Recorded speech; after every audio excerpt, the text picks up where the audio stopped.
And ahoy there, my friendos! It's your friend, streamer, occasional lover, Sabaton Liam, coming at you again for another Call of Cthulhu Friday. How the fudge are you guys going, my friends? To start off with, I apologize that there is no timers on the YouTube anymore, due to YouTube being a piece of crap. I'm still going to stream on YouTube, but I'm not going to do any more reminders. But anyway, Melissa Rose, ahoy, my dear, how the fudge are you going? And welcome to the stream. Now, today we have a very special guest, as you can see. Hazard as Dr. Harvey Walters. Hazard is my IRL friend from Melbourne, known as Keith, and he shall be joining us tonight as a guest appearance. So, as a guest, he is most likely to die. And also, we have no M2. Oh, pardon me, as he is having that trouble.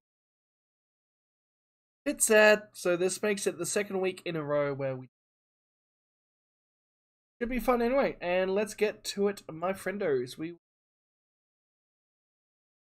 For realsies? Yes, I am for realsies. I bet Liam's gonna love that. What am I gonna love?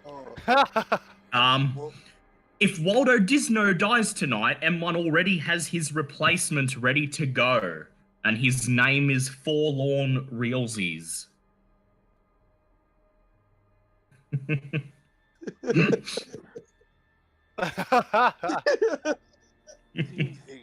he is seething in hatred.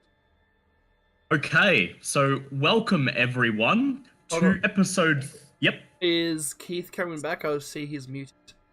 Oh yes, there is. yep. He's back. He's back. And also, the name for the film thingy you were looking for is a clapperboard. Yeah, clapperboard. That's it. But yes. Is there a way to turn down the tunes? It's kind of overpowering, you guys. Welcome everyone to episode 3 of Shadows of Yog-Sothoth. Tonight's episode is called The Hermetic Order of the Silver Twilight. And before I begin, we have a guest for tonight. Playing for tonight's session is Liam's friend Keith, also known as Hazard. And he is playing a professor of psychology, Dr. Harvey Walters. And whenever you hear him speak, you will hear Alucard. Alright, do you want to change your speaker, Keith? Hmm? Do you want to change your speaker? Was it too loud, or? It's That's better now. yeah, better now. Yeah. You're gonna be Whatever giving it feedback was, it there. was better now. Yeah. So we could have had M2 here. He would have been fine. M2 will not be He's joining having us an M1 tonight because his internet has crapped out. And He's having an M1 moment. yes. Yeah, you don't get a speaker at the moment. I'm still not happy with you. Why? And Why?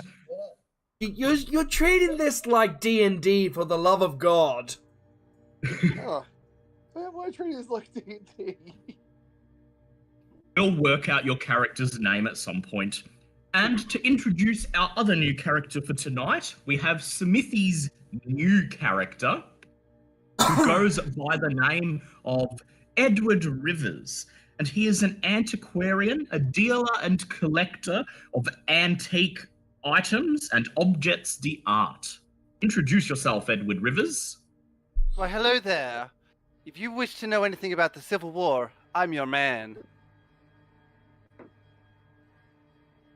Awkward silence. Yes, particular fan of the Civil War and collects his main area of expertise is Civil War artifacts. In fact, he carries around a Civil War officer's saber and a musket rifle as his main weapons. And so, into tonight's episode. It has been just over a month since your exploits in Hungary. It is now April of 1930. And you are all well-established members of the Hermetic Order of the Silver Twilight, a secret society based in Boston that claims to catalogue and research the unnatural. Some of you have already encountered the unnatural. Some of you have merely been conducting research and performing less dangerous tasks for the Order since your initiation.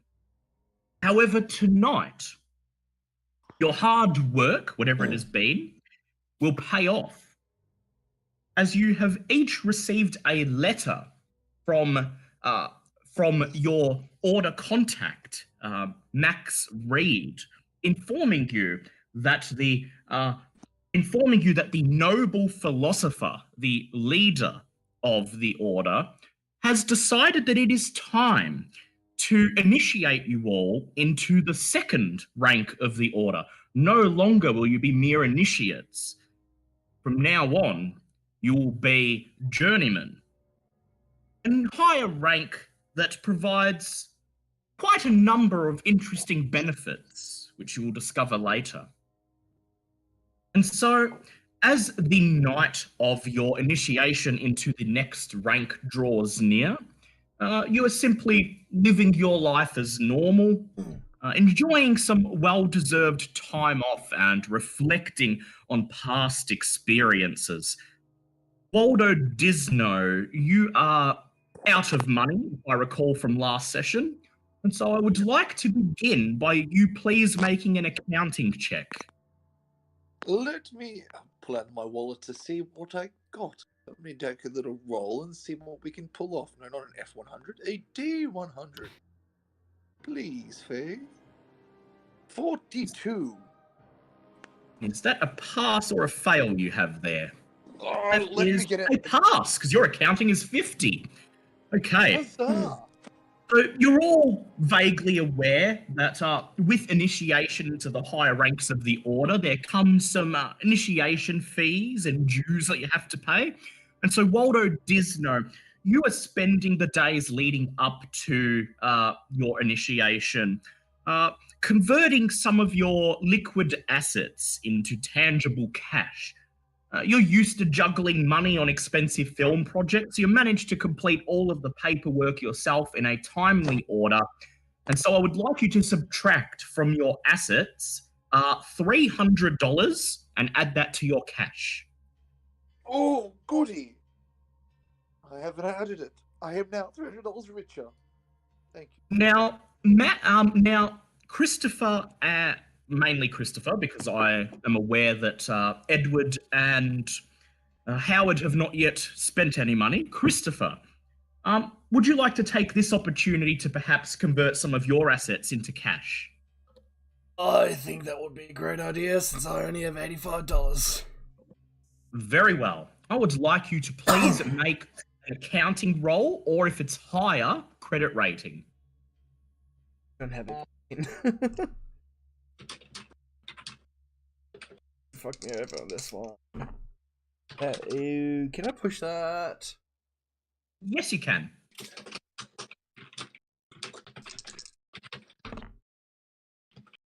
Ooh, that is just a pass, just on the dot. You have no idea where to begin filling out the necessary paperwork. So you head into Boston and you find an accounting firm and you pay an accountant to conduct the necessary process for you. First of all, he takes his payment of $5 for his time, but he manages to convert $100 of your assets into cash. So, subtracting his fee, add $95 to your cash and subtract $100 from your assets.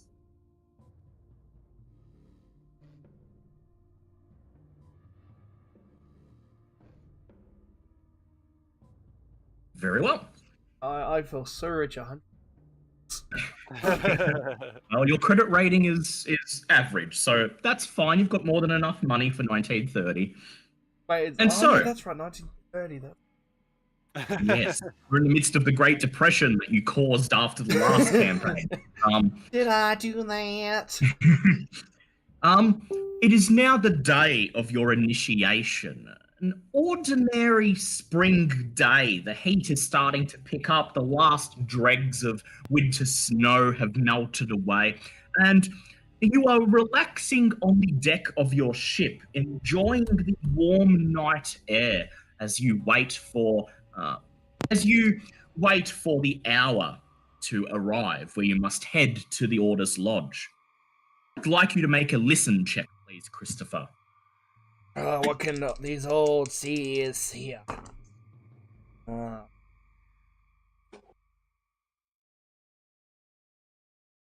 14, no, listen. Yes. Wow, I don't even have, how do I not have listen? Ooh. How do I Here's not your- have listen? Either way, that's a smack bang on 20%. Yep, so that's a pass. Listen to the waves lash against the side of your boat, and then suddenly you hear the chime of a ringing phone coming from the small shed on the dock beside your ship. The shed that has been assigned to you as a place of storage and where you have a telephone hooked up so that you may keep in touch with your comrades and fellow members of the Order. You get up and answer the phone. Yes. You head into the shed, you open it up, and you brush the dust out of your face, and then you walk over to the ringing phone and lift up the earpiece. On the other end, you hear heavy breathing, and then a female voice says, is this Christopher, the sea captain? Ahoy, lass! This be Christopher.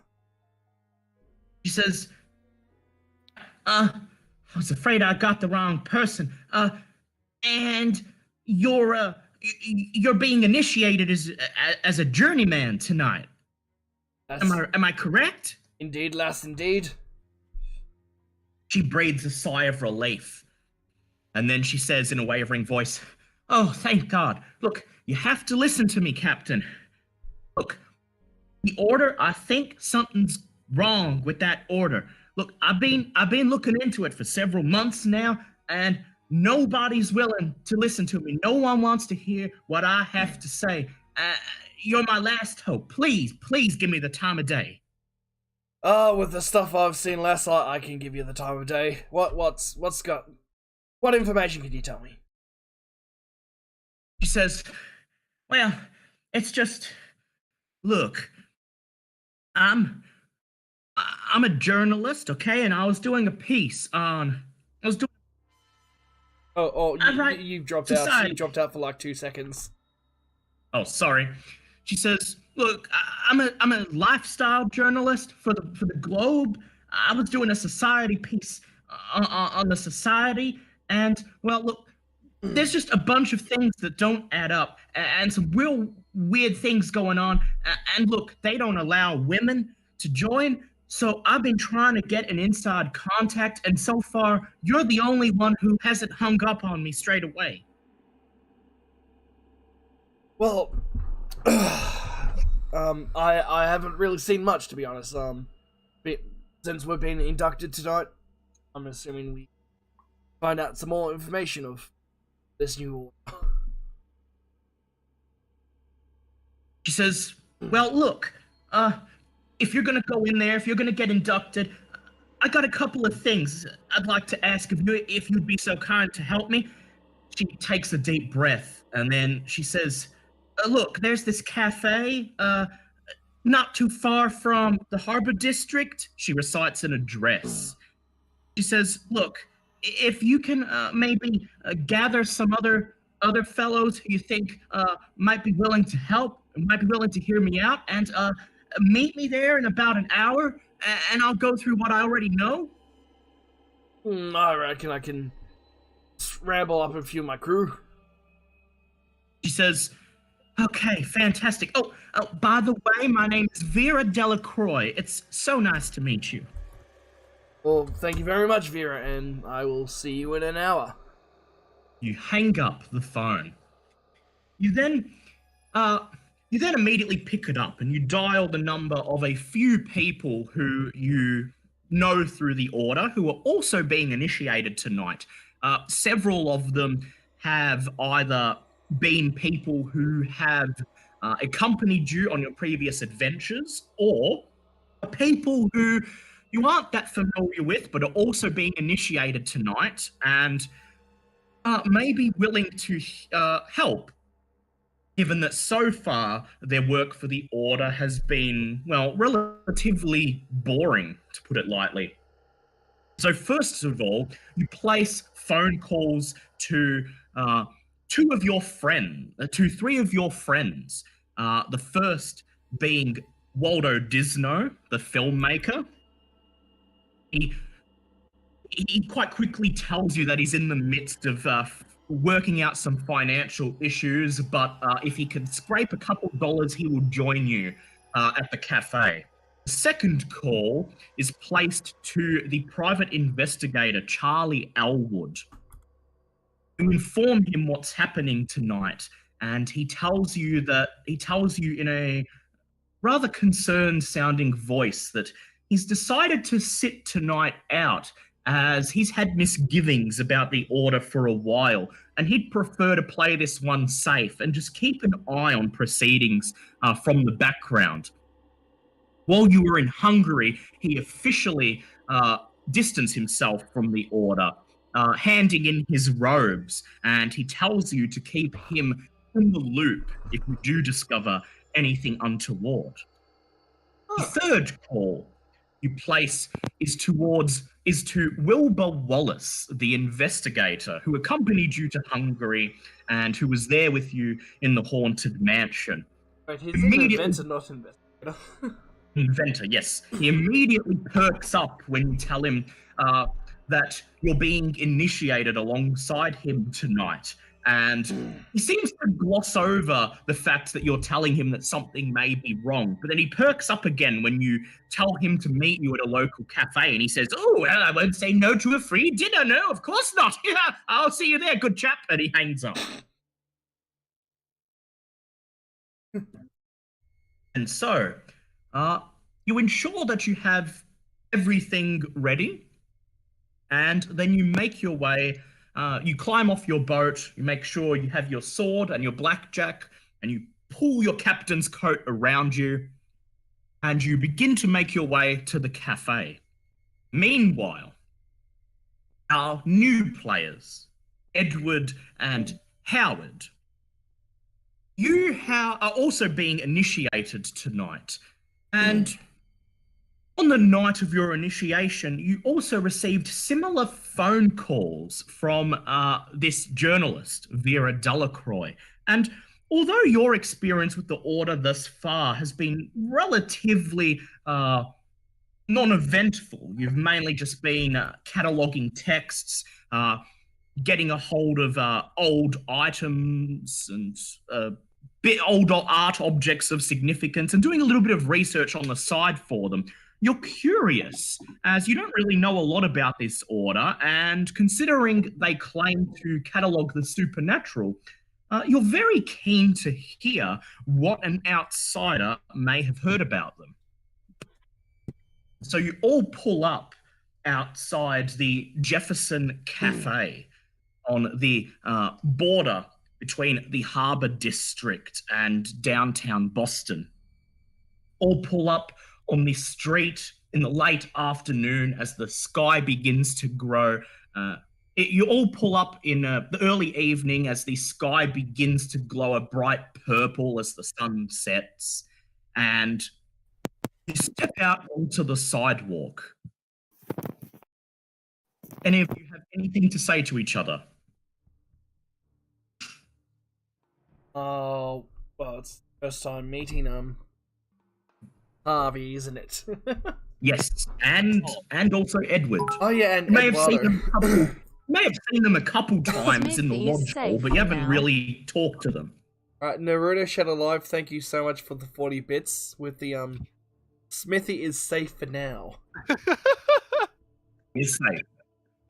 Naruto was saying, how many bits do I have to give for Smithy to die? He may die, he may not.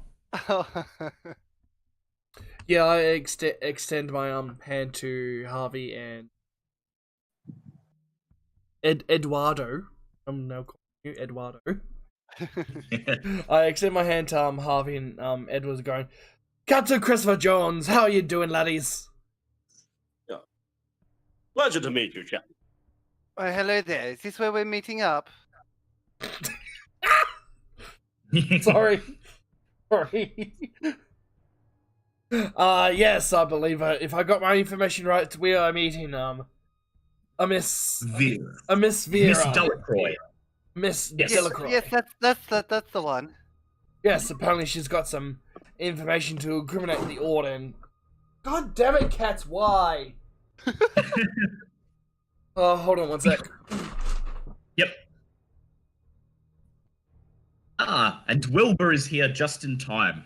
Okay, to catch up, Tomosaurus. Welcome, Tom. So tonight you are being initiated into the next rank of the Order, Journeyman. And it is the night of your initiation, and just before you are to head to the lodge to be initiated, Christopher received a phone call from a journalist called Vera Delacroix saying that she had some interesting information about the Order and if he could get some like-minded people to meet her at a local cafe. And so you've all just pulled up at this cafe. As Christopher Edward and Howard make their acquaintance, two more cars pull up down the street and stop at the sidewalk in front of the cafe.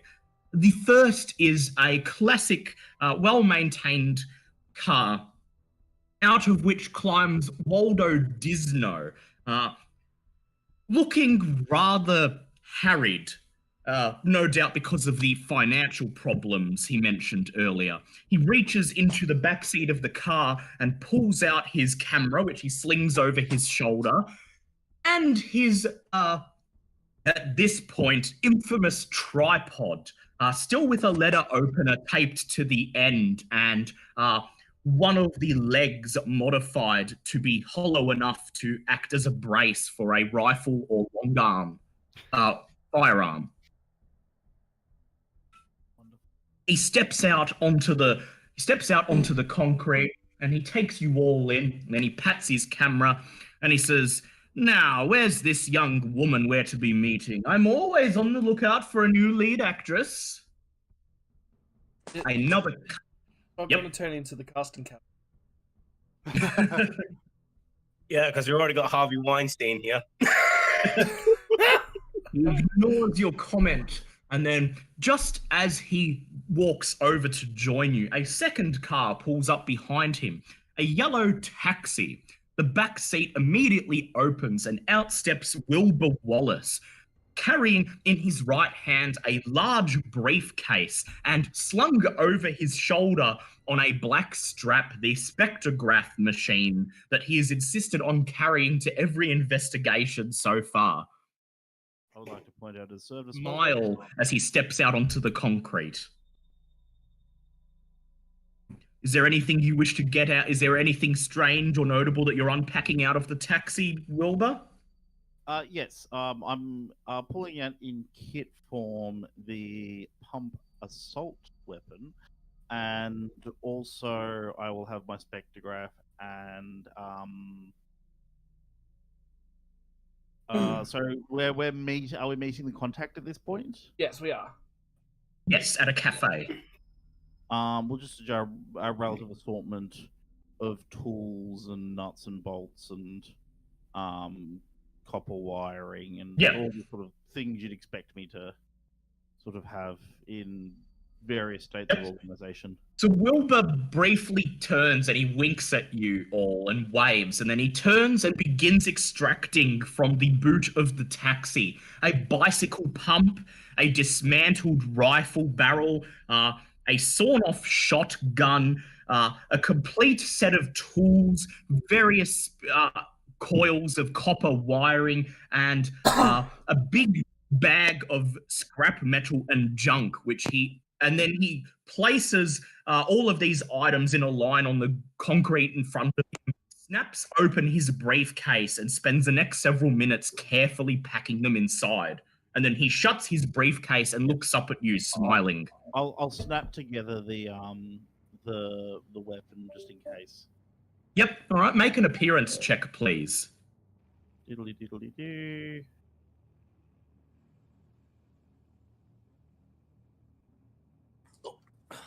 That'll be a pass. As you sit there on the sidewalk and begin to put your air rifle together, several passers-by stop and just stare at you as they make their way down the sidewalk. You notice a man dressed in a single-breasted suit watching intently, and then when you snap the rifle barrel onto the end of the bicycle pump, his eyes go wide, and he looks at the rest of the group, and he says, "Good Lord, that man is a maniac!" I just shrugged and smiled and I go, "Media precautions, sir." He looks at the rest of you and he says, "You're seriously going to let him carry a loaded weapon into this establishment?" My good sir, believe me, there's nothing to worry about. He's a man of science. No Make more a deadly than the fast coffee talk here. check. What was that? Yep. No more deadly than the coffee here. And was that a fast talk check? Yep, I would like you to make a fast talk check, and you may do it with advantage, thanks to Howard's comment about the coffee. Oh shit, I don't have fast Howard or talk. Harvey? Howard. Harvey. Sorry, No, it's Harvey. Harvey. Yeah, Harvey. Oh god, Yeah, okay. sorry. This is still gonna I suck keep because I forgetting. don't have fast talk. Come on. Okay. Let's learn the dice. Success! That's a 2!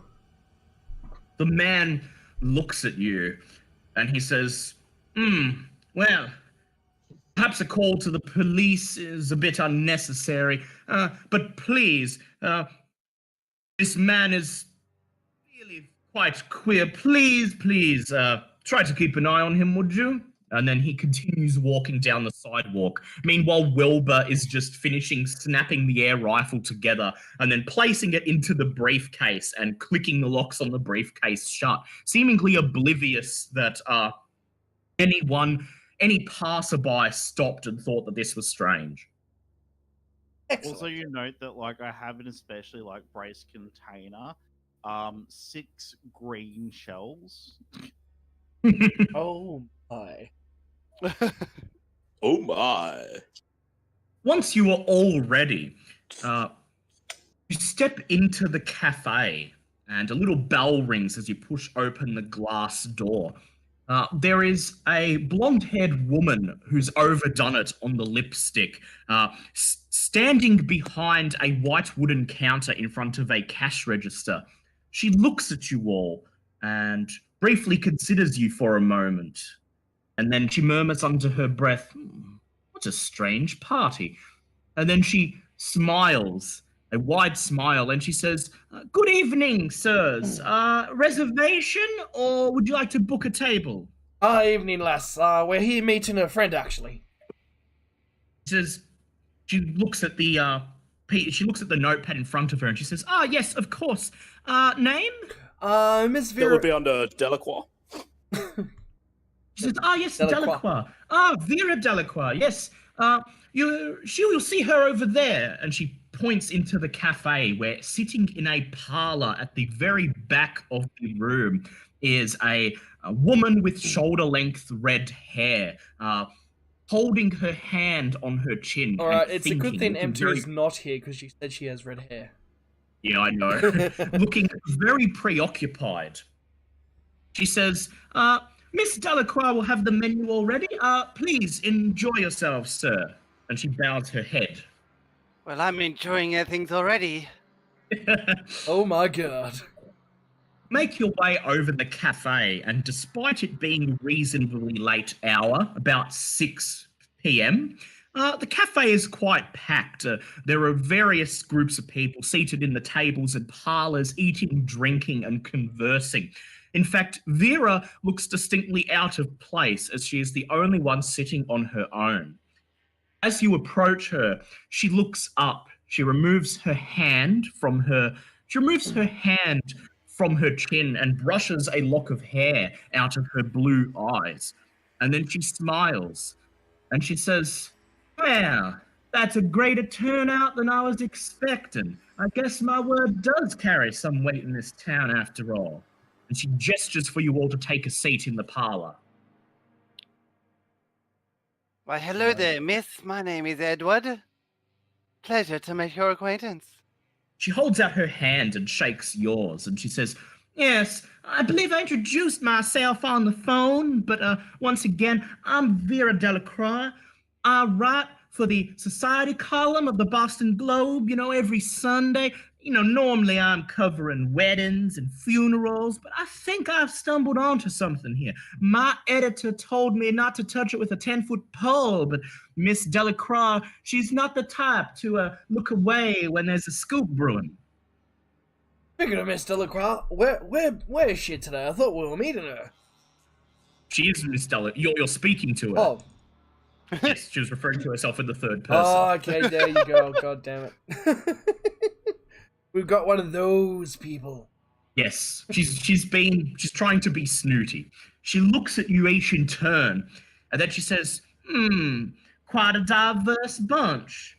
And you're all being initiated tonight? Yes, you could say, some of us get replaced every week.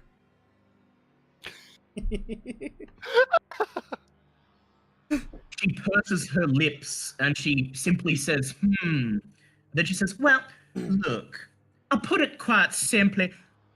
There's some strange going-ons in that order, and I've been looking for some inside contacts, and so far, you guys are all I've got. You're my only hope. So I want you to go to that initiation tonight, get initiated, and then meet up with me tomorrow, and we'll discuss exactly what happened. Maybe find out what kind exactly is developing." Well, Lassie, you haven't told anyone else of this, have you? She says, "Oh, just my editor. I have tried to contact a couple of the lower-ranking members of the order, but they all declined to comment." Well, you might be safe. My line of work, you're asking for people to find out some information in a highly secret order, and there might be a mark on your head, so to speak. She smiles, and then she takes a sip of the glass of wine in front of her. It occurs to you at this point that she hasn't actually told you what she suspects is going on within the order. Yeah, she's right. Yeah, I'll just bow out and drink my whiskey. Fuck you all. She drums her fingers on the table and takes another sip. And then she says, "Well, I suppose you're probably curious as to what's got the attention of a gal like myself who only usually reports on weddings and things of a public nature." Well, weddings are just funerals with cake, so I imagine the action's not far away. She smiles and chuckles at you, and she points her hand and she says, I like you. You'd be a good columnist." She reaches into her handbag on the seat next to her, and she pulls out a copy of yesterday's newspaper. She unfolds it and then places it on the table. And then she points to an article on the bottom left corner of the front page. I will bring it up for you. Where is it? The handouts? Here they are. Let us see. Points you to this article. The headline is "Cambridge Man Missing." Police today sought the information from the public concerning the puzzling disappearance of Mr. James Clark from his home at 1312 Newton Circle, Cambridge, Massachusetts. He was last seen at home by his wife about 10 o'clock on Monday night. Mr. Clark is of medium build, brown hair, and 34 years of age. An omnibus driver reports seeing a passenger resembling Mr. Clark headed towards Boston at about 2:30 in the morning. Mr. Clark keeps a law office in Boston. His is a public-spirited, outgoing personality. Friends at both the Masonic Hall and the Hermetic Order of the Silver Twilight expressed dismay when apprised of his disappearance. Interesting. She takes another sip of her wine, and she says, okay, so first of all, it just seems like an ordinary disappearance, you might say, except when the order were approached for comment, they said that they had not heard of such a man and that Mr. Clark did not rank among their members. He says, aside from that, there have been numerous strange rumors that have reached my ears about the order, that they're involved with unsavory things, witchcraft, the occult. She leans forward and says, satanic worship. Just put my whiskey on the ground, on the table, going, now, what exactly do you mean with satanic rituals? And witchcraft? He says, well, you see, to the public, the Order simply says that they are a society dedicated to the enlightenment of humanity. I have heard from some people within the Order that there are studies involving occult matters that go on in there. But the rumors I've heard suggest something more sinister. Devils, sacrifice, ghastly things of that nature.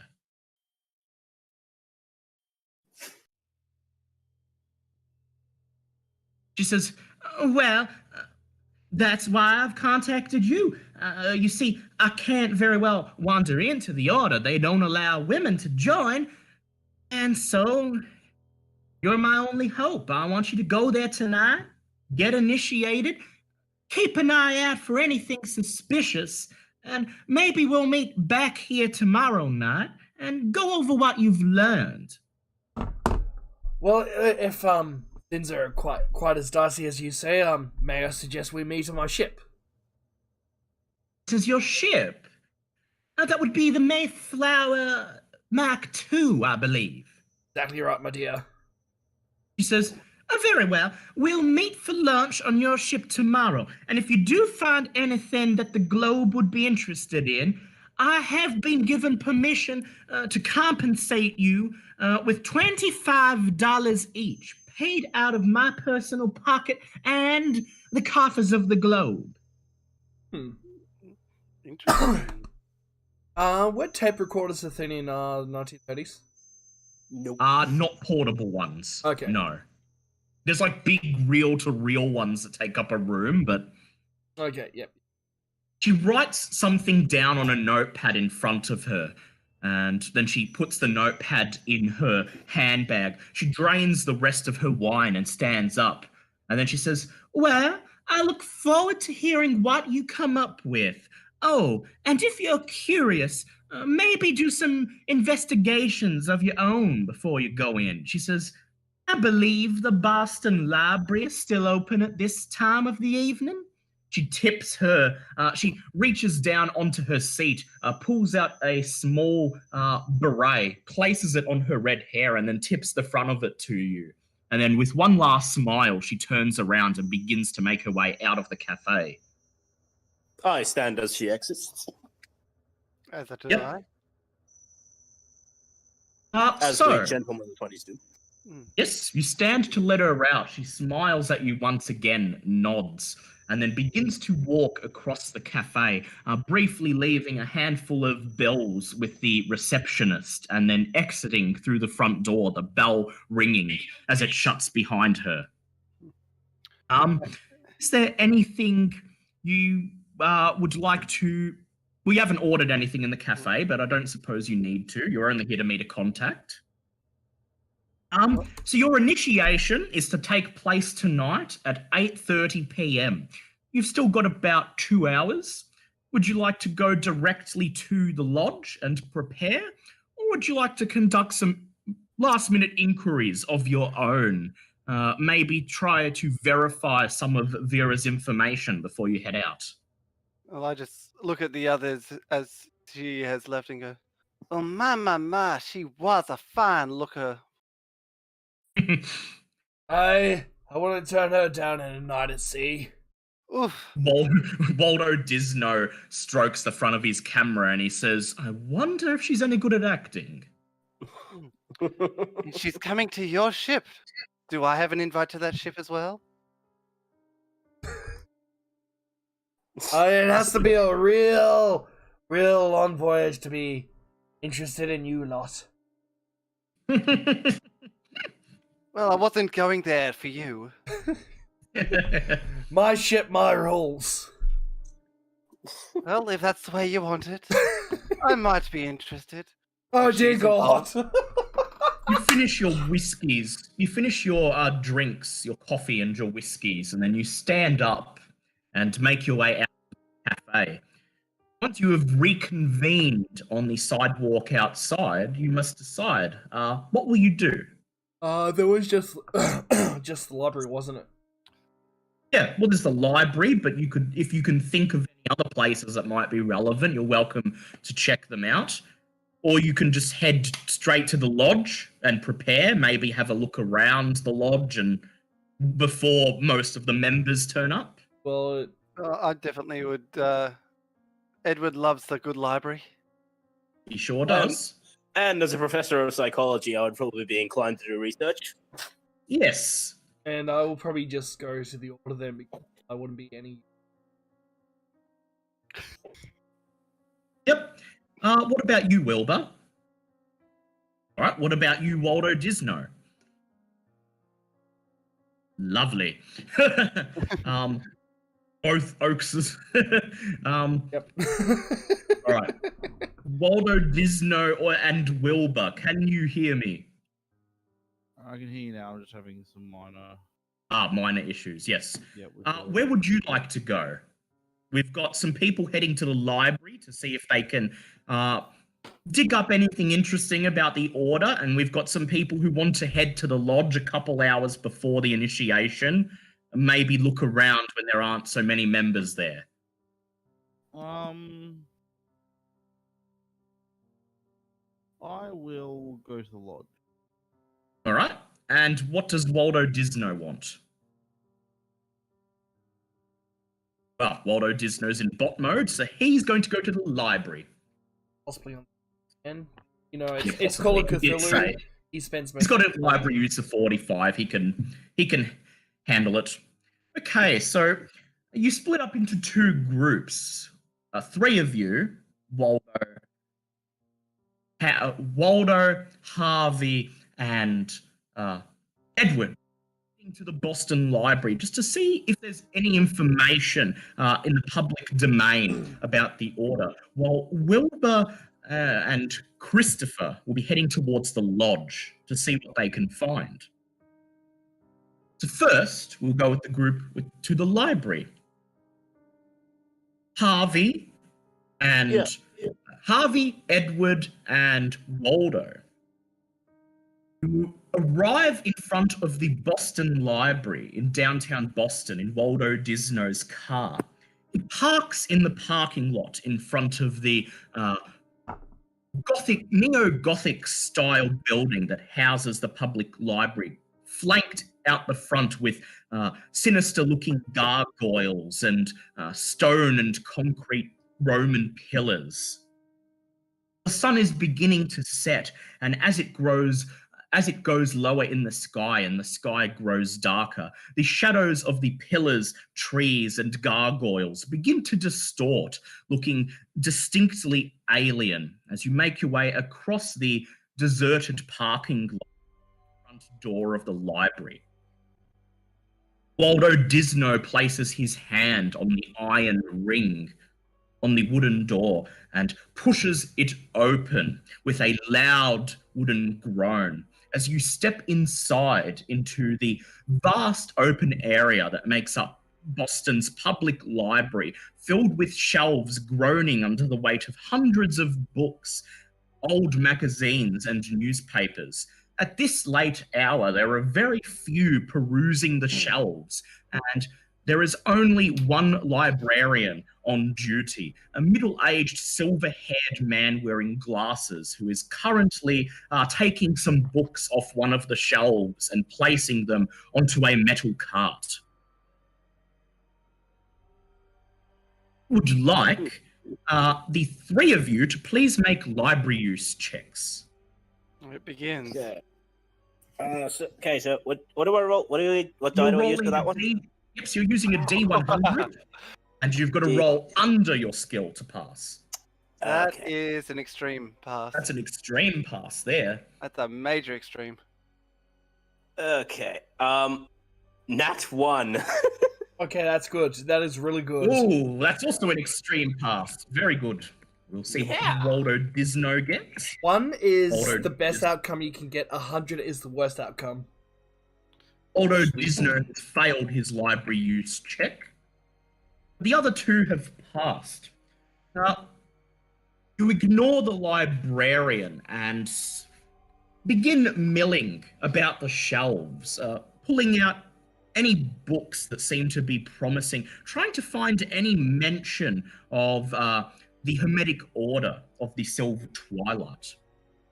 Harvey, your first stop is in the local affairs section, where several history books and yearly chronicles of Boston are stored, and you find a register of fraternal organizations and charity non-for-profits that are registered in Boston.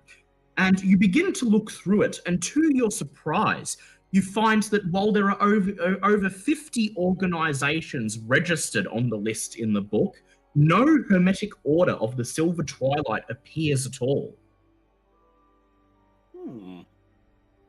Interesting. Meanwhile,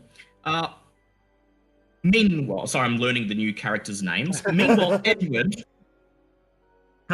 you head over to the newspaper archives towards the back of the library, and you begin to flick through them, perhaps hoping that the order may have been mentioned in a recent edition. And from about a year ago, you find an issue of Boston Society Weekly, where a featured article claims to be about the Hermetic Order of the Silver Twilight. The journalist who visited the Hermetic Order reported on them. First, he describes what the order presents itself as to the public. That it is a semi-secret society of learned, educated men who seek to work for the betterment of mankind. The supernatural is not mentioned at all. The article mentions that the order offers 3 degrees or ranks. Initiate rank, of which you are all currently part, the journeyman rank, which you are being initiated into tonight, master rank, presumably the rank to which your recruiter, Mac, belongs to. However, you are aware that there are very few members of this rank. He then provides a general description of what he found when he visited the lodge hall. It reads, "Everyone was friendly and well-spoken. Many who have joined are very well off, I can tell you, and they are of high intelligence too. I came away with a most favourable impression of the order and of the sort of quality person who they want as a member, and yet I could not help finding it an odd place.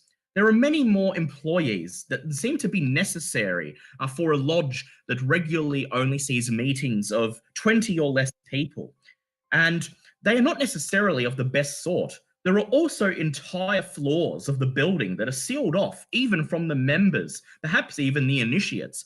I was constantly told that the 3rd floor and basement were off limits. The place has undeniably an air of unusual secrecy." Do you convene with the others and share what you found with them? Yes. Well, naturally. I would like you to please both make intelligence checks.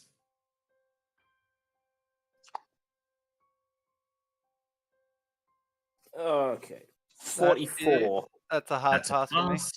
See how Waldo Disno goes. Oh, so that's a D20. One D. Oh, with it tonight. Come on. We'll try. There we go. 29. Yep, that's a pass from Waldo Disno. That's a hard pass for me. Yep. So the three of you reflect on this article, and it does occur to you that in the few times you've been at the lodge, you've only seen the first floor, which contains the lounge, bar, and kitchen, and the second floor, which is the library and meeting room. In fact, you weren't even aware there was a third floor, as you don't remember seeing any way to access it, nor were you aware that there is even a basement. Come to think of it, I've never been to those areas either. Dear God. Is there anything else you would like to look up while you're in the library?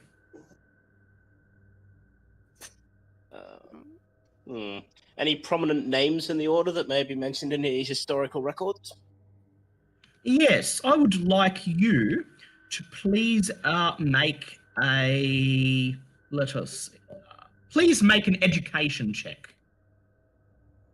Okay. Alright. 38. Yep. That. You look through... you're familiar with the names of a couple of people in the order, and you find several of them mentioned in old periodicals and newspaper articles. It appears, from what you're able to discern here, that the Hermetic Order of the Silver Twilight has several members who are quite notable people. Its members do mostly come from the upper classes of society, but a few of them in particular are community leaders. There's a couple of local politicians, 2 council members, including a fairly high-ranking police officer, amongst other people. It appears that, based on these specific people being members of the Order, that the Order would have some sway in local affairs in Boston if they ever felt the need to intervene. Edward, is there anything you'd like to look up?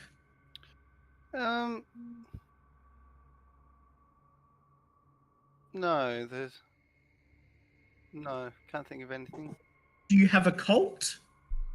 I do have a cult, actually. Would you please make an occult check? You're aware the Order studies the supernatural, so perhaps there are some occult texts that mention it. Can I push that? Yes, you can.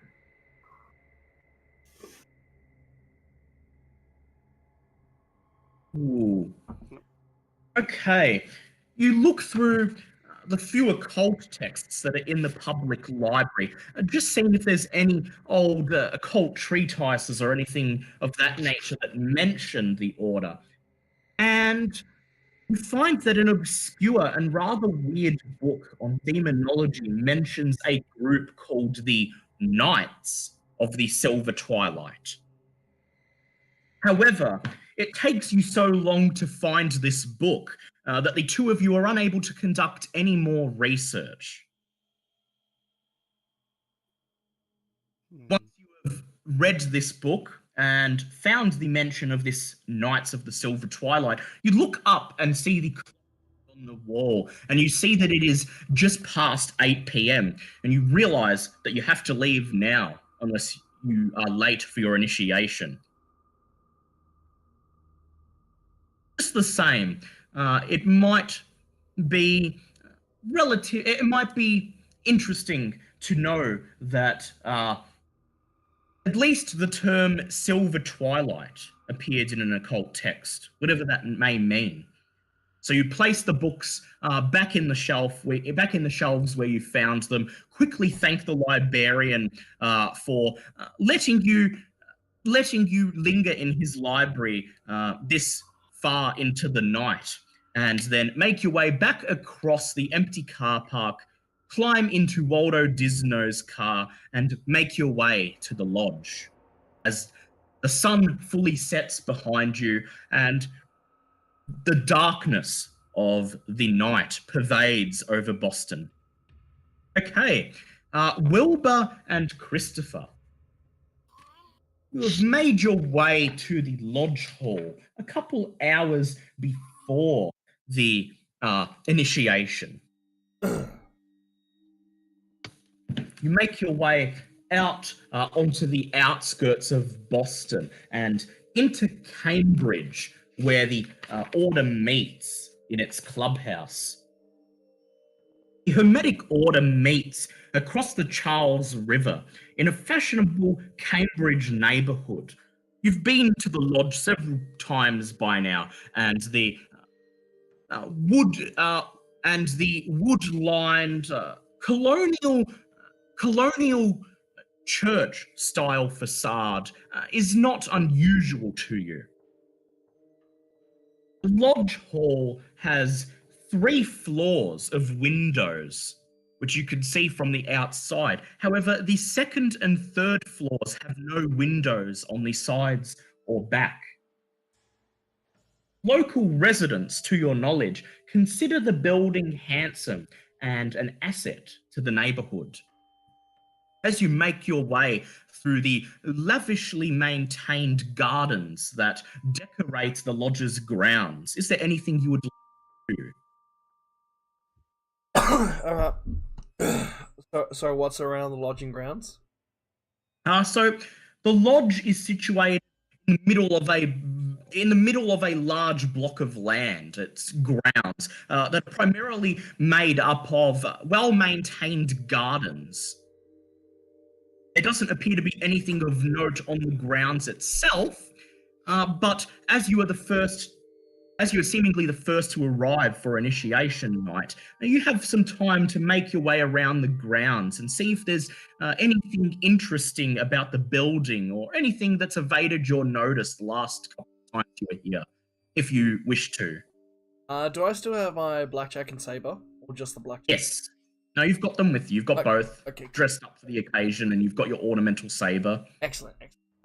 Yes, I would like to have a peruse around the ground. Yep. Wilbur, what do you wish to do? I wish to start setting up my equipment surreptitiously around, looking for signs of what would it be? Any activity? Yep. Okay, I would like Wilbur to make a mechanical repair check, and I would like Christopher to make a spot hidden check. I think I can do that. That. Oh, that's a pass. That Pass. Okay.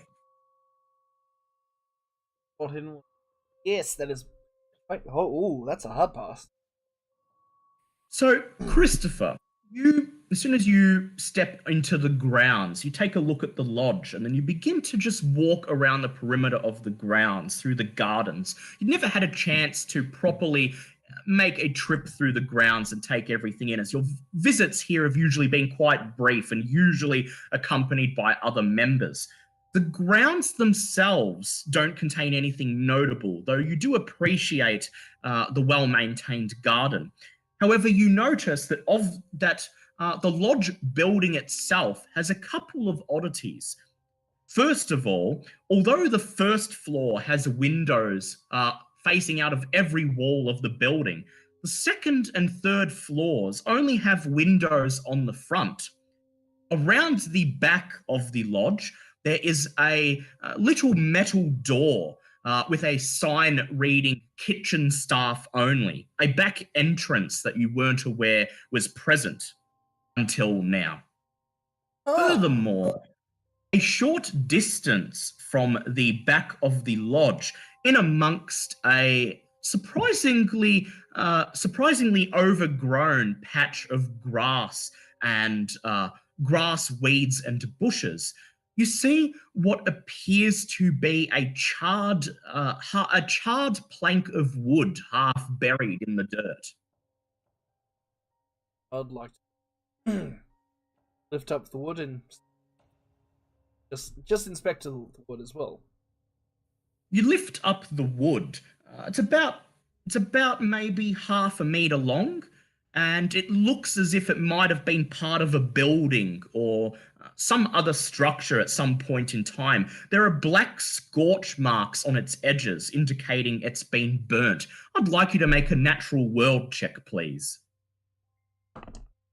That is.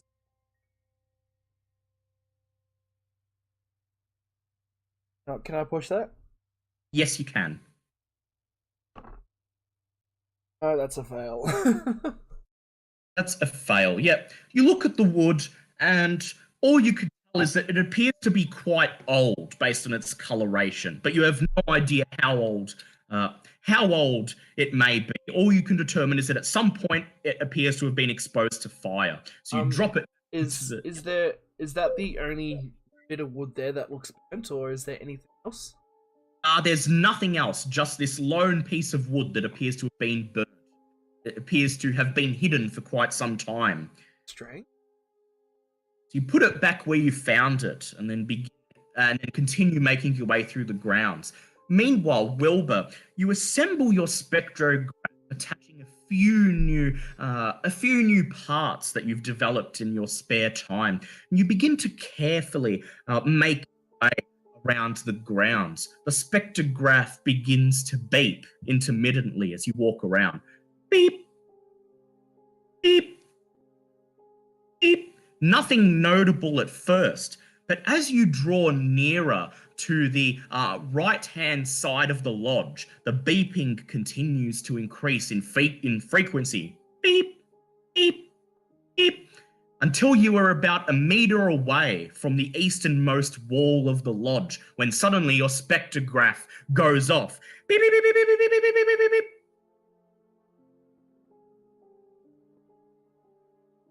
What do you do now? Interesting. I'll try and identify the source of the beeping. I'd like you to make a spot hidden check with advantage, please.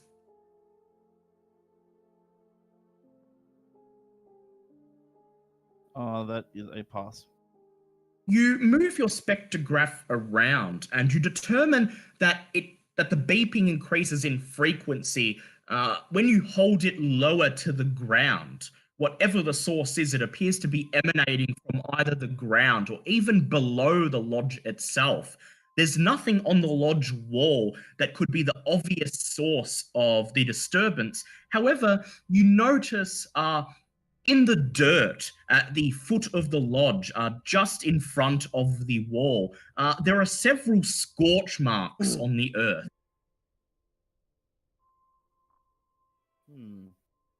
The scorch marks on the earth, they look recent or old?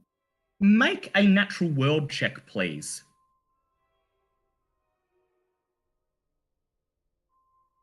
Nope. Fail. Would you like to push it? Yeah, why not?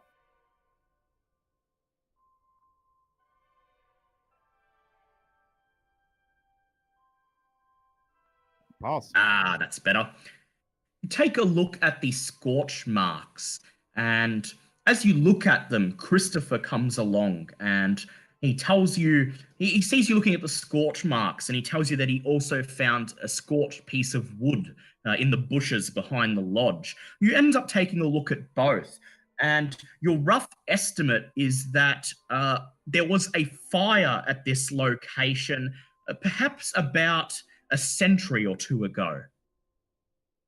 Interesting. I'll make note of this. So how far apart is it? Scorch marks. It's the right-hand side and the back of the lodge specifically is where you could definitely ascertain a fire happened. Yeah, but it's a reasonable assumption that the fire probably consumes the entire site at one point. But how far is the bit of wood and the site? Would it be possible that someone actually moved this bit of wood? It is possible. You have no way of knowing. The two sites are about 30 to 40 feet apart. Huh.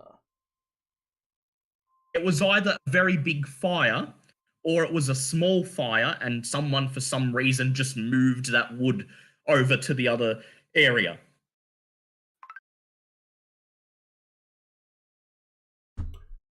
Anything else you would like to examine outside the lodge? Oh god, that's the music. Yes. Yes, is there anything else in the burnt site, like perhaps hidden troubles?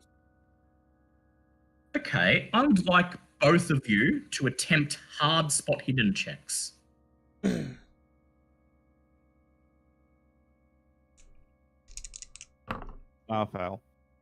Fail. Can I push that? see. Yes, you can. I'll push as well. Oh, that's a 15. Yes, that's a hard. Ooh, yep. That fail for me. You lead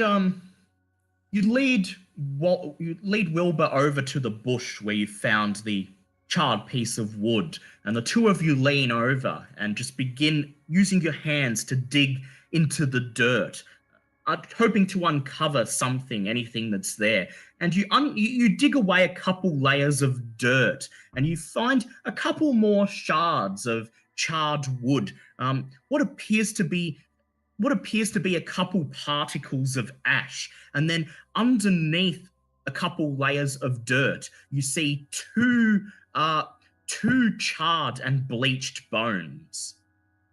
Oh.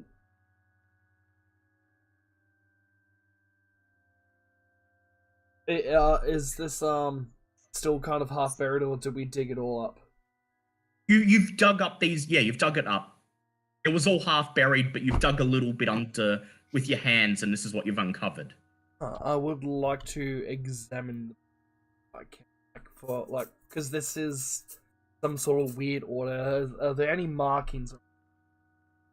You can't see any markings. However, I would like, if you both wish to examine the bones, to make either a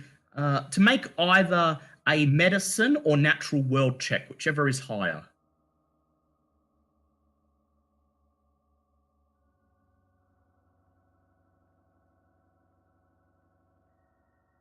Why? Oh, it's natural. Holy crap! And you have it too. Okay. Take a look at the bones, and you're not entirely sure, but they appear to be human femurs. You do a quick search, and you cannot locate the rest of the skeleton. But you do find several more little shards of bone, as if they've been crushed and eroded away after being buried for a long period of time. I would like the both of you to make SAN checks, please. Oh, shit. Pass. Yeah, pass. Okay, that is no SAN loss. Oh, thank God. Is there anything else you wish to do with these bones?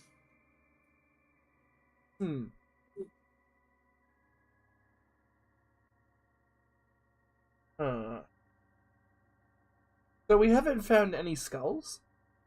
No, there doesn't appear to be a complete skeleton. These are the only two bones you found that were completely intact, though there are some other little shards and chips of bone in the dirt. They all have scorch marks on them, and this suggests to you that whoever this person was, they probably died from being burned. Never know if it might come in handy. Yeah, I'd like to hide the femur. Very well. I would like you to make a sleight of hand check, please. Oh, shit. Doesn't matter if you fail, but just do it anyway. What is that? 10. That's 15. 10. And that's 15. Okay. You try to hide it as best you can within your coat, hoping that if anyone decides to search your coat, they won't uncover it. Do you wish to do anything here, Wilbur?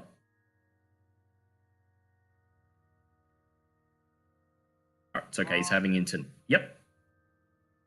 No, I think for the moment I am alright. Yep. And actually, can I try to clean off the bone as much as I Yes. Make a dex check, please. 3, what? 6. That's a hard pass. You carefully brush away the dirt on the bone until it's relatively clean, the only blemishes being the couple of scorch marks on it. Excellent. And then you insert it into your coat. Would you like to enter the lodge now? Yes, I think we should. Nothing else we can do here, right? No, I'm more than fine to do that. Yep. Make your way back around to the front entrance of the lodge, and you look over at the adjoining car park to see if anyone else has arrived. You see a couple of cars parked there. There are definitely some people in attendance. However,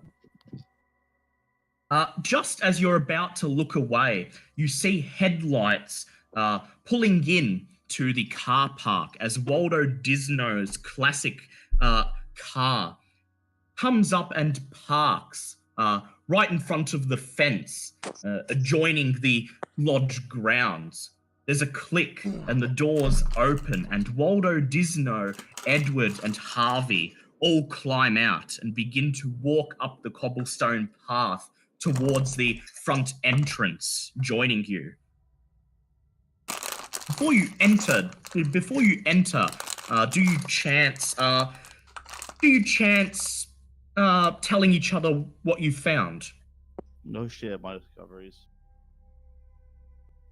Move off you all, Wilbur Wallace motions for you all to step off the front step, and he leads you a bit of the way down the cobblestone path into the shade of a buckled over tree. And then he tells you that he and Christopher, while searching the grounds, discovered strange scorch marks, burnt wood, and what appear to be human femur bones. Well, now, that's certainly different to what we found. Do you reciprocate? Do you tell them what you found at the library? Oh, we had so much fun at the library. There was this book, and there was a book about this, and there was, so much stuff. Meanwhile, Edward eagerly exclaims what he and Harvey found at the library. First of all, that a list of officially registered fraternal organizations and charities in Boston does not contain the order on it. Second of all, that a journalist who visited the order was surprised that the basement and third floor are off limits, and that the building is rather large for an organization that houses 20 or less members. And finally, that an obscure book of demonology mentioned the name Knights of the Silver Twilight. I think this last was onto something here. Yes, but let's not Indeed. drink the Kool-Aid too quickly. Was there Indeed. Was there Kool-Aid in the 1930? May have been something to that effect. You have to be goddamn accurate. Step out from under the shade of the tree and make your way up the path. Step up the wooden steps Actually, and open. how much time Yep. have we got left? Your initiation is about half an hour away. All right, Now? no. Yep. Then, Christopher, you place your hand on the golden doorknob that adorns the intricately carved thick oak front door and turn it, and you all enter into the lodge. You step into the marble-floored foyer, which is lit by beautiful electric chandeliers.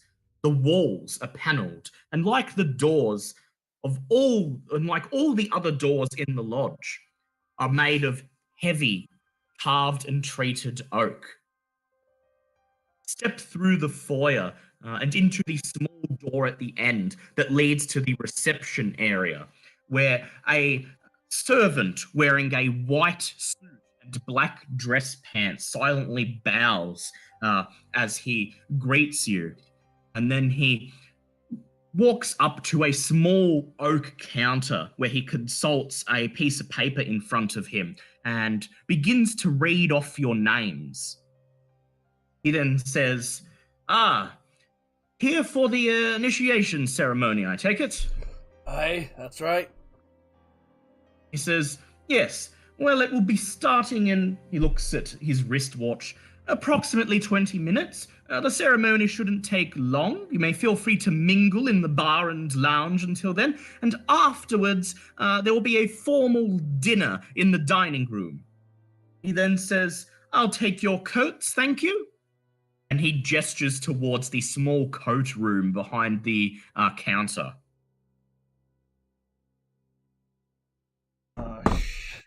Shit. Shit. Can I go the back of the try to stick the femur down my Yes. I would like you to make a stealth check, please. Just normal? Yep. Stop laughing at me. I didn't know he was going to take our coats. Stop laughing. No, just the way you said it, I want to stick Yeah, the femur literal down my bone pants. one. Liam Tobin, 2020. I'm just going to stick a femur down my pants. Is that a femur in your pants, or are you just happy to see me? I got a bone to pick with you.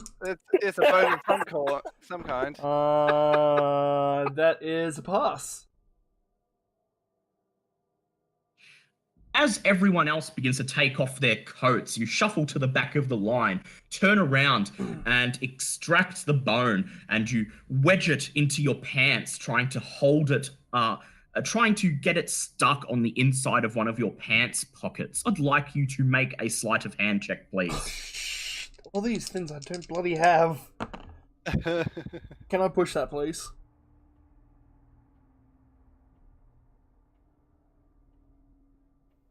Yes. Alright, thank you. That is a 10. I believe that's a pass for... Yeah. Yes, sleight of hand is exactly 10. Yes. Out, and then insert the bone on the inside of it. To anyone looking from the outside, they may notice a bulge in your pocket, but there's nothing about it to suggest it would be a bone. It would mainly resemble... they may just easily assume that you're holding your wallet in there. Finally, you reconvene with the others who are waiting with their coats already taken off, and you take off your coat and hand it over. The servant takes it, he nods, and he walks into the coat room, shutting the door behind him. About a minute or so. I'm hoping Yep. they don't mind that my sword is still showing. They know it's ceremonial. About a minute later, the door to the coat room opens and the servant comes back out. He looks at you each in turn and he says, okay, very well. I'm under specific orders for tonight, given the magnitude of the ceremony. I must ask that you graciously surrender all cameras and or firearms. He then looks over and notices the officers' swords worn by Christopher and Edward. And he says, oh, and any blades as well, I might add. I just do. But this is my precious artifacts. You're gonna guarantee they've got to be safe. I've got to keep them with me. Well, you guys, if you've got guns that are concealed in your clothing, you could just lie and say you don't have any. It's entirely up to you. Well, Waldo, yeah, I have a black... Waldo, Sorry, yeah, you have a blackjack, but you could probably try to you and Edward could probably try to convince him that these swords are ceremonial and part of your dress for the evening. Yeah. Yeah. Meanwhile, Waldo Disno can talk him out of having to hand over his camera. It's just a camera. I know, but he's specifically saying no cameras. Okay, it's just a tripod. Turn it upside down. Just a try. Okay, so first of all, I would like Waldo Disno to please make a hard fast talk check. Oh my god. I'm bringing my multi-purpose camera in. I mean tripod. You tell him that you have just come off a film. You tell him you've just come off a film shoot and that your camera is incredibly expensive, and furthermore, it doesn't have any film, and so you won't be able to use it during the ceremony. Gun instead. He looks at you for a moment as if considering whether his job is worth avoiding an argument with you, and then he shrugs and he says, very well, if it's got no film, I suppose it's okay. He says, now, you two with your blades. You wouldn't ask her. Whoa. Almost flung my dice are everywhere. Not again, I just got you! You wouldn't ask an old sea captain to give up his ceremonial sword after so many years' service in the Navy on such a exquisite night tonight. Did you pass your charm check? Oh, I didn't hear you make didn't hear you say make a charm check. Well, that what you said, that sounds like a charm check. Okay. Yeah. And when you said, "Did you pass your check?" I didn't know you wanted me to do a charm. He looks at you. He looks at you and he says, "Ceremonial.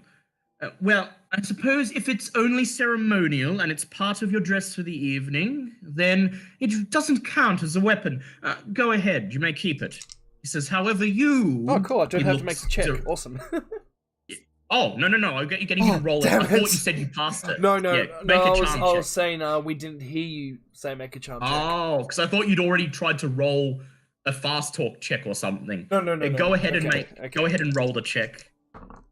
Okay, and yes, that's a pass.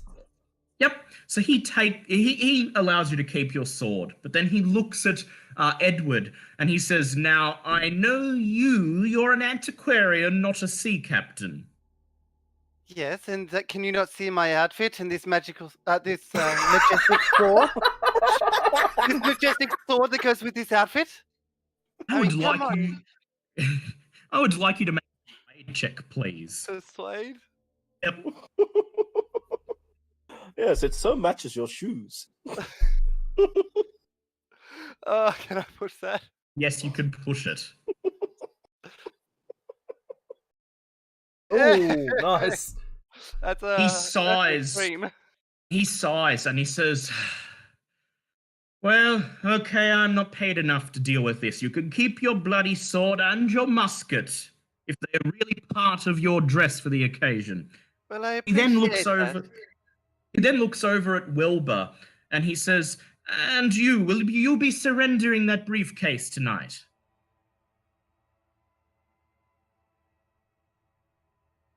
He's gone again. Yep. In the meantime, I'll just relinquish my 32 to him because I think we've humiliated him enough. You're not going to lie. I'm going to be honest.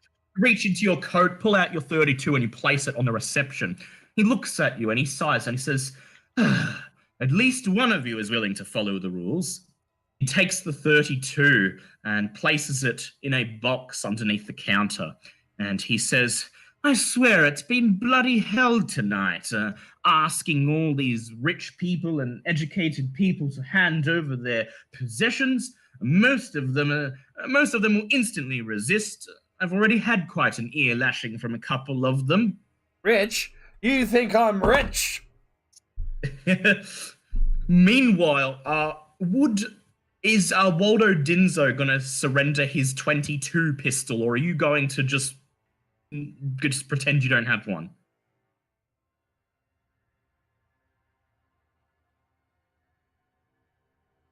All right, come on, guys.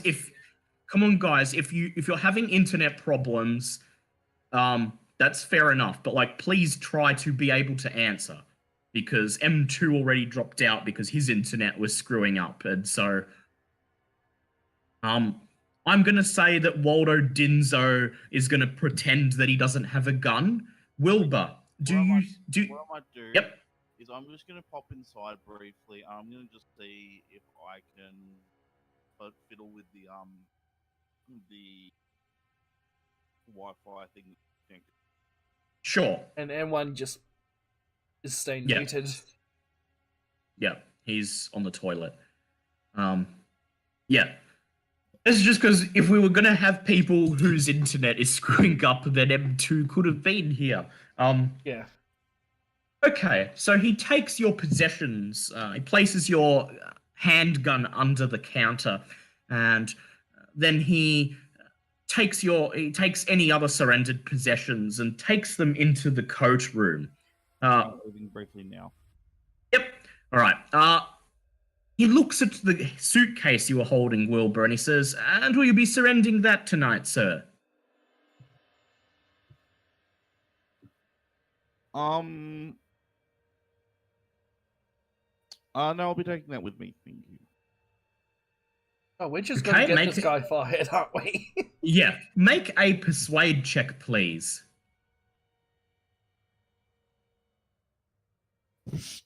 Nope.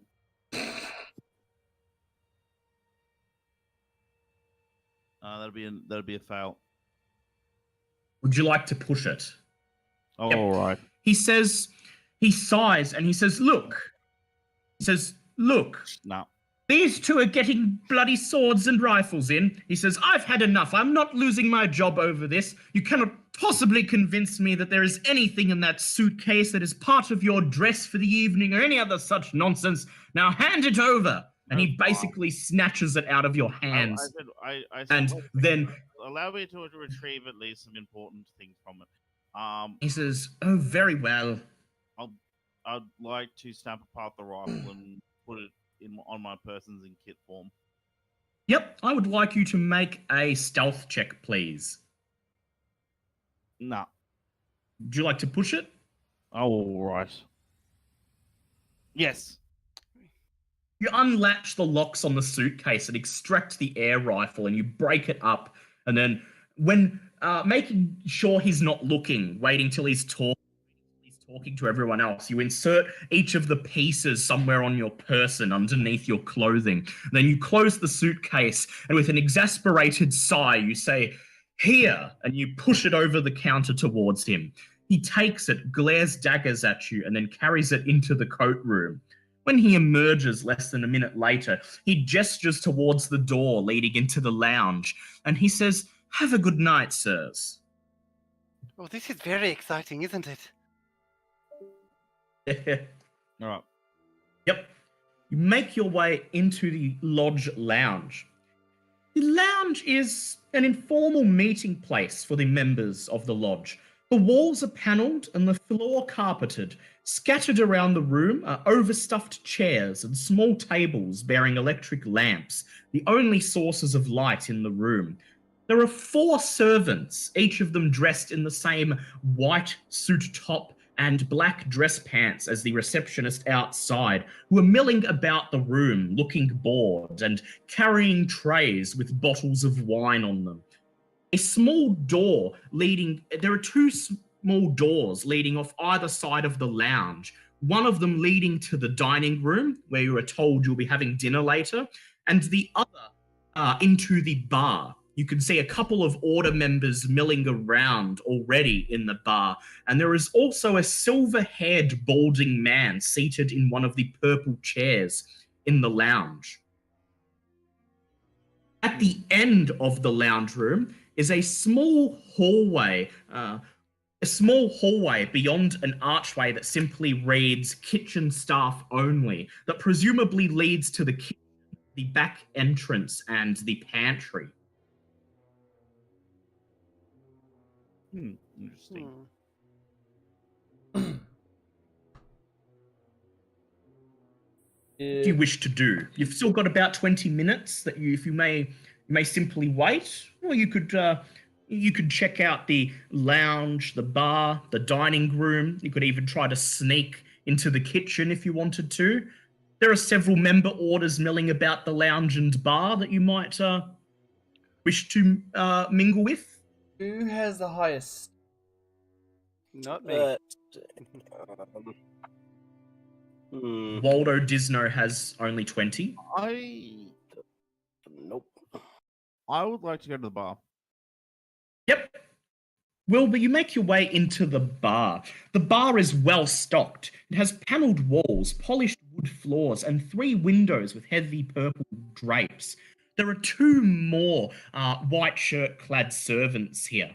The liquor obtained here is, of course, illegal. However, the wealthy lodge members are well able to influence or buy off local enforcement officials.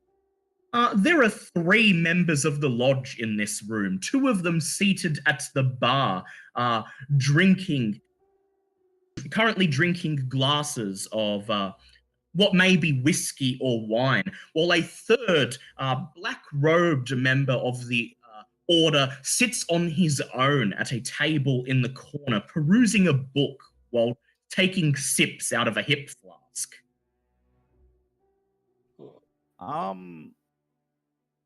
I wish to purchase myself a bottle of moonshine. Head up to the bar where one of the servants is waiting. He looks up at you and he says, you're not dressed in your robes. You must be one of the guests of honor. Well, you've been entitled to 1 free drink on the house. What'll it be? Oh, wow. Oh, crap. I know. Moonshine, if you don't mind. Bottle, please. He They nods. keep it coming, but it's best just to give you the bottle. He nods, and then he turns around and grabs a bottle off the well-stocked shelf, and he uncorks it and then hands it to you. And then he says, please enjoy it, sir.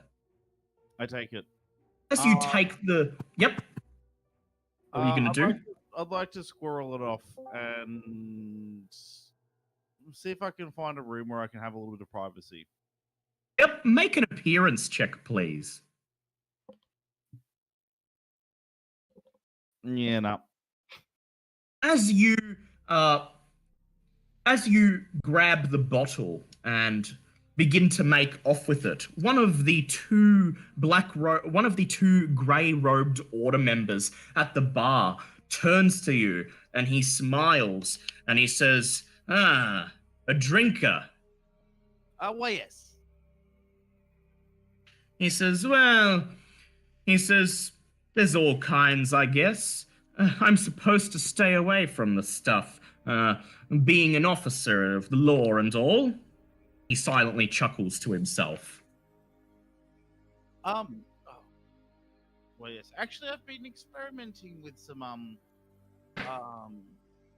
novel delivery system. Different ways to I'm a bit of a tinkerer myself. He smiles at you and he holds out a hand and he simply introduces himself to you. He says, Officer Mason Call. I'm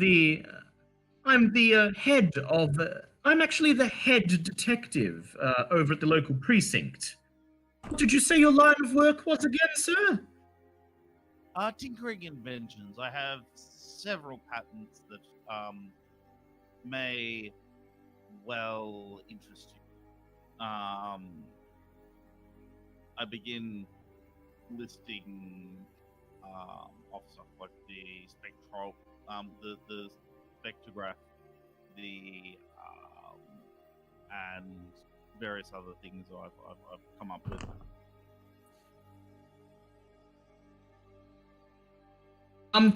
He listens to you, and then he smiles, and in a half-patronizing voice, he says, well, I hope that works out for you. And he takes another sip from his drink.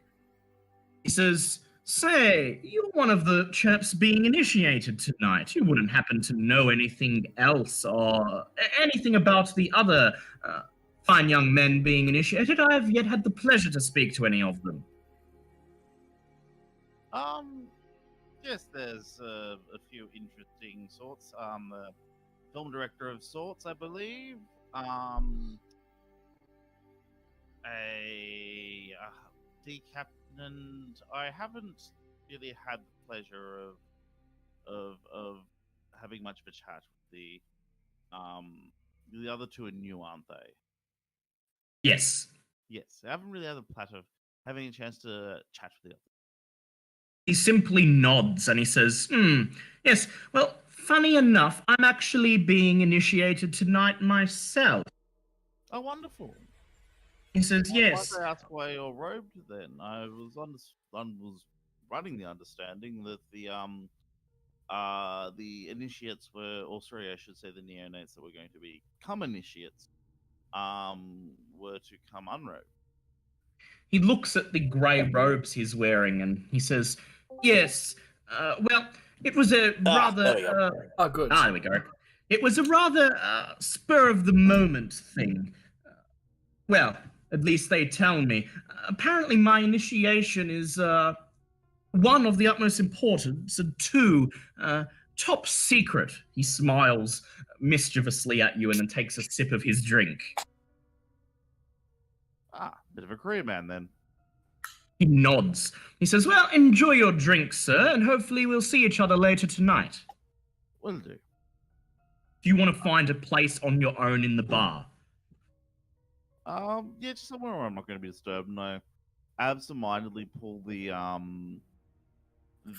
air pump out and a metal cylinder from my toolkit, and I'm going to just try and put together a way of using air pressure to disperse the alcohol at high pressure out of a hose. Okay. Make a hard mechanical repair check, please. Oh, can I push? Yes. That's a pass. Okay. So you sit there at your table, you sit there with your uncorked drink, and you pull out the bicycle pump and several other components, and looking around to quickly make sure none of the other members are watching, you end up cobbling them all together to make some concoction vaguely resembling a cross between a water pistol and a fire hose. And then just to make sure, you grab an empty glass, place it on the table, and push in the bike pump, and it squirts out a steady stream of liquid into the glass. The force of it's so strong that it knocks the glass over and sends it rolling off the table onto the carpet below. Wonderful. I add my little piece de resistance to the end of it, which is one of my many makeshift cigarette lighters of various things to form a pilot light of sorts. And then Jesus. My God. Yeah. He's making a flamethrower. Well, that just escalated quickly. Yeah. So you I'm proud of make... myself. I attach it to the contraption so that basically the way I want it to work is that it basically switches barrels when I want to use that. My Yep. God, man. And you hold it out in front of you, and then you stand up with it, and Officer Mason turns around, and as he sees you, his eyes go wide, and then he just giggles under his breath, and takes a sip of his drink. He whispers something to the man beside him. I shrug and I pocket my thing to be assembled. Yep. I'm required. Yep. And then you spend the rest of your time in the bar.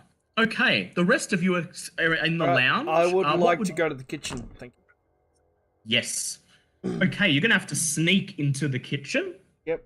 Okay.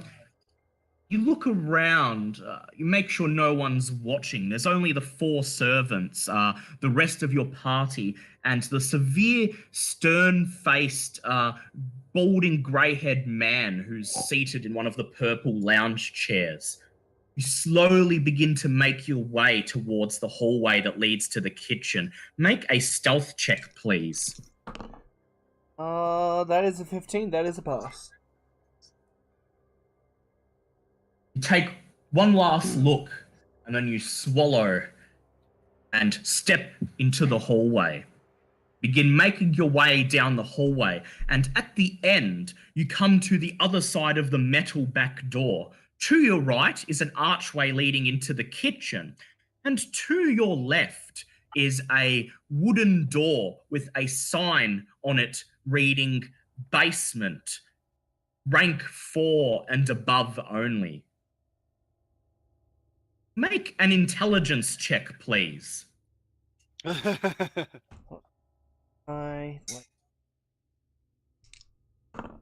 What's my city? Can I push that? Yes. Yes, that's a pass. That's 32. Rank 4, you think? All of the publicly published literature about the Order suggests there are only 3 ranks: Initiate, Journeyman, and Master. You were also unaware that this building even has a basement. Well, first off, I would like to go into... Yep. You head into the kitchen. It has white walls, a red tiled floor, and all the facilities necessary for a good banquet. It is lit by 2 windows in the north wall and by electric lights hanging from the ceiling. The back door is barred. There are 2 servants. Currently busy with food preparation. One of them wearing a chef's cloucher. As you enter, they both turn and look at you. The man in the chef's hat frowns and he says, "I'm sorry, sir. Did you not read the sign? This place is off limits to initiates." Yes, I was just trying to find the lavatory. He says, yes, head back to the lounge and take one of the doors near the foyer. That is where you need to go. He smiles at you and goes back to preparing tonight's meal. Is there anything that's cooking that's around me that he's not looking at? Make a luck check, please. Oh yeah, that's a pass. There is a large pot of stew currently boiling on a stove. Right next to you in the kitchen's entrance, both of the chefs are not paying attention to it as they have their backs turned, preparing vegetables and cuts of meat on the other side of the room. I would like to put the femur in the pot. Ooh, okay. Make a sleight of hand check, please. That's a 6. You carefully lift the metal lid off the pot, and then making sure no one's looking, you remove the bone from your pants pocket and drop it into the stew. It makes a little splash as it quickly sinks to the bottom. You then replace the lid. That should offer a nice little distraction later, I think. It should. Do you return to the lounge? I would like to push my luck and have a look in the... You head back out into the hallway and you grab the doorknob on the basement and you try to turn it, but the door, of course, is locked. Gosh. And I'm not going to push Right. 1. You can come back later. Or you could try to force it, but that's likely going to make a noise. Yeah. Is there anything else around? No, just the back door. The hallway itself is bare. There goes my... the board... The door was barred. No! Yeah. Were you gonna unbar it? Yeah, I was gonna unbar it and... Just in case you need to use it? Yeah, so... Okay. Yeah. Before you head back into the lounge, you go up to the back entrance and lift away the wooden bar. I thought that was in the kitchen. Oh, yeah. You head into the kitchen. Before you leave the kitchen, you stop in front of the back door and you lift away the wooden bar and then push it underneath one of the cabinets where it won't be seen. Oh, then okay, make cool. your way. You then make your way back to the lounge room. Not gonna argue with that. Okay. Edward and Jeffrey and Waldo Disno, what do you wish to do in the time before your initiation? Not being the most social of people, I'm just going to wander around the room and looking at like the walls and the just doing my usual researchy antiquarian type thing. Yep. So I would like you to make an art and craft check, please.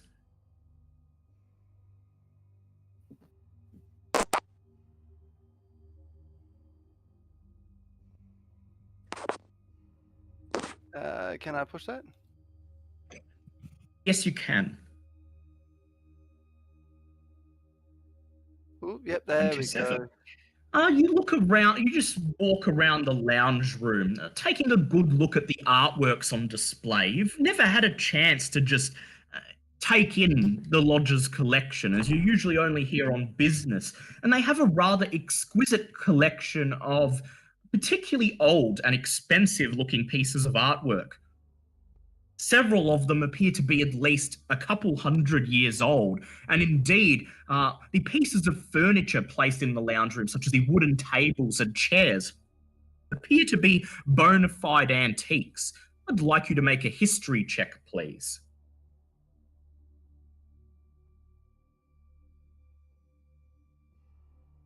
Oh, that is a hard pass.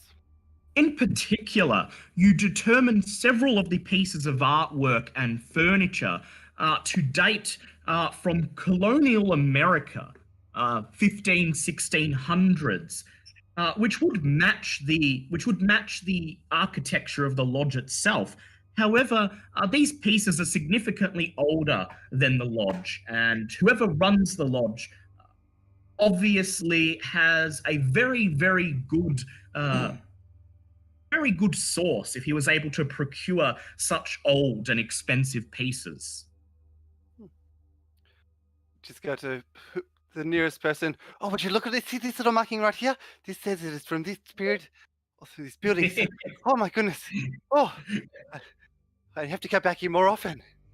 Waldo Disno just sort of laughs at you and he says, yes, but I don't think any of them would sell in a film sense. Oh, I These think they're people very like wrong there. moving They're very wrong. Okay, Jeff, Harvey. Yes. What would you like to do in the 20 or so minutes before your initiation? You're currently in the lounge. You can try to have a look in the dining room. You may head to the bar for a drink. I'll attempt to strike up a conversation with the silver-haired man. Yes, very well.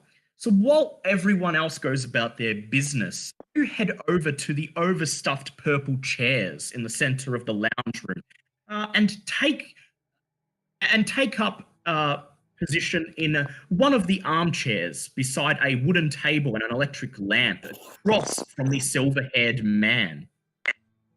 He immediately looks up at you and his eyes narrow and in a gravelly voice, he simply says, one of the new journeymen. Yes, Harvey Walters, Esquire. He says, lovely. You notice that he is not wearing a robe. Okay. He then holds out his hand and he says, Barry Pollard. Pleasure, sir. He says, I rarely have the chance to speak to the lower members, and quite frankly, I often consider it a waste of time. So, what do they think you're going to contribute to the Order? Well, I'm a professor of psychology, so naturally some insight into the world would be, well, I feel a positive boon to the club. This is indeed. I'm in something of academia myself. He strokes his bare chin. He says, I'm a headmaster of Hollingsgate Academy for Girls. Perhaps you've heard of it. Make an education, please. Okay. Hang on. Let's see. Alright. Yeah, that's a fail. The name exceeds me. He says, strange. And I thought we were known throughout Boston for our excellent discipline and our unparalleled excellence. He then smiles, a sort of sadistic smile, and he says, to be honest, I take quite a lot of pride in maintaining the discipline of my students. Make a psychology check, please. Okay, now here's where shit gets interesting. Alrighty. And that's a gonna wait. You can push it if you wish. Hang on. Wait, what's my thingy? God damn it. Sorry. Yeah, might as well push it. Otherwise, it's gonna be embarrassing. Oh, fuck! No, Go ahead. failed it.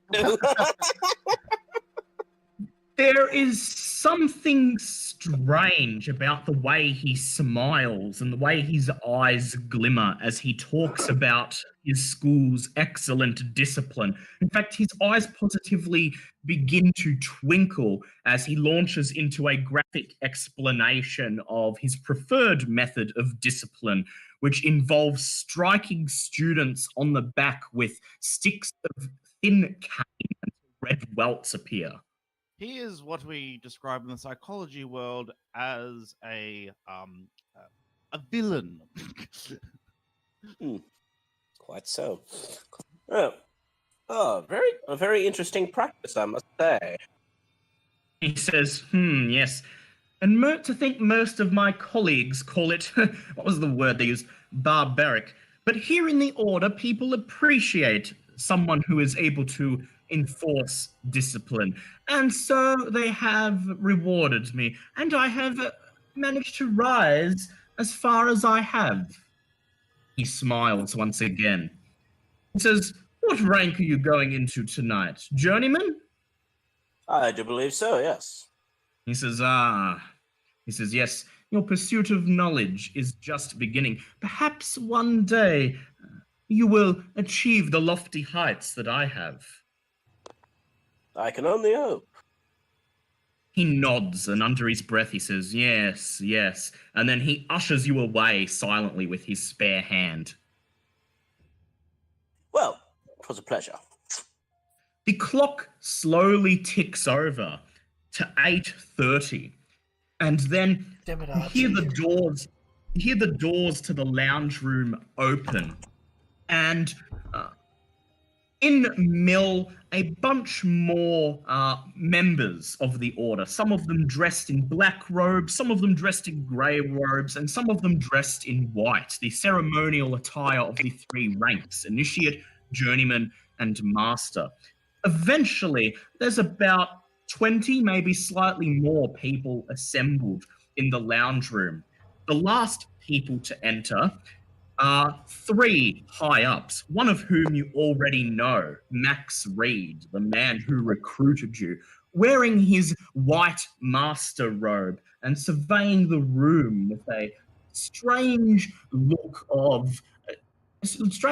that is a mixture of curiosity and is it fear written on his face? The other two are men you have not seen before. The first of them is a short black-haired man wearing gold-rimmed glasses, only about 5'1" tall. However, he seems to have made up for it in his girth, weighing at least 165 pounds. His meek face is slightly pudgy and entirely forgettable. Beside him stands another man you haven't seen, this one wearing a gold-trimmed white robe. A man standing at least 6 feet and weighing about 170 pounds. His hair is pale white and coming down past his shoulder, and his bony visage is aquiline, perhaps a little cunning. Max steps forward and he says, very well, Order members, you have. We shall begin the proceedings. If you would make your way to the meeting room upstairs. Meanwhile, tonight's initiates, if you would come over here, please.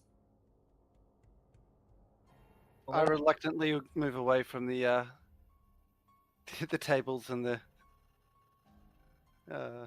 all the chairs that I've been keeping my eye on. I step forward as well.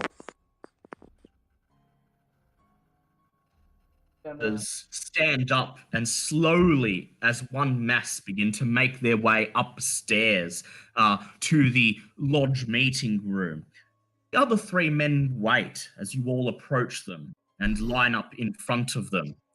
Max Reed fingers his military moustache with his index finger, while the short man simply stares at you, a strange look on his face. I would like, at this point, I would like Harvey to make a psychology check, please. Okay. Go, Harvey, go. Sorry. I'm gonna push that. Go, Harvey, go. God damn it! 46. The short, bespectacled man is looking at each of you, seemingly sizing you up, which is strange, as he doesn't have the look of a leader. The other man, the one with shoulder-length white hair, steps forward and he clears his throat. He says, welcome, initiates. My name is John Scott. I am the leader of the Order. I hold the rank of Noble Philosopher. He says, you may already be familiar with my assistants, Max Reed, he gestures towards Max, and Carl Stanford, he gestures towards the bespectacled man. He says, I'm glad you have decided to come tonight. I have been told that each of you has proven to be a valuable asset to the Order, and I look forward to seeing what you may provide in the future, and eventually one day perhaps working with each of you in turn. Ah, yes. Well, sorry, go on. As he... Yeah, go ahead. What do you say? Sorry. I'll all over myself. Continue. I need a drink. You got too excited there, Captain. Oh, I need my whiskey. Forward, as he steps forward, he begins to look at each and every one of you, closely staring you up and down. Harvey, make a psychology check, please. Okay. I'm just going to the bathroom. Oh. God damn it, 100! Oh. Would you like to push that? Alright, finally, 32. 32. Notice that as John Scott passes each of you, he looks at you up and down, and then rather than showing his face that would any look of anything that would suggest approval or disapproval, he instead turns and looks at the short bespectacled man, Carl Stanford, who then either nods or shakes his head, as if he is waiting for Carl's opinion on whether you would make a good addition to the Order. I would like all of you to please make spot hidden checks. Oh, okay. Maybe these Neolaphatep dice weren't so much of a good idea. They all look the same. That's a hard pass. That's a hard pass. We'll see if it's a group pass or not. Oh, that's a Fail. That's okay. It's a group pass. Yes, pass for me too. You can't help but notice as John Scott sizes you up that there is something strange about his face. His skin is coarse, pockmarked, and reddened, as if he suffers from a strange skin disease. Furthermore, his skin is leathery and wrinkled, almost dry, as if there is no moisture present in his face. Moisturize me.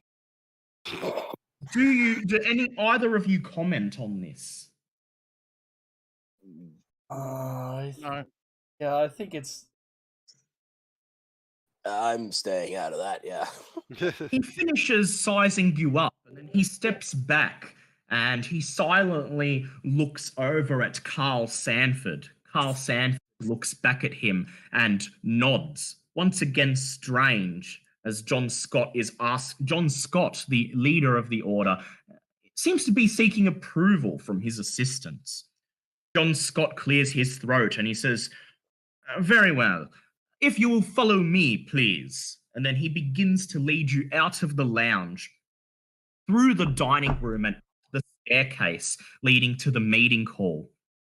When you reach the top of the staircase, he leads you down the hallway, and then instead of directing you into the meeting hall on the right, he moves to a small wooden door at the end, opens it, and gestures for you to enter. The placard on the door simply reads "Preparation Room." Red flag. But yes, I mean, You wish to enter. As you enter the room, John Scott, Carl Sanford, and Max follow you in. You notice immediately there are grey robes arranged on a long wooden bench, arranged hanging up against on top of a long wooden bench against the back wall, one for each of you.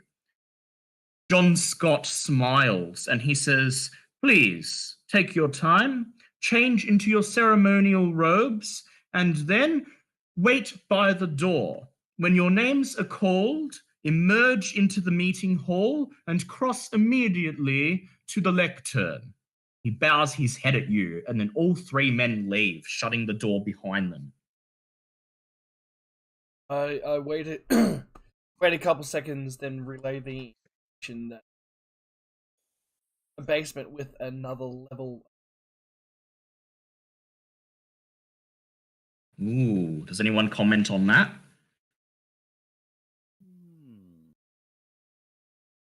Leave my Albert seems interested. Yeah, I'll keep my thoughts to myself for the moment. Mm. Yes. I see Disno is readying his tripod. Oh god. Okay. Do you change into your grey robes? Yes. Yes.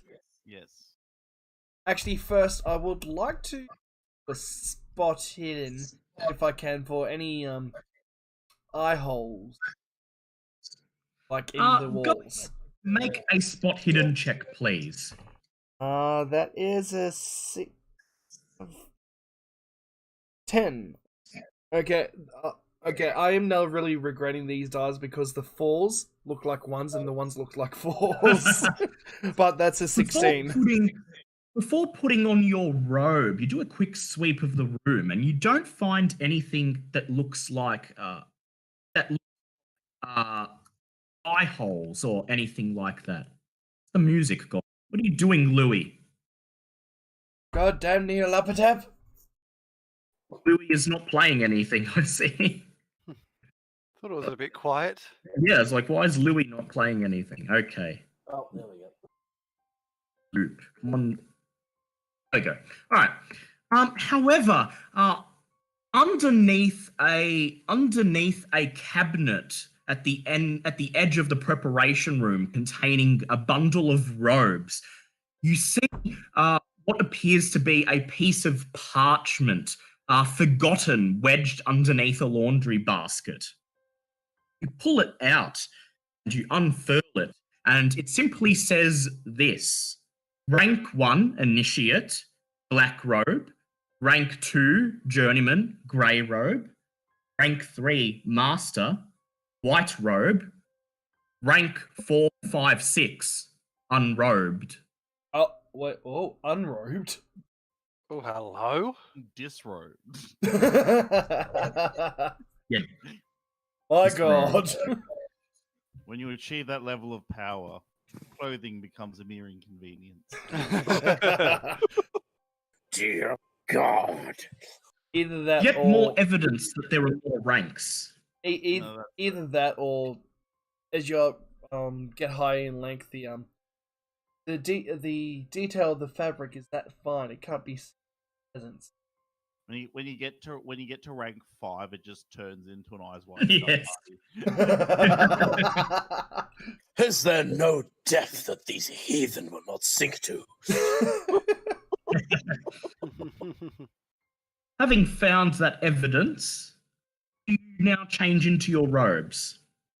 I would still like to do another spot hidden, but just around the room. Just around the room. Okay, make a spot hidden check.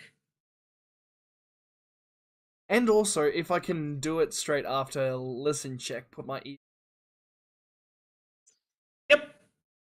All right, do a listen check instead. Oh. Let someone else. Okay. Yeah, do a listen check instead. Listen, that's a pass. Before putting on your robes, you press up against the doorway and listen. And you can hear voices coming from the meeting room. And you specifically hear what sounds like Max's voice saying, "And tonight the noble philosopher shall welcome into our number several new brothers who do their part to ensure that the stars become right and humanity is guided into a better future." Okay.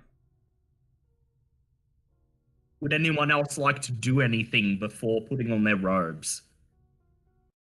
I think I'm good. I'm good. Right. How observed am I? How observed are you? You're currently all on your own in the preparation room. All right, I'll just like to snap together my my latest version of the pump assault weapon and hide it under my robes. Very well. I would like you to make a sleight of hand check, please. Sleight of hand. Okay, cool.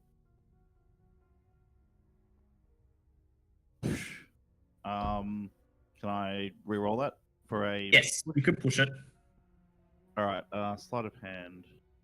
Sorry, just checking whether I actually have this. It should be third. I think it's. Is it 30? No, it's 10.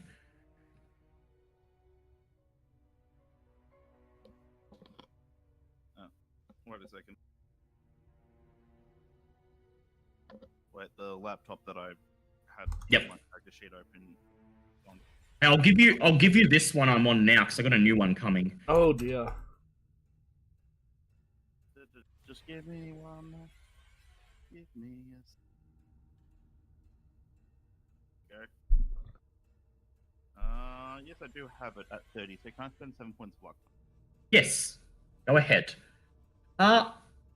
You put on your robes and then you put together your makeshift weapon and place it under the robes, trying your best to ensure the bulge is not visible to anyone observing you. Waldo Dinzo, what would you like to do with your tripod? Oh, he's gone. Okay. Meanwhile, Waldo Dinzo is going to use sleight of hand to try to de-extend his tripod legs and carry it in his robes. He's going to push that. Yeah. Aldo Dinzo, in the process of attempting to fit his tripod into his robes, tears open the side of his robe and very obviously damages it. Someone is bound to notice that Disno's robe has been torn. Do the rest of you put on your robes, or are you going to try to smuggle anything in them? Put on the robe. Well, You can put your handguns in them, and you're allowed to have your sword. Yep. The only thing I would need is smuggling dark check, but that wouldn't take much to conceal. Yep. If there's anything you wish to conceal on... Yeah, no, that doesn't need a sleight of hand check. Only bulky objects do. And I believe that Edward has permission to have his musket and his sword, so he doesn't have to conceal them. Waldo has torn his robe. He's got his tripod inside, but the side of his robe is torn and is very noticeable. Just the same, all put your robes on, and then you assemble by the door and you wait. And then, a few minutes later, one by one, you are called out into the meeting room. The meeting room takes up most of the second floor. Here is where the Order conducts its business and carries out its initiations. The seats along the north and south walls are for the members. There are rows of seats, each row raised slightly higher than the next, very much like theatre seats. The two daces along the east wall are slightly raised platforms for lodge officers. The altar is 3 feet square, 2.5 feet tall, and is made of wood. A padded kneeling rail extends along the bottom of its eastern side. The floor is polished wood and the walls are panelled. Constellations of tiny electric lights decorate the black painted ceiling. The floor to ceiling drape that covers the wall behind the noble philosopher's lectern is a brilliant scarlet velvet. You've never seen behind this scarlet velvet curtain. Indeed, you're not even sure if there is anything behind it. All of the members, dressed in a variety of colours of robes, some of them unrobed, are seated, waiting for you, as you begin to make your way up to the noble philosopher's lectern in single file. There, John Scott, in his white robe with gold trim, presides over you, with Carl Sanford and Max Reed standing on either side of him. He looks at you, each in turn, and then he clears his throat, and he says, "Brothers, we have gathered here today to welcome 5 more into our circle, 5 more who have already proven their worthiness to our order, have proven that they have what it takes to guide humanity down the right path and to an enlightened future." Everyone is silent. He clears his throat again, and then he taps a ivory black cane stick on the floor. And he says, "Very well, initiates, you are here tonight as you are advancing to the rank of journeyman. Your work for the Order has proved fruitful and useful, and we are ready to welcome you officially and truly into our brotherhood." He says, "I will ask you to each repeat a vow and to state what you intend to offer to our fine order. And then we shall all state the communal vows of the order, and your initiation will be complete." Clears his throat a third time, and then he simply waits. Short man, Carl Stanford, steps forward and points to one of you. He turns to that person, Wallace, and he says, "You, state your name." I am William W. Wallace. He says, "Very well, William." Wilbur W. Wallace. There. He says, "Very well, Wilbur. What do you add to our fine order?" My understanding of science and my inventions, both scientific and practical, shall help illuminate the way of the Order. As you say this, Max Reed leans forward and he begins to whisper something into John Scott's ear. John's eyes lighten up widen immediately, and he looks at you and he says, I hear you have gazed upon Sothogua. Oh, yes, briefly. He says, and what insights were granted to you? Was I given a spell? No. No, I'm the No, only you one who weren't. has the spell. Yeah. No, I go, Who mad? You oh, didn't well, go mad. I said, well, I was able to gaze upon it without it affecting my sanity so far, so I believe I was given the insight of fortitude. John Scott turns and he looks at Carl Sanford. Carl Sanford nods silently, and then John Scott turns to Max and says, write his name down on the list. He then turns to the next of you, in this case, Edward Rivers. He says, you, state your name. Why, I am Edward Rivers. He says, and what do you bring to our order? My extensive knowledge of all things antiques, particularly, as you can see by my fabulous outfit, the Civil Warrior. He looks at you. He turns to Carl Sanford, who quickly shakes his head. Then he turns back to you. He says, very well, we shall see what comes of this. He turns to the next person, who is Harvey. He says, you, state your name. Harvey Walters, professor of psychology. He says, oh, an academic. And what do you bring to our order? Oh, the insight of knowledge and the pursuit of it. He frowns. He turns to Carl Sanford, who just stares back at him, pensive. He turns to Max and he says, maybe. Moves on to the next person, Christopher. He says, state your name. Hi, Captain Christopher Jones. He says, and your contribution to our order will be? My ship. And the forever exploring the unknowns of the sea. He says, He turns to Carl Sanford. Carl Sanford shrugs. He turns once again to Max and says, maybe. And then he moves to the last person, Waldo Dinzo, and asks him for his name. Waldo Dinzo says, Waldo Dinzo at your service, animator and filmmaker. He says, and your contribution would be, well, I'm going to make films. I figure if the order ever wants some publicity, I'm the man to do it. John Scott frowns. He turns to Carl Sanford, who immediately shakes his head.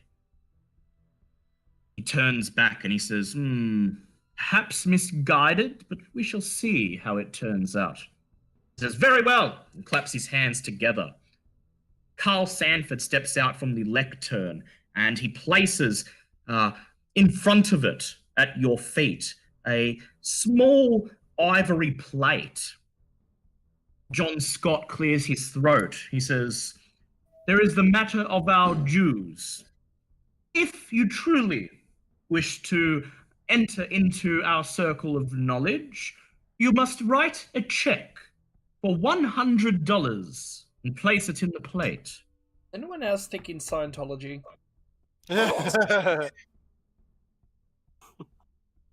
He says, keep in mind, this is merely a voluntary donation, but the order looks favorably upon those who do make it. I would like Harvey to make a psychology check, please. Okay.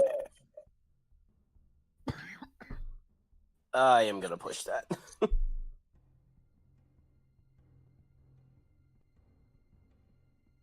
All right, 38.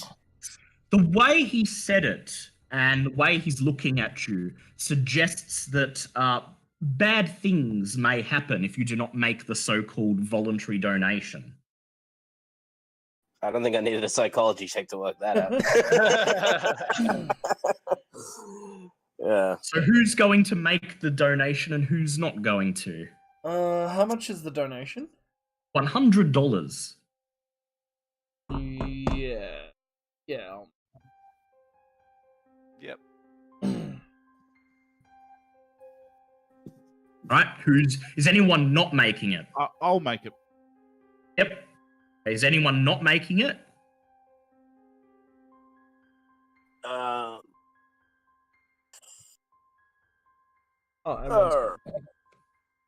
Okay. If you make the donation, subtract $100 as you write checks and place them in the ivory plate. As you do this, you notice Waldo Dinzo fidgeting and eyeing the plate with contempt on his face. And at no point do you see put a check into the plate. John Scott notices this. Gives a strange look of contemplation to Waldo. Waldo merely shrugs. John Scott claps his hands and he says, "Very well. If you would repeat the vow of the journeyman after me." He says, "I am being initiated into a brotherhood." Do you repeat? okay. Is this the time where we say we actually repeat, or you want us to repeat? Yes, you actually repeat. Okay, so I am I am being being initiated into a brotherhood.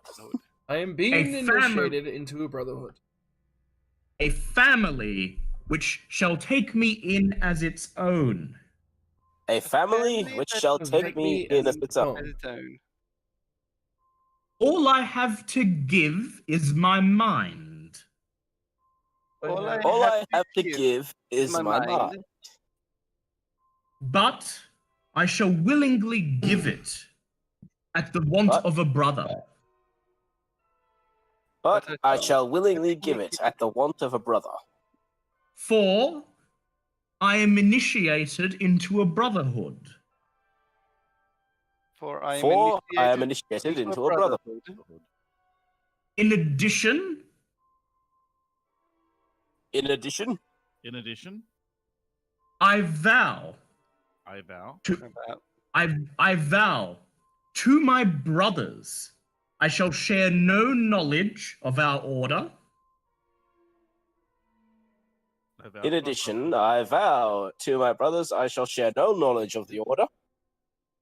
And I shall keep such knowledge from the hands of the unworthy. And I shall keep my knowledge from the hands of the unworthy. Until the stars are right.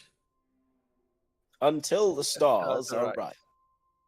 He then bows his head, and to himself, he simply repeats the phrase, "When the stars are right."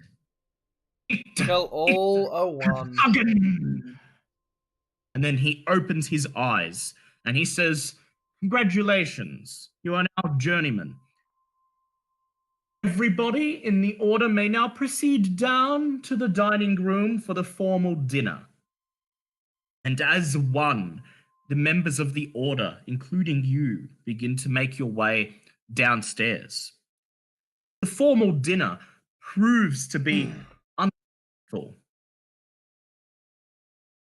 People barely talk to you, as you are sequestered away from everyone else who eats at a communal table. Instead, you are placed on a table of your own at the very front of the room, and you feel somewhat uncomfortable, even though the food is well prepared and delicious. There's something strange as the rest of the order simply stare at you and contemplate you for the rest of the night. It's almost as if you were being placed on display. Then, no sooner is the meal done when John Scott stands up, taps his glass with a piece of cutlery, and dismisses the order from the lodge. Oh, You were escorted did out. no one get served the stew? not yet.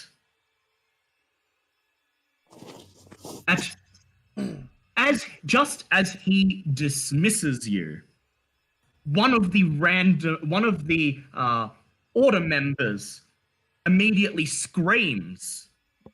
John Scott looks at him, disturbed, and he says, "What? What is it? Why do you disturb the proceedings?" The member steps forward and he holds up his bowl and he says, There is a bone in my stew. There is a collective gasp that goes through the room. We're just there John's... like, oh no, who could have done that? Sorry. John Scott merely stands where he is. He simply remains in his spot while Carl Sanford and Max get up from their seats. They walk over and they examine the bowl. They silently make their way back to John Scott. They whisper something in his ear. He frowns and he says, It appears that our order has enemies. He says, very well. We may be in danger. He claps his hands. He says, you are dismissed as of now, but furthermore, no member below master rank shall be seen in the lodge for at least 2 weeks. He says, we have much to discuss. He says, this is a very disconcerting matter. He then picks up the bowl, complete with the bone, and silently walks out of the dining room, followed by his 2 assistants. You were escorted out of the dining room and out of the lodge by a couple master rank members, including Officer Mason, the police officer who was just initiated tonight. As he explains in secret while you are being inducted into your own rank, he smiles and he says, well, that was certainly an end to a fine evening. He says, well, you'd best make yourselves clear and don't be seen here for the next few weeks. We wouldn't want anyone to get in trouble or put in any unnecessary danger, he says as he shuts the door behind you. Make your way back to the parking lot, climb into your cars, and drive home for the night. Okay, so you have been initiated, and you have sabotaged the stew, which has led to the lodge being made off limits for most members, meaning if you do return, there will be less people there and more chance for you to sneak around undetected. Huzzah! But as a consequence, as anyone below master rank is now not allowed there for 2 weeks, being spotted there at all will now instantly raise alarm bells. Shit. The next day, just before lunchtime, at about 11:30, you all meet on the deck of the Mayflower 2, Christopher's ship. You seat yourselves... Mighty fine vessel. Do you have anything to say to that, Christopher? Sorry, what was that? He said, a mighty fine vessel. Aye, just slap her on the wood. You can fit so many barnacles here. Oh, you have to give me a tour when our friend arrives. I just start gulping my whiskey. You seat yourselves around the small whitewood picnic table on the deck of the boat, just taking in the early afternoon air and the freshness of the sea, listening to the waves lap against the boat. And then you see her, Vera Delacroix, her red hair clearly visible in the daylight, wearing a rather nice form-fitting red polka dot flapper dress. She looks up at the boat and she waves at you all as she begins to climb the ladder up onto the deck. Be still, my beating heart. Does anyone help her onto the ship? Yes. Oh, yes. Welcome aboard the Mayflower, my dear. Christopher and Edward, what are your dex ratings? 60. Actually 70. All right. Christopher, you both stand up out of your seats and make your way to the head of the ladder. However, Christopher gets there first, and as Vera's red locks appear over the side of the ship, he reaches out his hand. She blushes as she grabs hold of his hand, and he helps her over the side onto the ship deck. She stands there for a moment, taking in the ship before her, and then she says, "Well, I do declare this is a rather nice vessel you've got here." A lot of people have been saying that recently, and just fruit man. He said he's going to take us on a private tour. Oh God! No! She says, "I do not have sea legs, as you would say, but I do see that you have done well for yourself." "Very well, we have business to discuss." The three of you make your way back to the table and take your seats. As you get there, Edward, you pull out a seat next to you for Vera. She looks at you, smiles, and then takes her seat. She folds her arms, crosses her legs, and looks at each and every one of you. She then reaches into her handbag, pulls out a cigarette, lights, and purses it between her lips. She takes a puff, and she says, "So, you got initiated last night." I seem so. "I heard, based on people who live in that neighborhood, that it was quite the quiet affair." Yes, that's Emo Bone getting. She looks at you and she says, "What?" Yeah, yes. Apparently, the Order has some enemies and put a femur in one food. She says, "You mean a human bone?" Yes, my lady. "How odd." She immediately pulls out a notepad from her handbag and begins scribbling something down. She says, "Well, that is certainly more than I was hoping for. I should be able to get my editor to sign off on an investigation based on that alone." She says, "So this bone was found in the stew. And what happened? Did they close down the lodge for the night, or?" Pardon me. Yes, they got everyone to leave, and they've blocked off the lodge for at least 2 weeks for what was it? Masters and. And let's just say any of She us says, planning "So." to venture there will be earning our compensation. She says, "So, you mean to say that the rank and file are no longer going to be there?" No, it's going to be fairly empty, but you have to make sure you don't get caught.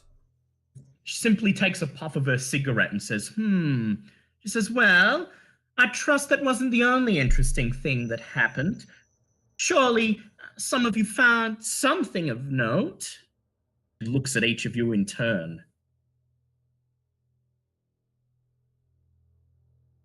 Well, you found the evidence of both the basement and the fact that there are more than 3 ranks. Oh yeah, that's right.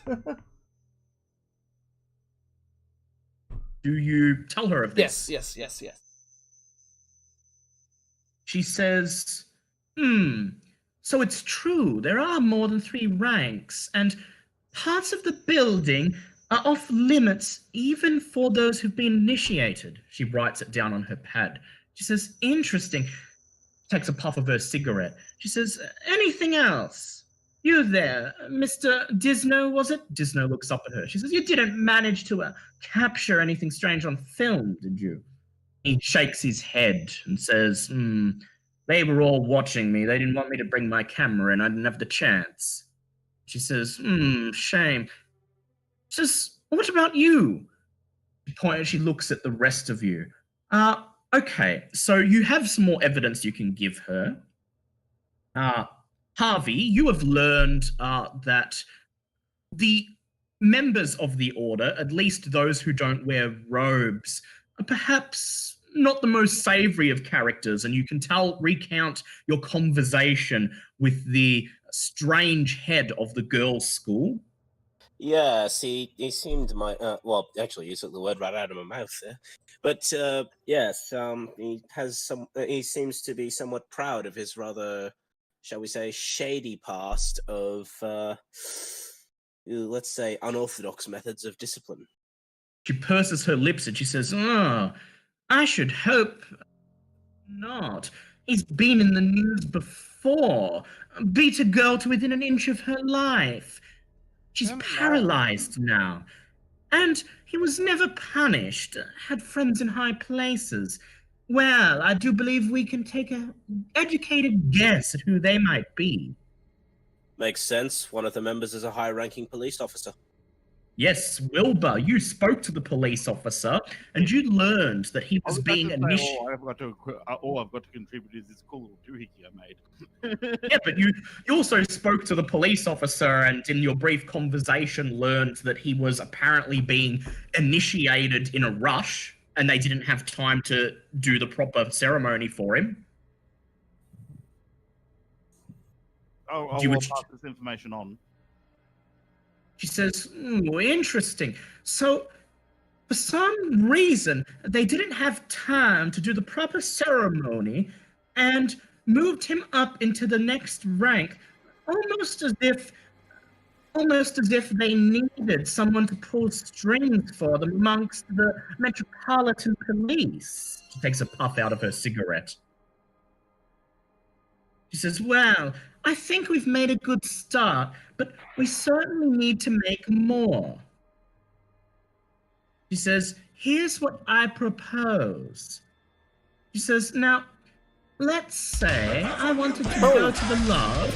Hold on a second, Dale. We are getting raided by Tales of Pesh. Welcome, Tales of Pesh, as always. How are you going? And welcome, Raiders raiding party of 7. I hope your D&D was really good today, and once again, thank you so very much. If you're new to the channel, don't forget to hit that follow button, and please enjoy episode 3 of Cult of Cthulhu. Proceed, Dale. Takes a puff of her cigarette, and she says, "Well, I think there's one way we can get to the bottom of this." She looks around. She's silent for a few moments, and then she says, "What would you say to all of us going and having a little look and see tonight?" I recommend that, but being the restrictions, we'd definitely have to be very careful. She says, "Well, I would imagine a building like that, there's not just one way in." Oh, yeah. I'm so smart. Yeah. You informed her that you unbarred the back entrance. Yes, I can't believe I forgot about that. Yes, I informed that the staff entrance is unbarred. She smiled. And the staff are rather easily persuaded with weapons checks. Okay. She smiled. Keith, you're sounding very robotic. It's okay. We'll just bear with him. It's okay. We can fully understand. I can hear him. Yeah, no. We can fully understand. Yeah, it's fully understand. That's okay. We can fully understand. It's just robotic. It's not M1 robotic. Yeah. She nods and winks, and she says, "Well then, it looks like it's all fallen into place. I'll go in. I'll come with you. So you have to look after little old me, but don't worry. I've got a keen eye, and I can sniff out a story if need be." She says, "You men can all keep me safe, keep us out of trouble, and you," she points at Waldo Disno, "make sure you've got some film in that there camera, and whatever goings on are going on in that lodge, we're gonna catch them on film." Is he back? Okay, yeah, he's still muted. Yeah.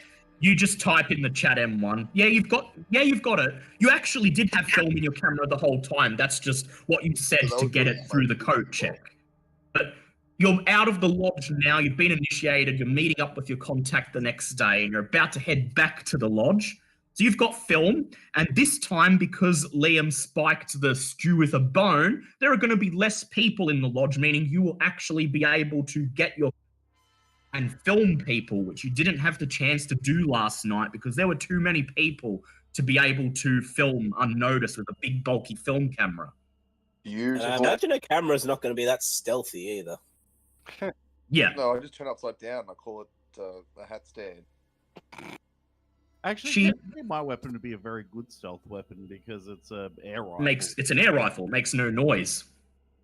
She finishes her cigarette and then she sticks the butt in an ashtray in front of her and she stands up, brushes a red lock out of her face and she says, "Very well then, you do what you have to do. I'm going to check in with my editor, see if he can sign off on, give me the official green light to investigate this. And I'll meet you at the lodge, let's say 6:30.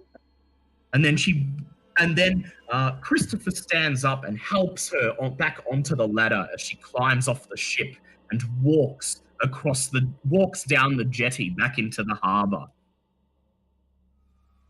Okay, you have a plan? Is there anything you would like to do before you go to the lodge? Let's look over at the captain and go, "So is it time for that tour?"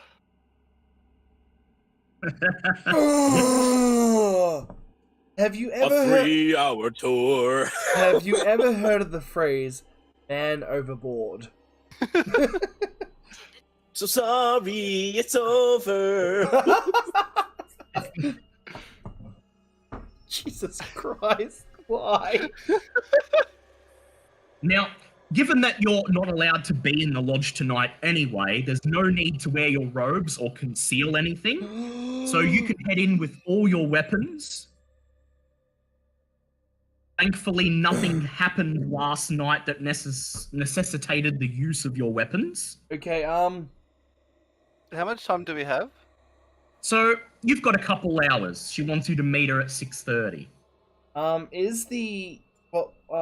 when we were changing into the robes, were there robes for the other members, like higher members? There was white robes for the master. You didn't take any because you didn't think to, but they would presumably still be there. So if you could make your way upstairs to the preparation room, you could put them on. That might. Good thinking. Yeah. And then you would have to conceal your stuff. But since you did it successfully before, I'll just say you can conceal your stuff in your robes without rolling. Oh, thank you. So is there anything that anyone would like to do before you head to the lodge? You may visit the library now that you know a bit more, such as the names of the leader. There might be more information to turn up.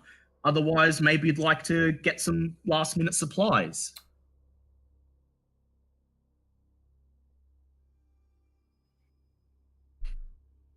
I was thinking library. Yeah, the library people. People can... All right, so you're all going to go to the library, see what you can scrounge up. I'm going to go to my workshop. Very well. You can go to your workshop, while the rest of you go to the library. Oh no, they can go to the library. They can go. Oh, where are you going? I'm just thinking, because you said supplies. What kind of supplies? Well, you're in Boston. You can go buy whatever you want or think you might need. Yeah, that's what I'm having to think. Well, they do the library. Just come back to me. Yep. Okay. So Clark, Harvey, and Edward, you clamber once again into Clark Kemp's car, and he drives you downtown to the library, the same one you were at yesterday. In the broad daylight, the building looks far less imposing. In fact, the gargoyles and twisted trees and wrought iron fences look a bit more artistic than sinister in the bright sunlight. Park in the car park and make your way over to the wooden doors and push them open, once again stepping into the vast hall of bookshelves, which is much busier today. There are several patrons reading quietly at tables, milling through the shelves, and at least 2 or 3 librarians on duty who would be more than willing to help you if you have trouble finding anything. I would like 2 of you to make library use checks and 1 of you to make a spot hidden check. So choose who's going to do that. I'll be doing library use. Yeah, I do believe I have the Library use? Hang on. Yeah, I've got library proficiency as well, so I'll make the other one. Meanwhile, Waldo's doing spot hidden and he's passed. So you 2 do library use. Yes, you can push it. Yep. I got a 38. That is a hard pass. Very well. First of all, as you head into the shelves and begin pulling out books and browsing the contents to see if you can find anything familiar, Waldo Disno takes a seat in the reading lounge at the front, and he picks up today's newspaper and begins to flip through it. And then, Waldo Disno, you notice on page 3, in the bottom right-hand corner, a strange advertisement with a familiar name on it. You quickly call the other 2 over and show it to them. Hey, come here. Hey, listen. You hold out the newspaper and point to the ad. It reads, "Motivate your employees, inspire yourself. Look to the future." And Carl Stanford this week present B. Ramsdale Brown, Profits in Your Own Backyard. We are the businessman's friend. Meeting and coffee every Monday morning, 50 cents. The grillers are on us. 320 Back Bay Lane, 7:30 a.m. sharp. You recognize the name Carl Stanford as the short, bespectacled man from your initiation last night.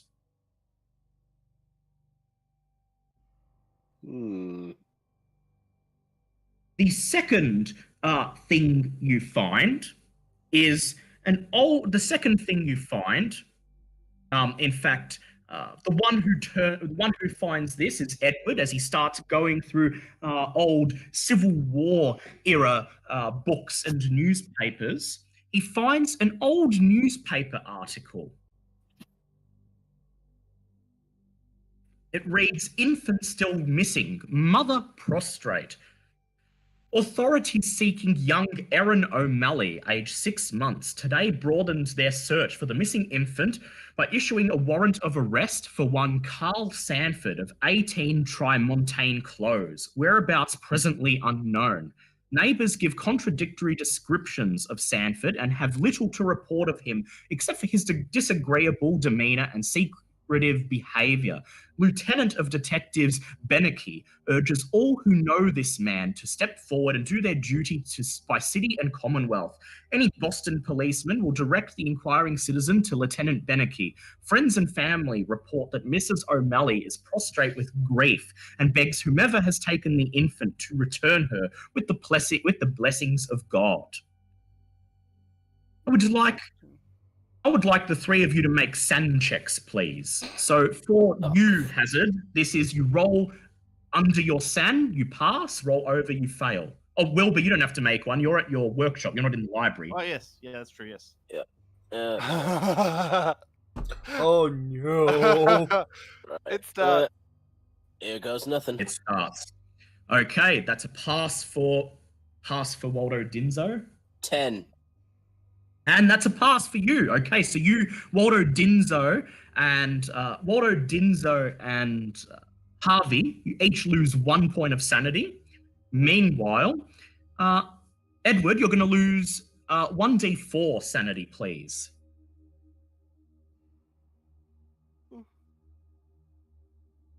Could have been worse. As you look over the article, strange feeling sets over you. You are certain that this is the same Carl Stanford that you met last night, even though the name is spelt differently. Except this article is over 100 years old. The implications of this are profoundly unsettling. Finally, Harvey, you find one thing. Let me just check. Yes. You find a feature article from 20 years ago which discusses notorious local witches of the 17th and 18th centuries. We pop up that handout. It reads, Boston witches recalled by historian continued. These benighted individuals seemed to their fellow colonists to be hostile to the very tenets of Christianity, and transcripts from the era of the witch trials document their confidence in their own dark powers. Though they were often put on trial, an alarmed citizenry sometimes rose up against them without the benefit of lawful arrest or trial, as happened to the Cambridge area warlock John Scott in 1721. Scott was attacked and captured, found guilty of witchcraft by acclamation, burned alive in an enormous bonfire, and buried in an unmarked, unhallowed grave, all on the same day before 7 o'clock in the evening. Neighbours swore he had created monsters and brought the dead to life in secret caverns located on his farm. His farm would be fascinating to explore, but unfortunately, its precise location has been lost for centuries. Do you have any comments to make on this? The burning part sounds familiar. As does the name. John Scott, who you met last night. So far, both him and Carl Stanford have shown up in these articles of strange happenings. I would now like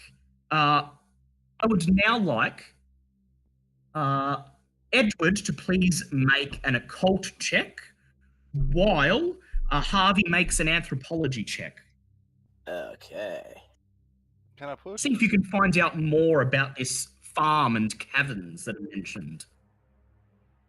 Alright. And yeah, you can put. Yeah. 12. I got that. Oh, no need to push it. He did it. He did it with his anthropology. Oh, good. There you go. You're interested about this mention of secret caverns, and so you spend another hour or so in the library, digging through plenty of books that look promising, old anthropological and occult texts, until you find one dated in the 17th century. You pull it out and read it as a group. This is a book stuck in an out-of-way place among the shelves for colonial Massachusetts. It is a slim volume written in longhand with no title on the spine.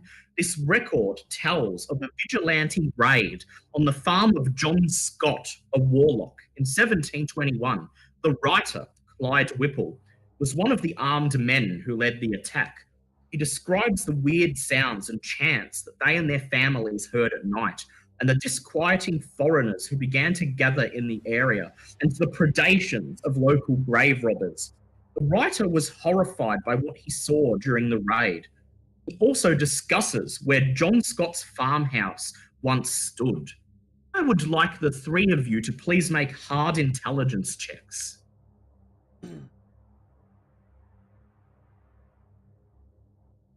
Hard hazard means you roll under half, by the way. That's just a pass. Yeah.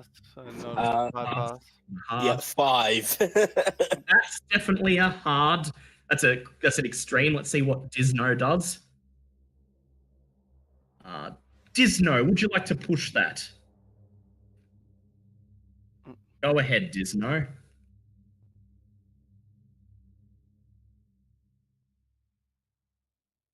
All right, it's a fail for Disno, but that's a pass for Edward. So altogether, a group pass. You look over the text and where it describes the old farm and catacombs of John Scott to be, and then you realise that the Order's Lodge Hall was built almost exactly where the farmhouse once stood and was once burnt down. I'd like the three of you to make sand checks, please. Yeah, I was gonna. Oh, I was wondering who that FEMA belonged to. Yep. I'm gonna push that. You can't push sand checks, unfortunately.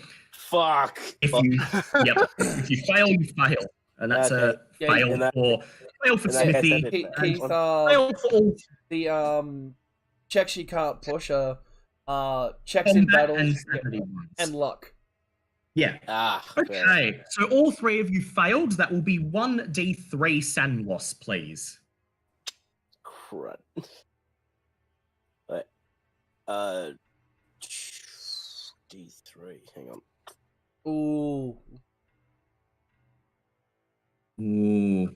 So you feel a feeling of apprehension fall over you as you realize that the Order's Lodge stands on the site of what was once a warlock's farmhouse, and that John Scott and Carl Sanford, both men that you met last night, may indeed be these warlocks.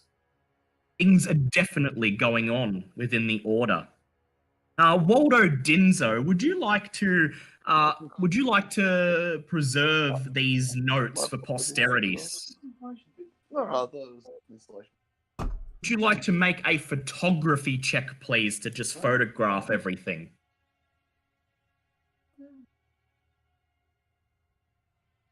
No, I'm just waiting. Shit. Have a word. No, 3. It said, do not take more than 3. I'll just take 3. Pretty water. More water sins. Because I know I'll be, like, at the moment, I've got all my water weight that's just started going everywhere. It's just not coming out. Lovely. That sounds like you're in a very pleasant lovely, situation in doesn't one. Waldo Dinzo, would you like to make a photography check to just snap photos of all of these notes that everyone has found, including basically everything that incriminates the Order and its leaders? All right, I will roll for you. Luck. And would you like to spend 1 luck, Dinzo? Go down to 54 luck. And Dinzo pulls out his little camera, like what a journalist would have. Yeah, go for it.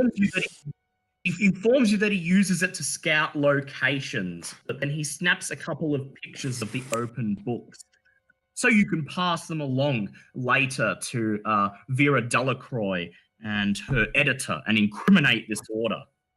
Meanwhile, Wilbur, you have travelled to your workshop, a short distance away from the Boston Harbor. What do you do there? Okay, so first things first is I'm going to take my the invention I made absentmindedly last night, and I'm going to try and improve on it. Trying different levels of gelatin and other thickeners to add distance and stickiness. Yep, make a hard mechanical... Yep. Oh, hard mechanics. Sorry, I'd like you to do 2 things first. Yes. I'd like you to make a hard mechanical repair check. Go ahead and do that. Control C. Diddly diddly dee. Diddly diddly do. Ooh. Yeah, I'll spend 2 points of luck on that. Yep. I would now like you to do a chemistry check. Actually, I have this. Ha! Oh, can I push that? Yes, you can. Yeah, critical success. Okay. You sit there with your air rifle. It can now fire solids and liquids, but you spend the next several hours tinkering with it, trying different volumes and consistencies of liquids. You even combine several liquids together, trying to find the exact chemical formula for a liquid that is just thick enough to do damage when it's fired at a high velocity, but thin enough to not not interfere with the flow of air and projectiles through the weapon and barrel. In fact, you manage to mix together several gelatins and other chemicals to make a concoction of your own, which, when fired, does considerably more damage than a standard air rifle pellet would do. And as long as you remember to mix it every time you wish to use it and have a spare bottle of it ready to go, this will allow your air rifle to deal an extra 1d6 damage. Nice. Make sure you note that down. Plus 1d6 if using special concoction. And that's the fire. They're the fire rounds, yeah? Or is that just the standard air rifle? A standard projectile with your air rifle, it's its normal damage. Then If you're fire rounds.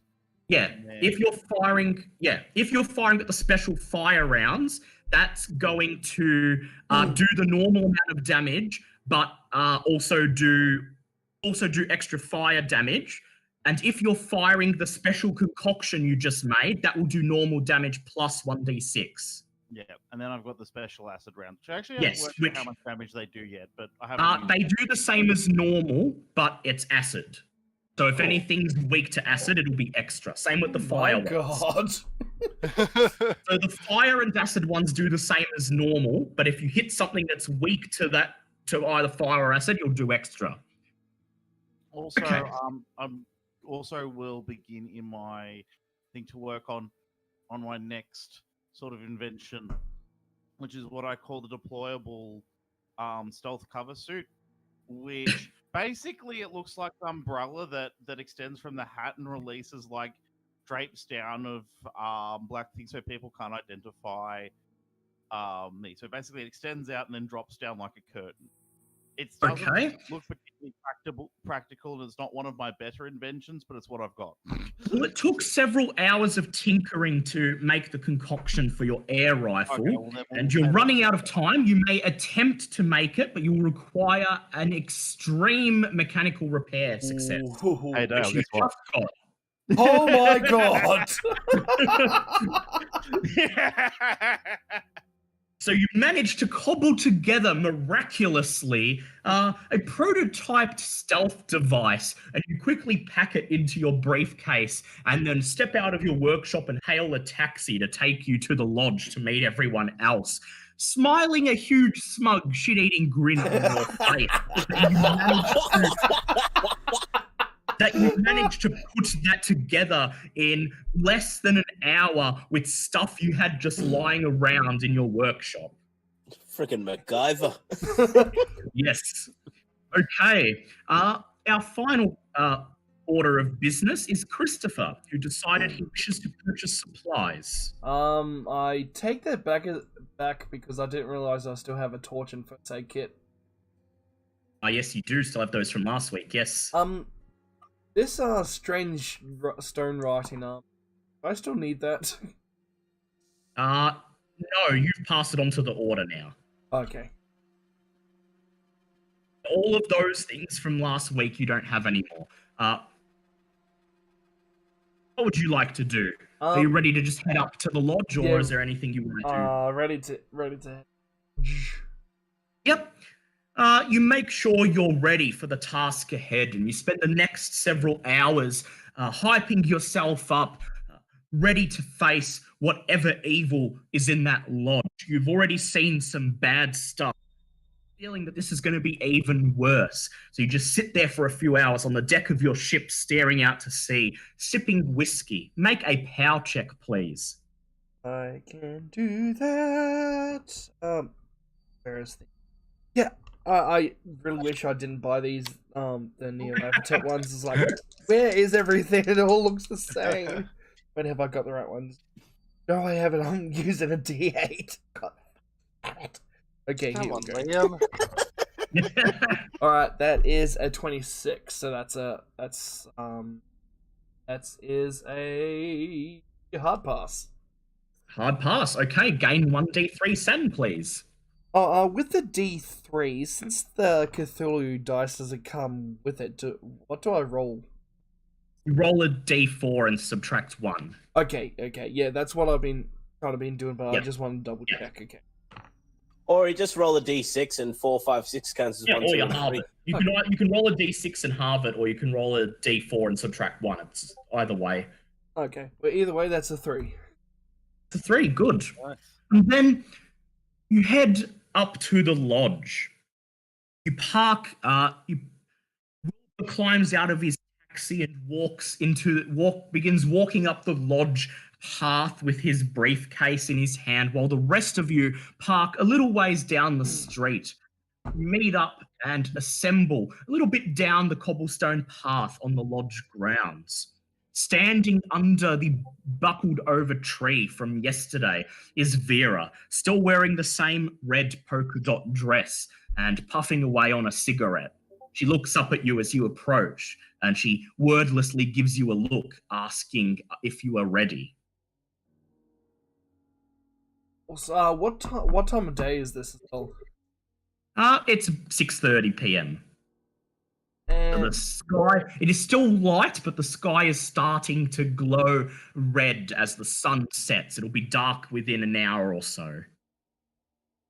that plan. Go and do the create mist. Mist appearing at that time of day would.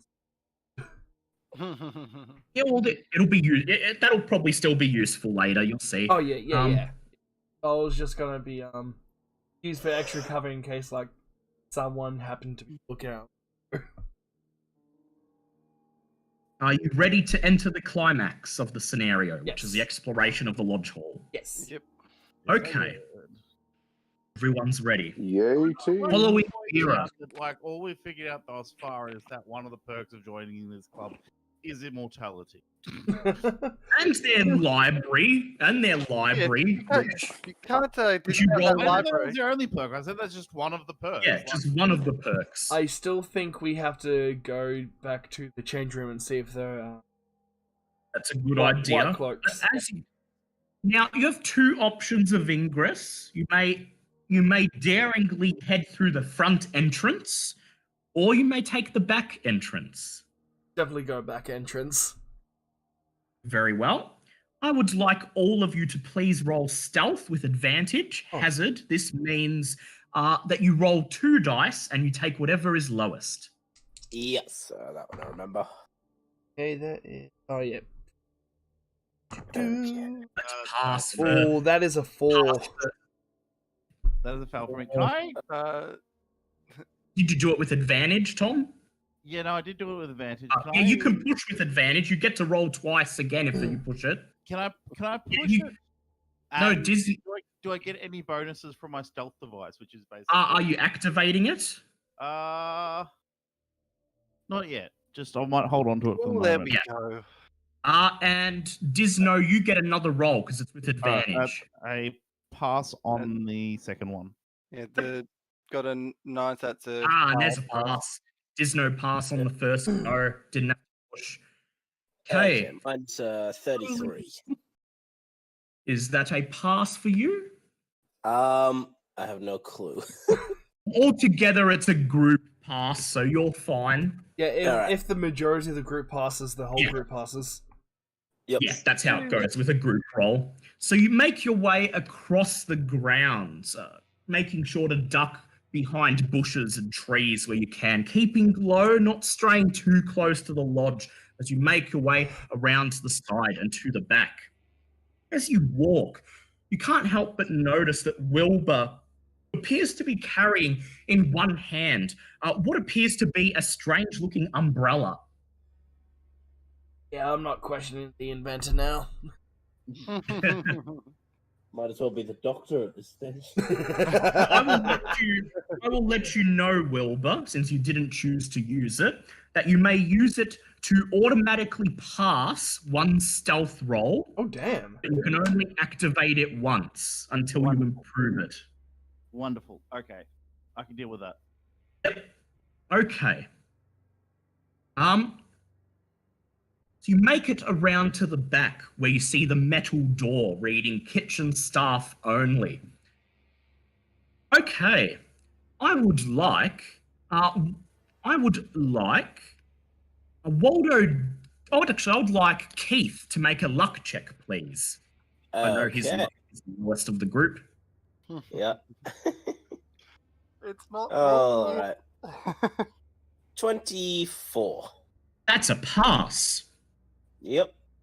Okay, so Harvey, you step forward and you grab the handle of the door and you turn it and push it, and somehow, luckily, it has not been rebarred Oh, good.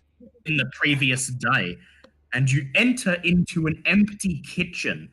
You quickly check and you see that the wooden bar is still underneath the cabinet where it was placed the night before. Good. Okay, you've entered the kitchen. The kitchen appears to be deserted, and you can't hear any voices or movement coming from the lounge outside and down the end of the hallway.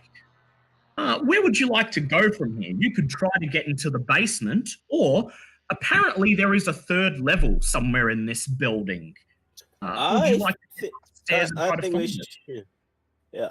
I say we should go to that preparation room and see if there's any of those robes left. Yeah. Yes, good idea. Okay, is everyone in agreement with that plan to get upstairs to the preparation room? Yep. Vera looks around, and as you step out into the hallway, she withdraws from her jacket a camera and begins taking photos of everything, muttering under her breath. Well, something's definitely going on here. Okay, I've got a question about her. Yep. What's the size of her bust? Um,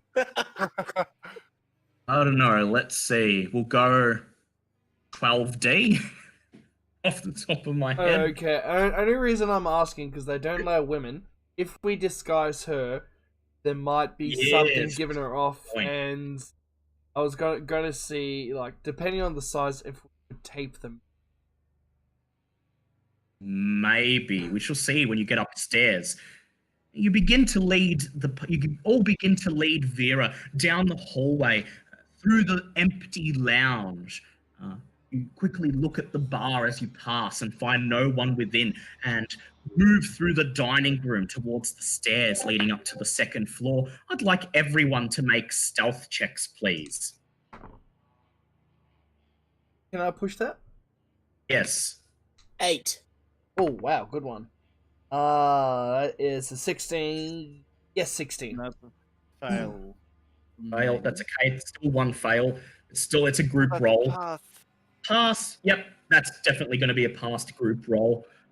Make your way upstairs. As you pass through the dining room, you can't help but notice that all of the plates, pieces of cutlery and crockery are still arranged on the tables after last night's formal dinner.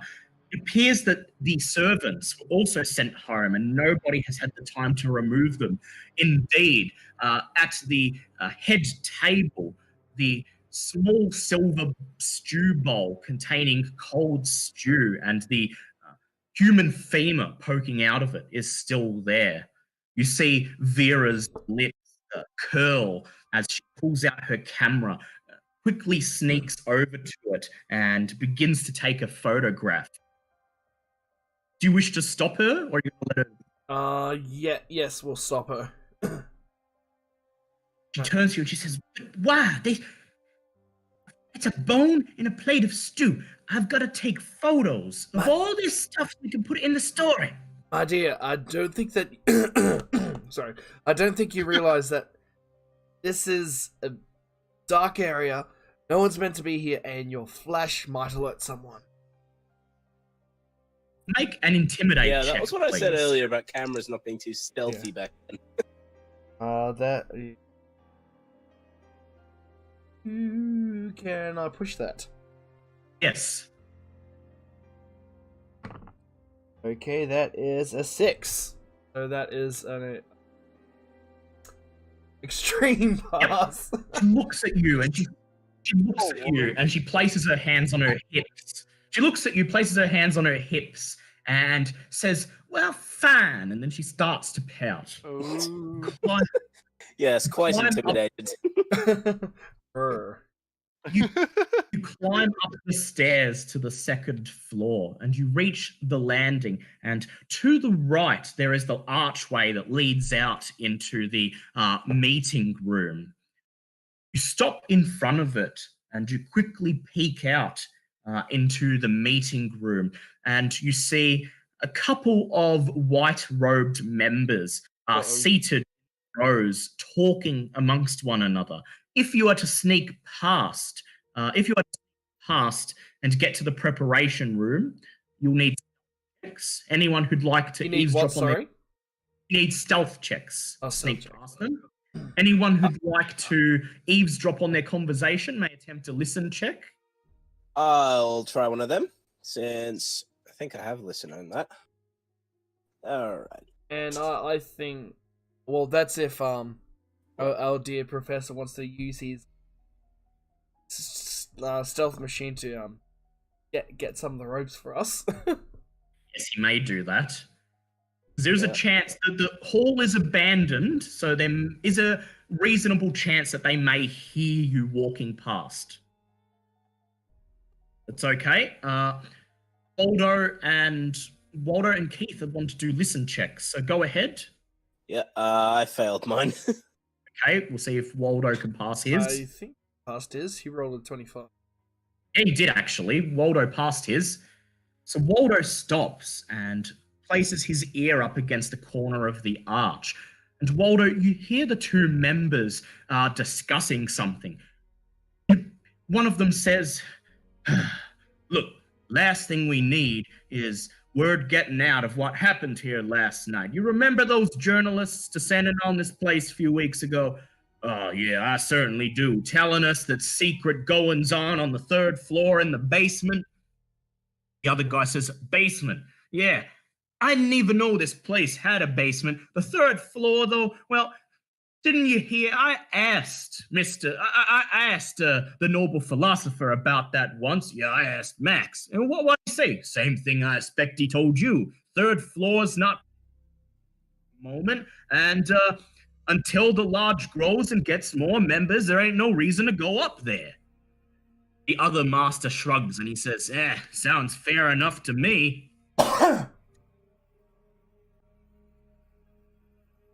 Aldo Dinzo turns around and he whispers, informing you that even the master rank people are told that they're aware of the existence of a third floor, but are told that it is still under construction and not to be used until the order grows, and as such, they have no reason to go up there. Not very keen on order, are they? Okay, how would we like to get to the preparation room?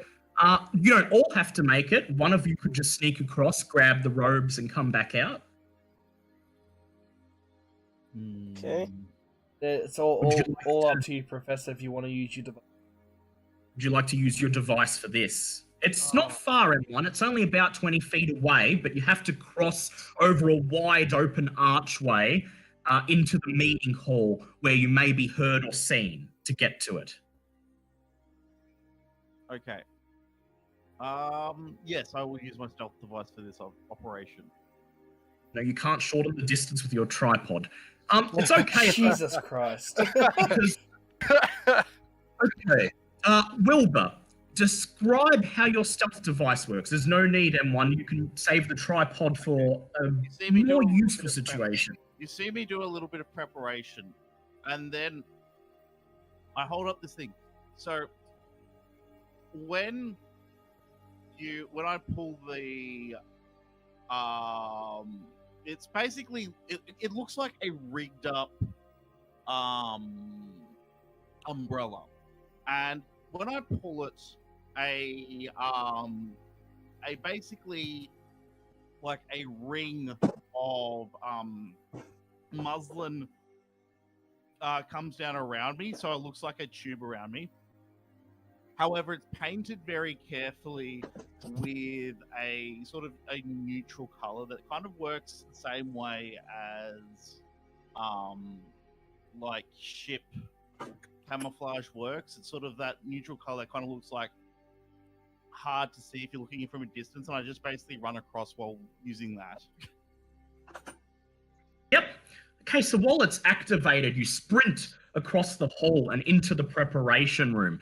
You make your way over to the cabinet where bundles of cleanly washed robes are laid out. And bundle up 6 white robes, fold them over your hand, and then before the device's effect expires, exit out of the preparation room and make your way back to the stair landing. You blink back into view the moment you reach the rest of your group, and you hand out 1 white robe to each of them. I would like you to make a luck check, please. What?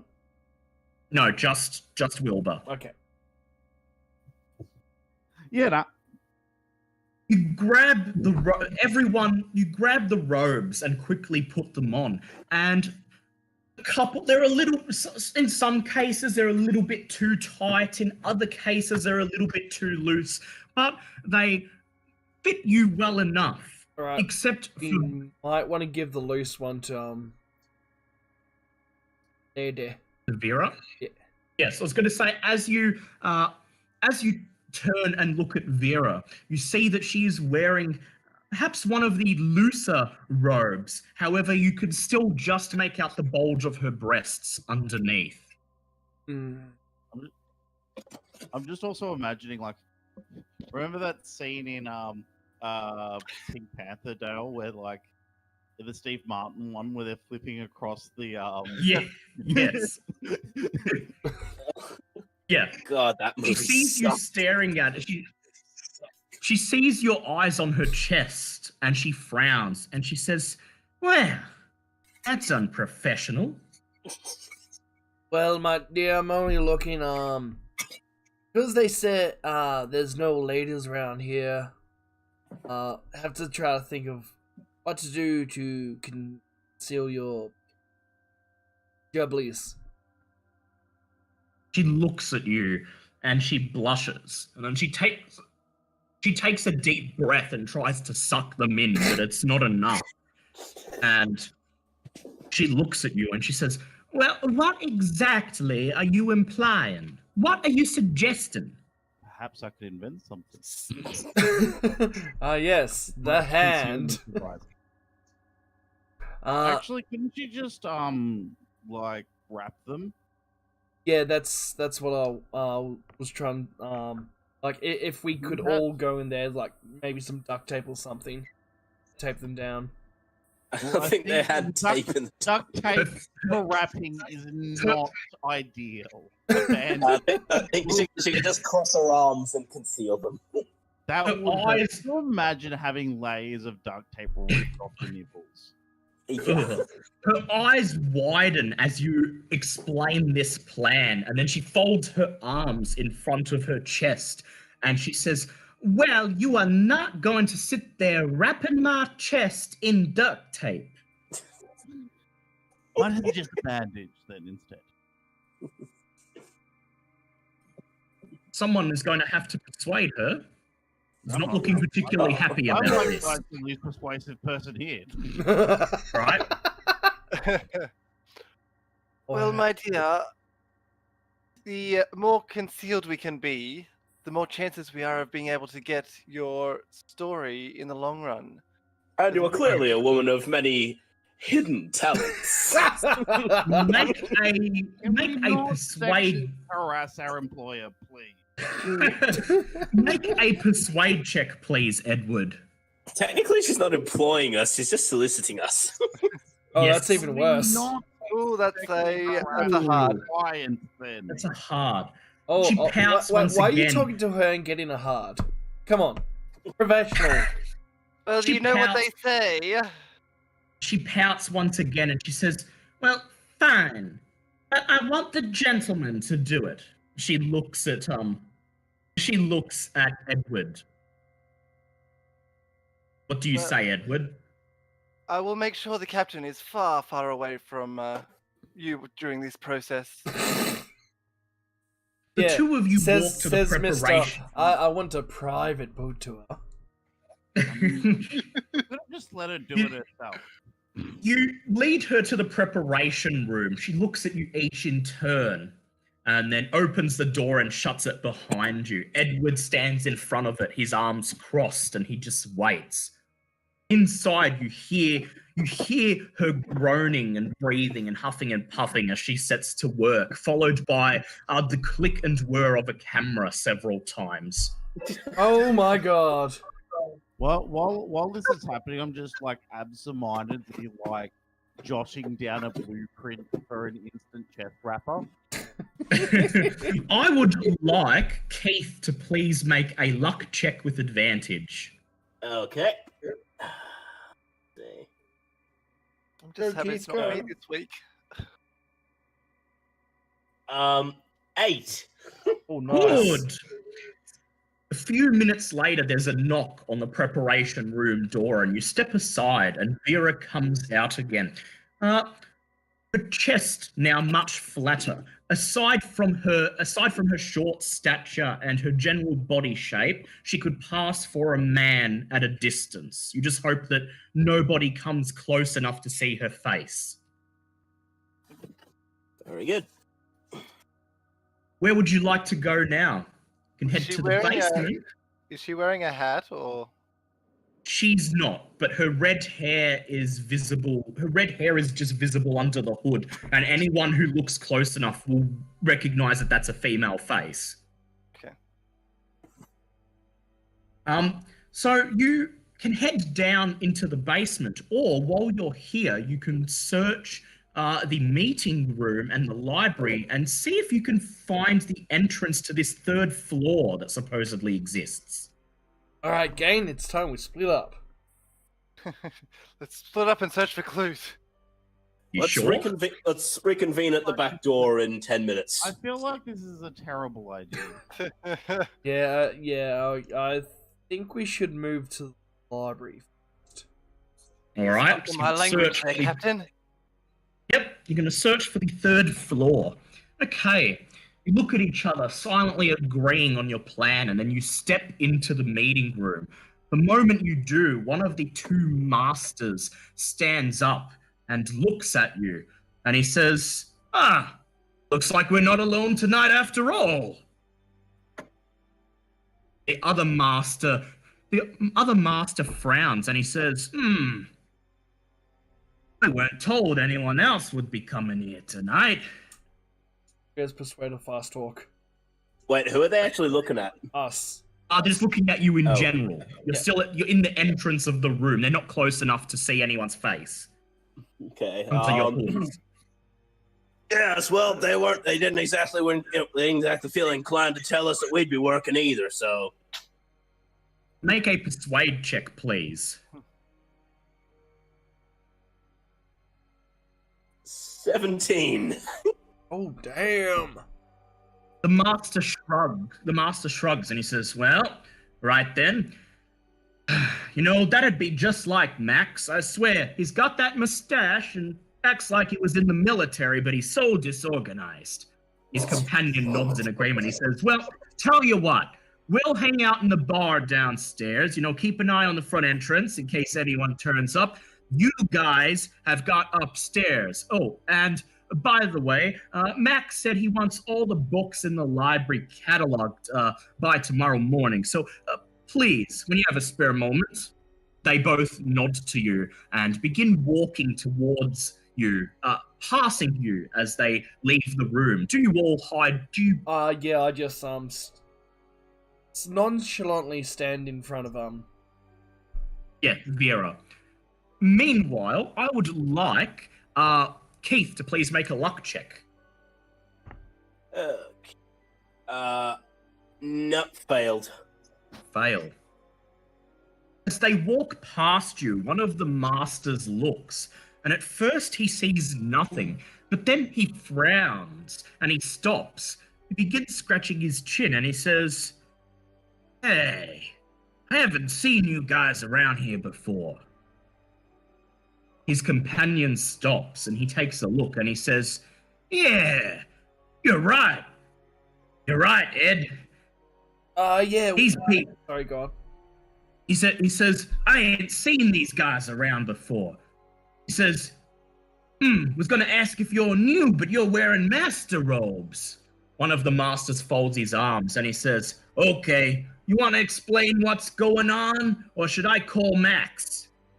Yeah, we're from one of the new chapters. We got called here by Max. Make a fast talk check, please. Shut up. Why don't I have fast talk? You're always the first to talk. So. Okay, everyone just virtually blow my dice.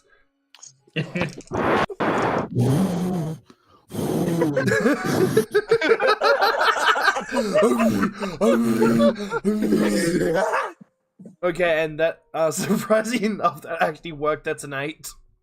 Oh. The one named Ed immediately sighs with understanding, and he says, "Oh yeah, right. They got that. They got that spin-off branch opening up in New York. Yeah, about that." His companion says, "Oh yeah, that's right. Well, hope you like the original lodge. It's probably not as fancy as what you got up there in the Big Apple, but we do what we can." They both smile at you, and then they bid you farewell and head downstairs. Woo! My God! Okay, everyone, make spot hidden checks, please. Okay, that is... That'd be yes for me. Parts from Moldo. Can I push that? It's a group roll, but if you want to push it, you can push it. If it helps, is I've got an extreme on mine. Yeah, all right, that'll cover one pass for someone. That's a hard pass for me. Okay, Right, that's the group pass. Look around the meeting room. You've never had a good chance to look at it before because you're usually in here for initiations, or usually there's other members in a meeting. And you take a good look around. The seats, there's nothing unusual there, but for the first time, you get to have a good look at the noble philosopher's lectern. And made out of stone, it appears relatively normal from the front, but on the back, you notice a strange carving, a carving of what looks like an octopus or squid, is etched into the stone. You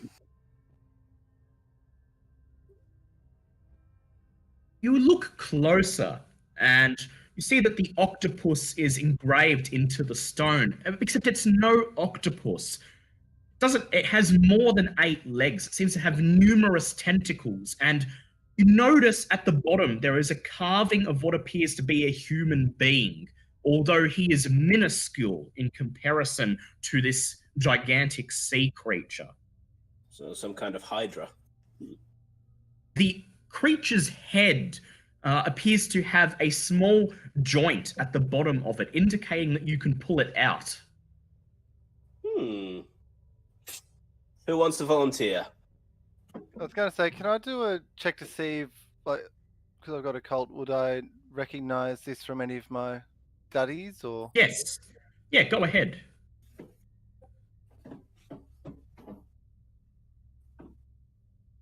Can I push? Yes.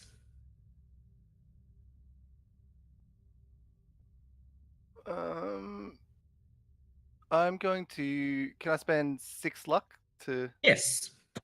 Cool. You quickly carefully examine it while everyone else is debating who's going to remove the head, and you can't see any historic significance to it, though it does appear to be incredibly old, easily much older than anything else in the lodge, and the workmanship is exquisite, clearly crafted by a masterful hand.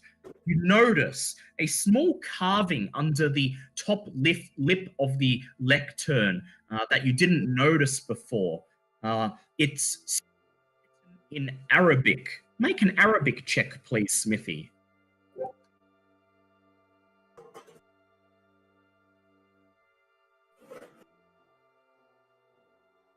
Nope. Unable to translate the phrase due to the wear of ages and how crudely it is carved into the rock. You're only able to make out one word: Cthulhu. Oh shit. Who's going to remove the head?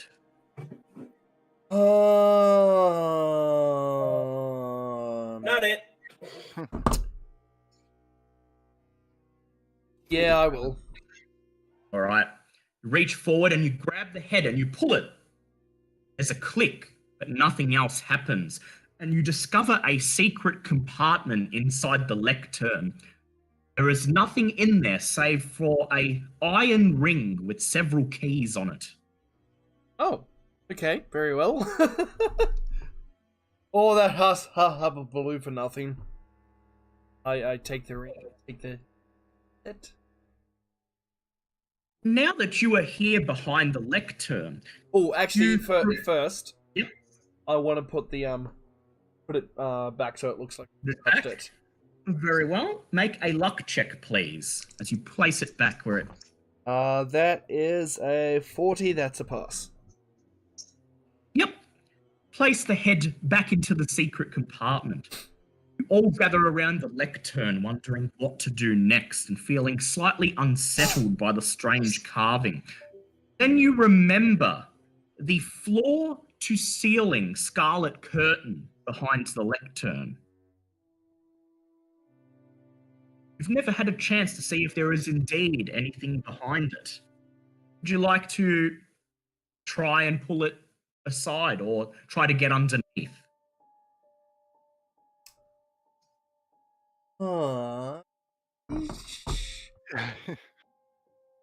Okay, we were originally going to go to the library, but so many more things. Well, you know from experience that the library contains mainly mundane books. There aren't any Cthulhu tomes or anything in there. It could You've have... researched in that library several times. Oh, yeah. Okay, yeah, we'll do the, thing. Thing just said. And you think, and it does occur to you that is strange, considering the stated order of considering the stated purpose of the order, that their library, which is comprehensive, doesn't contain any volumes of actual supernatural value. But you step forward and you grab the red curtain and you lift it up. And to your surprise, on the other side, there is a narrow, barren hallway, and at the end of it, a wooden staircase leading up. A so-called hidden entrance to the third floor. Well, after you, Captain. Yep. Does anyone You do have the want to... keys. Yep. Very well. Gentlemen, don't you know it's ladies first? There are Vera, no ladies here. Beauty before Vera beast. steps forward, and as she makes her way down the hallway, she begins snapping photos of random pieces of artwork and random markings on the walls. They do not have any significance. Make your way up to the secret third floor. Its entrance hidden behind the drape. Even though the existence of this floor here and this staircase here is obvious to anyone who thinks about it, you're aware that the majority of the members of the Order do not know that it is here. Climb the stairs, and after a short walk, find yourselves at the foot of a long wooden hallway. There are two doors on each side, left and right, that lead off into other rooms. And at the very end, there is a big grey door, seemingly made of solid stone. The doors on the right have placards with the letters KOTSG and are marked 1 and 2. The doors on the left have placards with the letters reading SOYS and KOTOV. The stone door at the end of the hallway has the letter W carved into it. I'll bring up a map so that you may see. Because I feel that might help to have a map. Where are we? Just got to get to the correct page. Got to open up a PDF, which I'm not using, but figure you might like to have a map. Let's see. Order, 3rd floor. There we go. Print screen. I'll bring it up. So I was reading that out, and I wasn't thinking you'd need a map before, but then reading it out, I realized, yeah, probably need a map. So let's see. Copy, paste. Go. Save. Map. Here we go. I'm bringing it up. Give it a sec to load. Map. There we go. So you are at the head of the staircase. As you can see, the doors on the right are marked KOSG 1 and 2. You have the ones on the left marked SOYS and KOTOV, and the one at the end marked W. And the W one was the stone one. Yes, directly ahead of you. Well, Captain, you do have the keys, so. Yes. Do a room at a time. Right, which one would you like to start with? Well, we're in front of KOTSG1. Very well. You insert the key into the lock and turn it. It unlocks. You enter the room. It appears to be some sort of initiation room, like the one downstairs. There are a couple rows of seats and a stone lectern.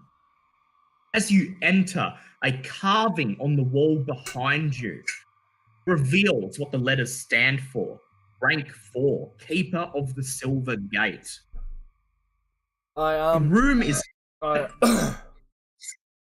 look back at Vera and just saying, I think it's safe to take photos now. She's already raising her camera to her eye and looking. This room is panelled, carpeted, and the ceilings are plain, painted wood. Light comes from electric sconces on the walls. Wooden chairs line the walls, and in this room, behind the lectern, there is a large black drape. In the bottom right-hand corner of the room, there is a pulley to move the drape aside. There does not appear to be anything else of note in the room. Okay, so I guess we move to the next one. Well, before we do, can I go and check the... You said there was another pedestal thing? Yep, another lectern. Lectern? Yep, Let me go and have a look at that and see if it's got that same marking as the other one. Make a spot hidden check, please.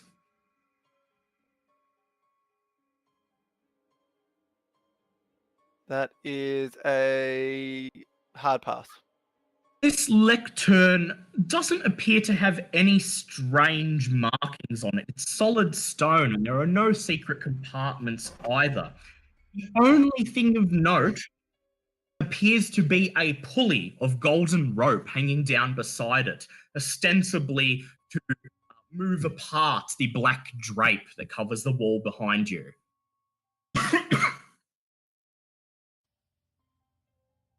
What do you do? I am going to have a look at the pulley and... Yep. You're going to pull it? Yep. You yank the rope and the black drape immediately begins to slide open, revealing what is on the other side. You see a large mural that is painted over the wall and a stone doorway which appears to lead into the adjacent room. The mural is of night on a barren, dead landscape. The doorway is framed in silver, and with the way the mural is painted, it seems to be a magical portal leading out of the barren waste. All of you who gaze upon the mural find it disturbing, but not outwardly terrifying. No sand check required. Oh, thank Oh, goodness. neat. Uh, You wish to head through the doorway into KOTSG2. Yes. yeah. Passing through into the adjacent room, you find it to be similar to the first one, except that the altar in here is pentagonal shaped in cross-section rather than simply being a stone block. Once again, behind the altar is another wall of black drape with a similar pulley next to the altar to move it aside.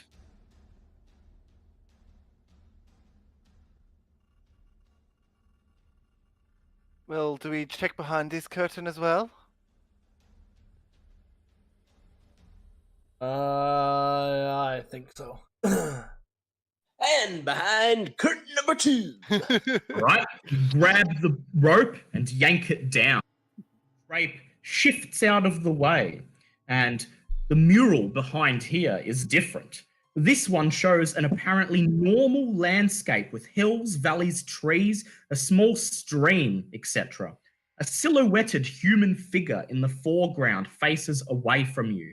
Something about the mural is profoundly alien. Looking at it agitates you. Sand checks for everyone, please. God. That's a pass. Oh, yes, that's a pass. I actually passed one. Yay! Right. If you passed, it is 1 sand loss. If you failed, it is 1d3. Okay, I failed. You feel an unexplainable, almost primordial sense of dread set in. Vera raises her camera and silently snaps pictures of the mural. This appears to be all that is of note in this room. Where would you like to go now? I think let's go to Soys. Soys, S-O-Y-S. You head back out into the hallway, up to the wooden door labelled SOYS. You insert the key in the lock and turn it. There's a click. You push your way in. I'd like each of you to make power checks, please. Oh, okay. Nuts. That is a. That's a normal. Normal. That's a fail. 33. I believe that's a pass for you. Yep. Okay. Let me roll for Disno. Can these be pushed? These can be pushed. Oh, that's 1d20. Fail for Disno. There we go, that's a pass. Okay, so only Disno failed.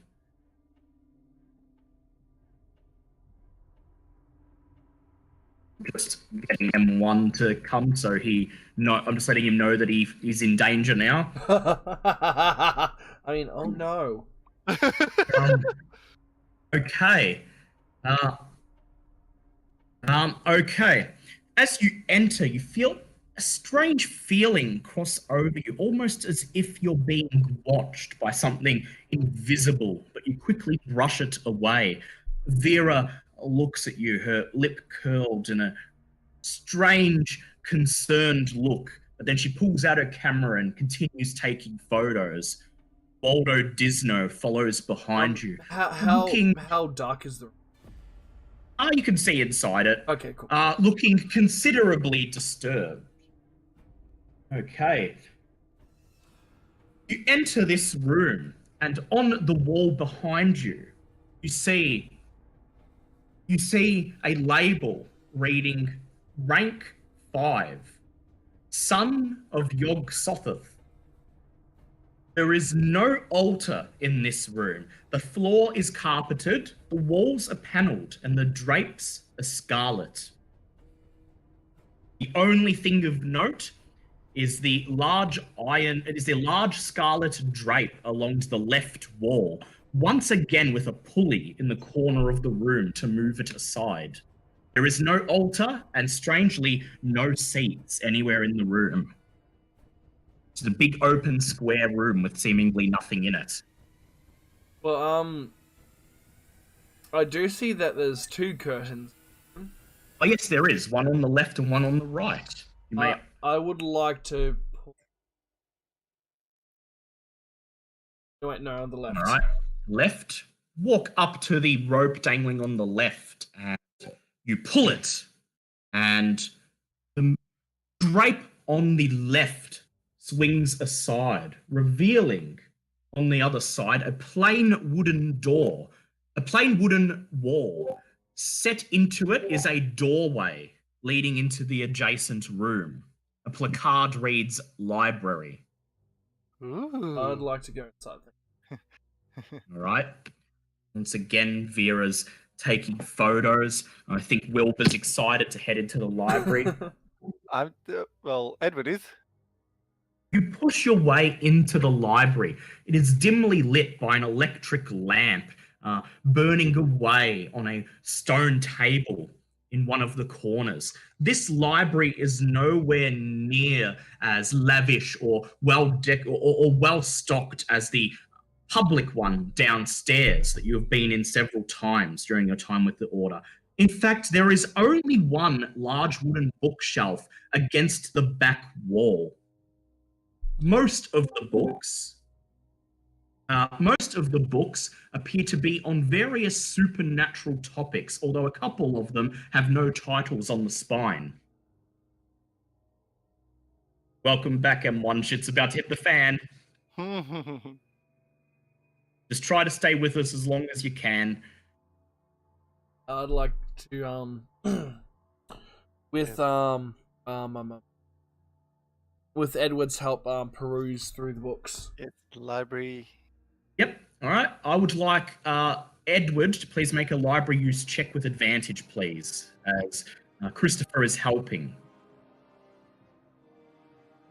Oh my god! Ooh. Did you pass either of those? Yes, they're both passes. Oh, good. Okay, good. I have All a right. higher library use. Wilbur, do you wish to do anything in here? No, I'm up for the moment. Yep. Okay, so Christopher and Edward step forwards, and Edward, you begin to catalogue all of the books, and most of them appear to be anthropological and occult texts. None of them appear to have any actual real supernatural knowledge contained in their pages, and it seems to be more of the same of the books downstairs. However, there are 3 of them that have titles that speak out to you. One is called Entering the Silver Gate. The second is called Catechisms of the Knights of the Outer Void. And the third one is called Holy Mysteries of the Great Return. These ones appear based on the ancient-looking text inscribed within them and the ornate symbols on the covers and spines. These appear to be real occult tomes and may be worth studying when you are in a safe place. I suggest we take all 3 books with us and we safely on my boat. Oh, I agree, especially with the boat. Very well. So you take all 3. Does anyone want to claim dibs to any particular one? I want to take dibs on that this silver one. Still entering the Silver Gate. Okay. Yes. Wilbur, do any of these 3 books interest you? What were the titles again? So we've got Entering the Silver Gate, Catechisms of the Knights of the Outer Void, and Whole Mysteries of the Great Return. I'll take mysteries. All right, leaving Catechisms of the Knights to be dealt with later. Yeah, I can You take leave, that. you leave the library back into the main initiation room. It is still completely bare, save for the red drape on the other side. Do you leave the room or do you open this drape? I say let's. Any objections from anyone? Nope.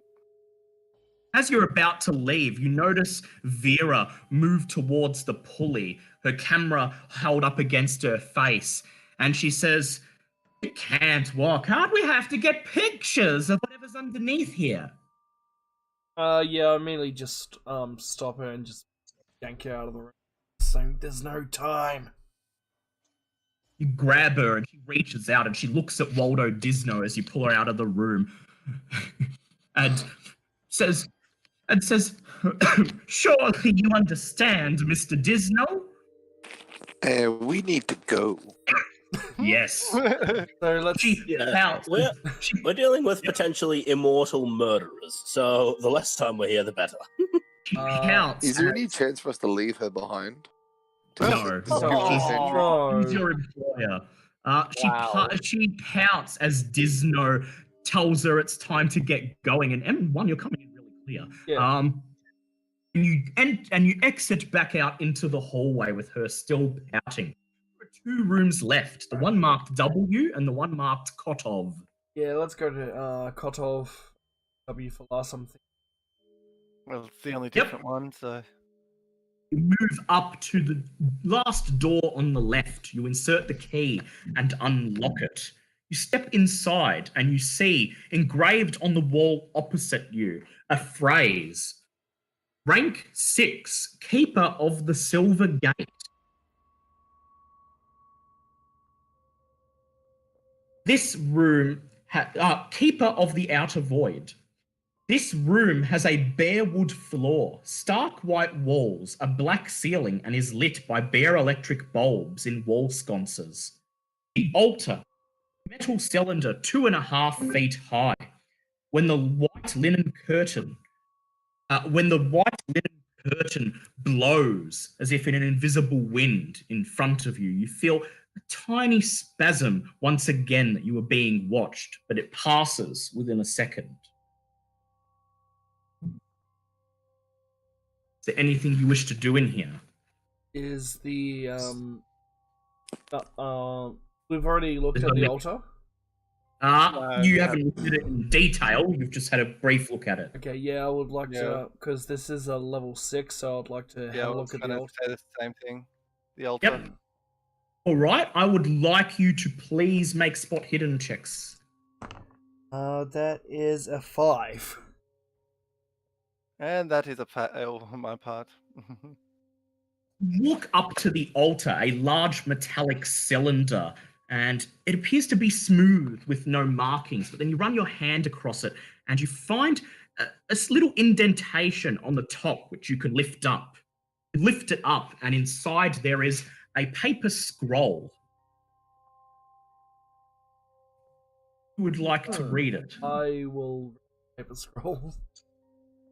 You unravel the scroll, and it reads, I'll bring it up in the chat actually, because we have it here. It reads, "Therefore, retaliation is now our sacred duty, to prove our purity of purpose, to make manifest the will of our dreaming lords, to pick up the sacred obligation of the flesh without limit, and demonstrate the might and bite of those who have begun to stir. Shall we wait as if paralyzed when blood frenzy is the pleasure of those whose reigns shall be without end or limit?" Huh. So Wilbur, Waldo, and Christopher, you have Cthulhu Mythos skill. You immediately recognize this passage as describing a slumbering great old one. Oh, wonderful. But you were not sure which one. Yeah, I have Cthulhu Mythos as well. Yeah, I know, I told you. You realized it. Oh yeah, that's right, I'm Christopher, sorry. Yeah. I think it's a safe assumption that it's Cthulhu since we've all seen a picture of him earlier.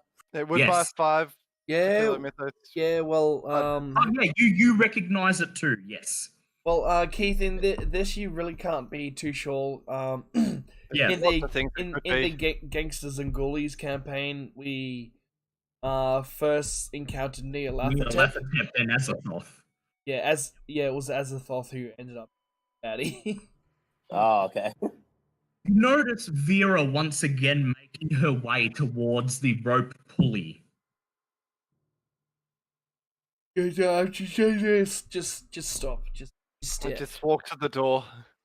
You're all walking. Yeah, it's like she took a picture of the first room. That's enough, and Yep. who knows what's gonna be in a level 6 mirror. Waldo Disno, make a strength check, please.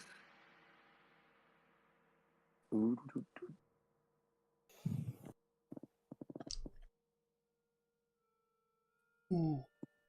I think 71. Would you like to push that? Yeah, go ahead, push it if you like. That would be awesome. So, what am I actually trying to use my strength? You're check gonna on? bundle. You're gonna grab her by the arm and just pull her out of the room. Oh, okay. Can I just hook her with my tripod?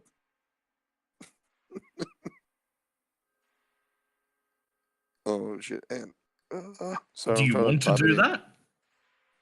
Yeah, that'd be Yeah, awesome. yeah.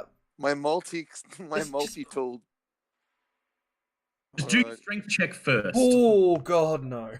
You go to grab her and she pushes you away and she says, I have to get this on film. And then she yanks the opening the drape. You all get a look at the mural underneath. This drape, Yes. Or not. behind this drape is perhaps the most horrible mural in the building. There you go. It depicts a Oh, hill under a clear night sky with a full moon. At the top of the hill is a circle of stones, and in the center of the circle is a human figure in garish robes dancing madly. Moving into the sky from that point, like a cloud of smoke, is a gigantic mass of slimy, iridescent spheres. Covering the hill outside the circle of stones are thousands of partly decayed, still living humanoid creatures. You can almost cry with ghoulish glee. This mural has a photographic realism, and it produces a sense of utter horror and profound loss. Send checks for everyone, please. Doesn't seem to. that is a could be now. 28, so that purse. Oh, that's a pass. Oh, that's a fail for me. Okay, it's a pass. Yep, that's Well, definitely it would be- insane. it would fail if- that's a pass anyway. If it's a one, yeah, it's a pass anyway. Okay, Whoops. if you pass, you lose 1 sand point. Oh If yeah. you failed, you lose 1d10. Oh no. Yeah. Oh Tom, no. Oh, No. Beside you, Vera gasps, and then she shakes her head, pulls out her camera, and begins taking photos. The camera clicking and whirring. I would like Wilbur to please make an intelligence check. That's fail. Oh, thank fuck. Fail. Okay. You do admit that the mural is disturbing, but you're able to maintain control of your I wits. think I lost more sand from this than like And gazing at Sothogor, I know. Yeah. yeah, like some like cultist shitty art project. Well, the mural is visible now, so would Waldo Dinzo like to capture it on film? I think it'll be a perfect time. Roll a cinema check, please. Yeah, and we'll just make everyone else who looks crazy. Just for posterity. That's a pass. Waldo, you unsling your camera, quickly attach it to your tripod, and spend a few minutes slowly filming the mural, panning from side to side. When you're sure it's filmed, you unhook the camera from the tripod and sling it back over your shoulder. This leaves one room left in the building. W. Yep. Onto W we go. Walk towards W, and as you get closer, you see it glowing, a strange blue light in the dim hallway. You come up in front of it. You see, in addition to the In addition to, let me get that. I was going to save something so I can add it to the chat. In addition to the letter W engraved into the door, a strange glowing blue symbol begins to materialize on the stone, only becoming visible as you draw closer. And this is what you see. Oh, actually, that didn't load. For fuck's sake. It's a GIF. The GIF. Let me get another one. GIF and GIFpeg. This'll do. I've got one now. Alright, here we go. You see this materialize onto this stone, glowing. Oh. Waldo Dinzo, Christopher, Wilbur, and Edward.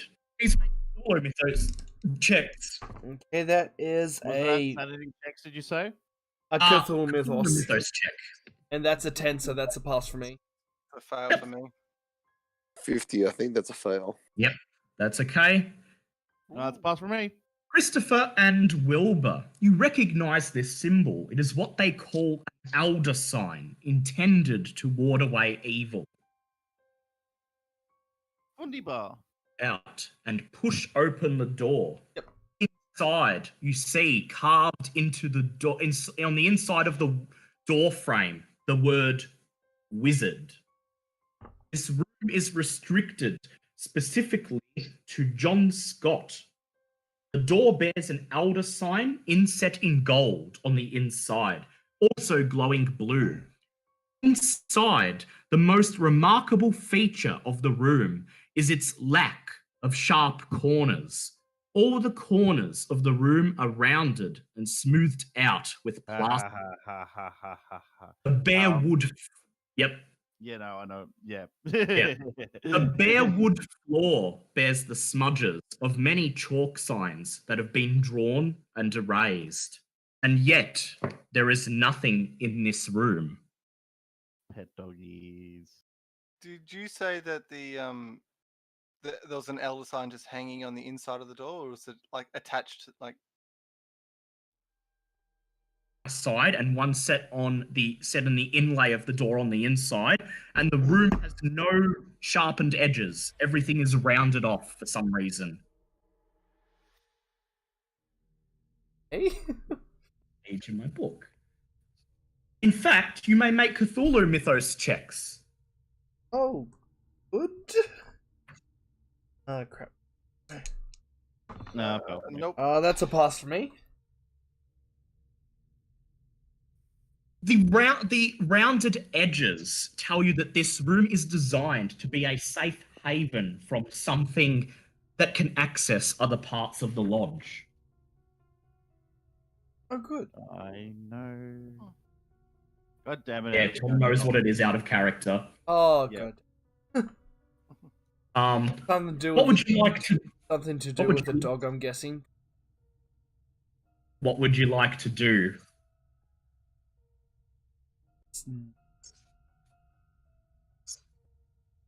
Yep, nothing else. You seem to have searched the third floor. You got some books, but aside from that, it seems to be pretty bare. Just the same, Vera is busy taking pictures of the elder sign and the rounded walls. There's more than enough evidence in this floor that bad shit is happening here. Ah. There may not be anything to take, but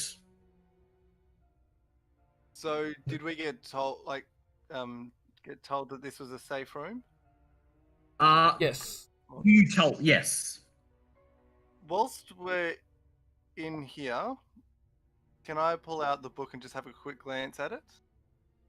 You're going to need weeks to Yeah. fully Okay. decode it. Yep, It's going to be a fair enough. downtime thing. Yep. Um, all good. Now, I did see on that map there were 2 sets of stairs. Was another set leading up? No. That's just it goes down. It's 2 different flights. One goes down, and then you turn around, go on the other, and head back down. Okay. So you may check out the basement. However, with all the pictures Vera has taken here and all of the things you've read and observed, you have more than enough evidence to know that this order is not as it seems. So it's entirely up to you.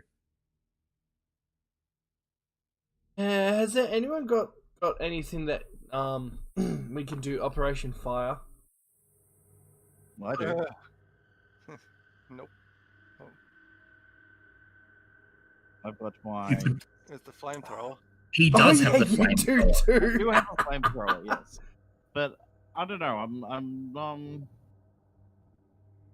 I feel burning this place down may not necessarily be the best idea right now. You could have a look in the basement and see if you find anything in there that's that true. can help you make your final decision. Okay, Right. I think Begin. because we've got enough evidence, we should send Vera out. And go tell her to wait on the boat. Very well. Yep. So don't think escort so. her out first, and then go back in and check. Do you want me? You'll have to convince her, but that can be Do you done. want me to guard You- her rather than leave her out to the wolves by herself? Well, I have got crew on the boat, so I could take care of her. Okie dokie. Okay, all right. Begin to make your way out of the strange rounded room, making your way back down the hallway towards the flight of stairs. I'd like all of you to make spot hidden checks, please. 8. No, That but is. Can I push that? Pass for me. Yes, you can. Thank you. Pass for me. Pass. 2 fails. Nope. A 20 and a put it in 30 what is you not wish. right. Yep. Oh, okay. So- What's the actual? yeah. Oh, there we go. Okay, that is a pass. That's a 33. The 40. Okay. Okay, so that is that a pass or a fail for you, Keith? I got no clue. I think your spot hidden is. Let me see. I think your spot hidden is no. That's a fail for you. Okay, so that is a group fail altogether. Oh, As you make your way down the hallway, you do not notice a tiny wisp of smoke beginning to emerge from the sharp 90-degree corner of one of the door frames of the adjoining rooms. And you do not notice the wisp of smoke until it has grown larger, and then a metallic clash and the sound of breaking glass shatters your ears as an unknowable creature leaps out of the doorway at you. You get only one brief look at it.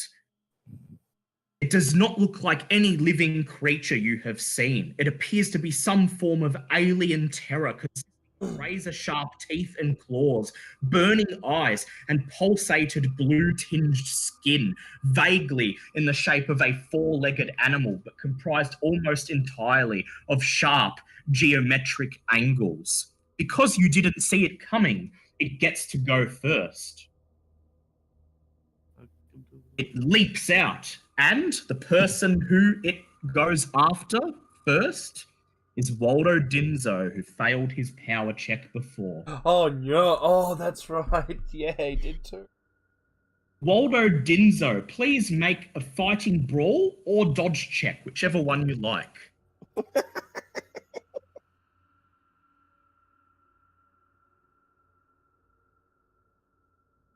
Oh shit! Here we go. Okay, I'm gonna roll for my. Actually, I can't pull up my screen. Can you just tell me which one's higher? Let me see. Thanks, So Dan. it's gonna be your dodge, which is 40. All right, I'm gonna go for a dodge. No creepy crawlies coming behind me. And can I push it? I don't think you can. No, because it's a combat roll. We'll see what happens. Well, Right. shit. Oh, Save my tripod, guys. Okay. You raise your tripod and you raise it as if to kick back before the horrible geometric creature seems to blink forward. It sticks out a long tongue and lashes claws, striking at Waldo Disno. Waldo Disno takes. Bonus? What is it?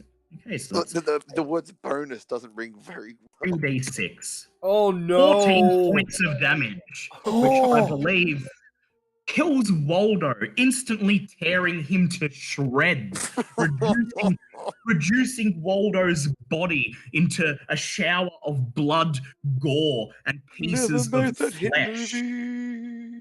I would like the rest of you to make sand checks, please. That is a pass for me. 31. Yep. That's a pass for me. That's a hard pass for me. Ooh, yes, and Smithy. Okay.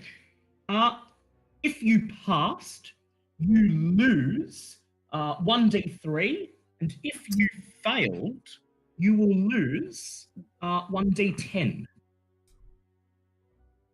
Right, 3 for me. Yep.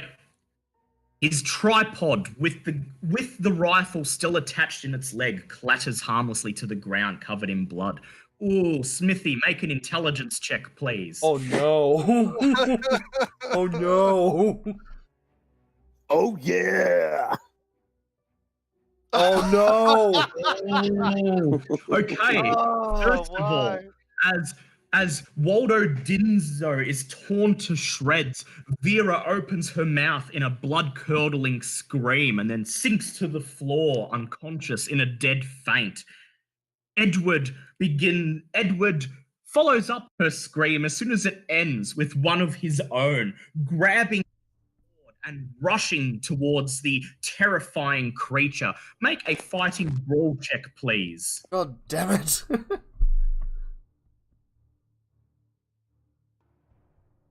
Oh, that is just a pass.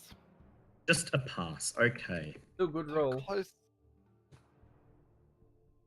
The creature lashes out at you, but you dodge out of the way and bring your saber down upon it. You hear the sound of shattering glass as bits of its body literally disintegrate away. Roll your damage, please.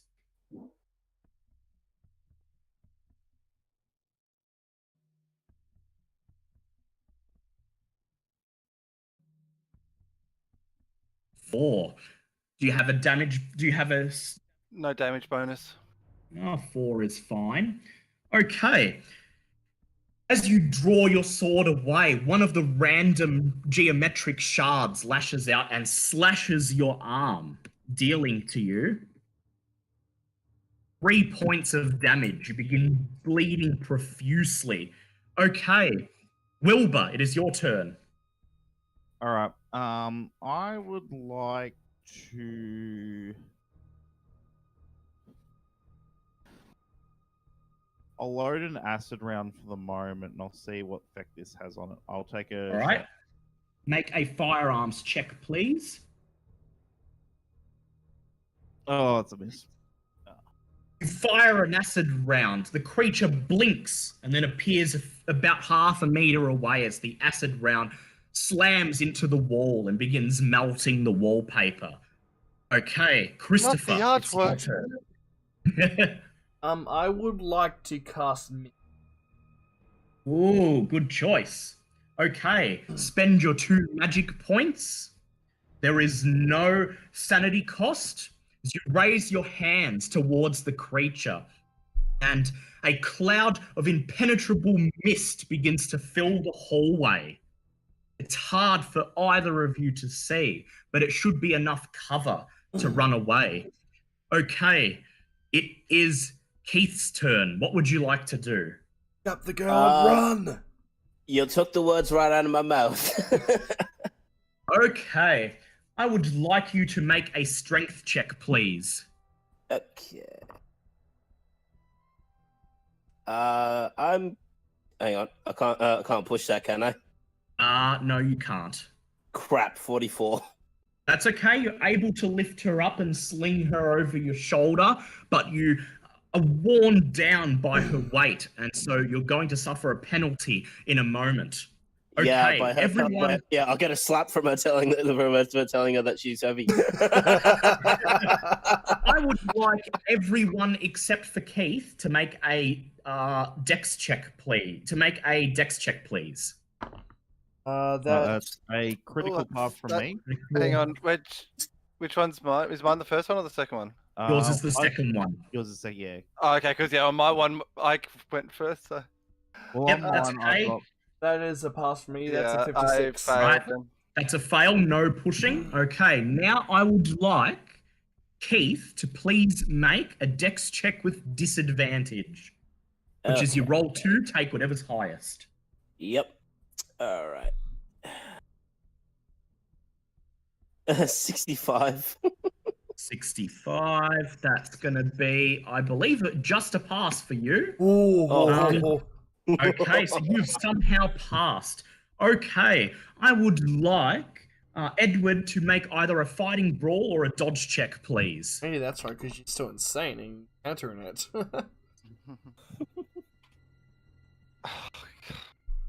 Nope. Nope. All right, here we go. It's going to roll with disadvantage because of the mist. Oh Run. my god, thank god. You hear the creaking of breaking glass as something lashes out towards you, and you duck and continue running through the mist. Just as you reach the landing to the stairs, you feel something punch into your back. You look over your shoulder and you see a long, pointed blue tongue driving itself into your back. As soon as it buries its tip into your flesh, it lashes away and goes back into the mist. The hole, despite the peculiar wound, does not bleed. It is both bloodless and painless. However, you lose 12 points of power.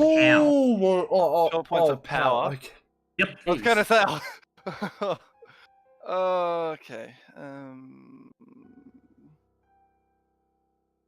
Oh, that's like Make your way. That's like the star vampires. Yes.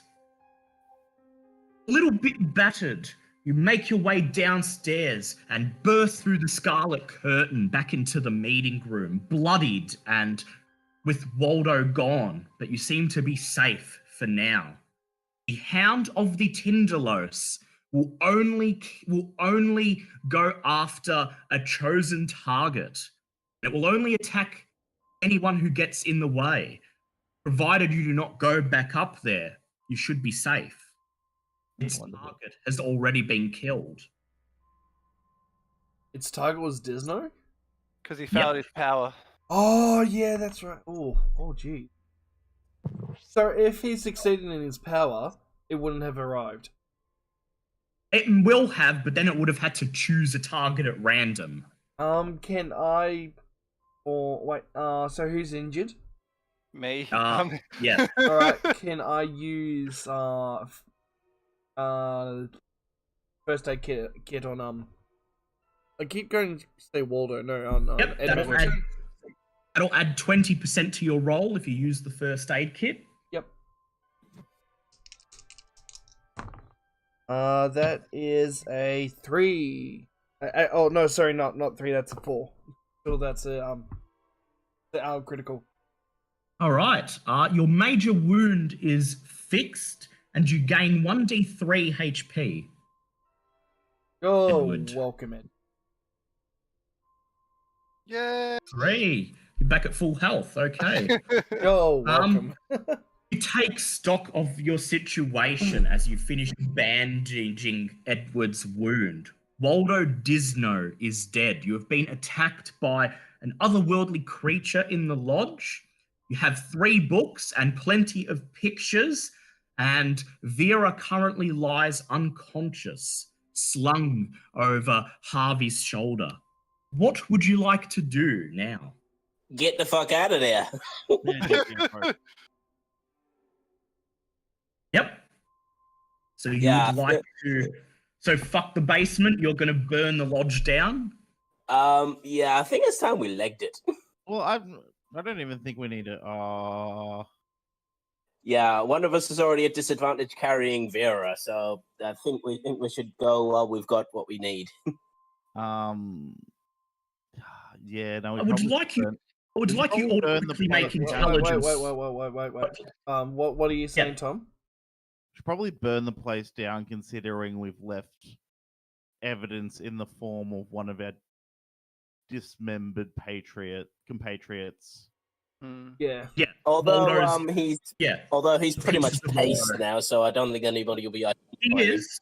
Did anyone get the He camera? is. Nope, no one picked up the tripod. It's still.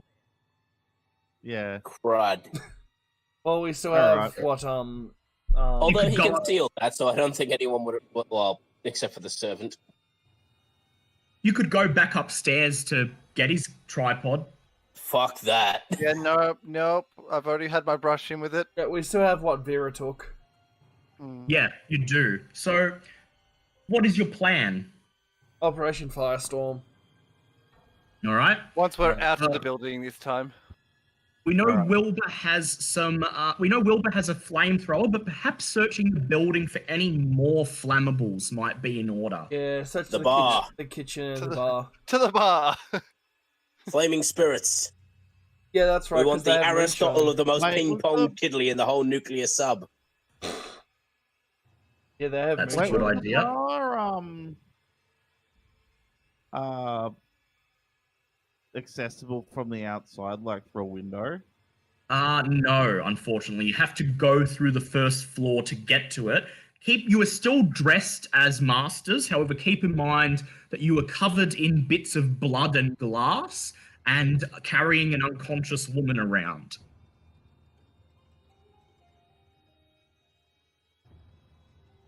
Well, oh yeah, and that's right. we Those take. hold on, those two that we ran into said they were going to the bar. Yes. I say we take the robe How off about we just- Vera.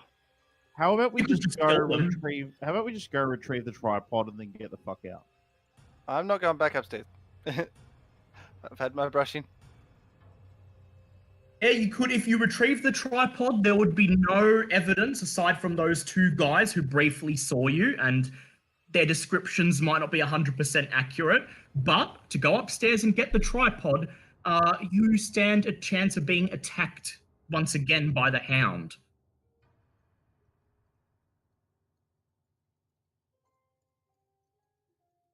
Yeah, I'm not going up. Fuck that. All right, we just burn the place down. Yep. Right. Burn it down. Yeah, I think we can assume the fire will get the tripod anyway. So All right. So you make your way Time downstairs. to make history repeat itself. You make your way downstairs, still with the unconscious Vera. Take the robe off Vera first. Okay. You pull the robe off Vera, revealing underneath a slightly blood-stained red polka dot shirt. She is now quite clearly a woman. Now, why are we taking the robe off her? Yeah. I have, in case we get caught, because we were somewhere where we weren't supposed to be. Edward has his reasons. I think he just Oh, something an nice alibi. to look at. I think he wants something nice to look at in his last hours.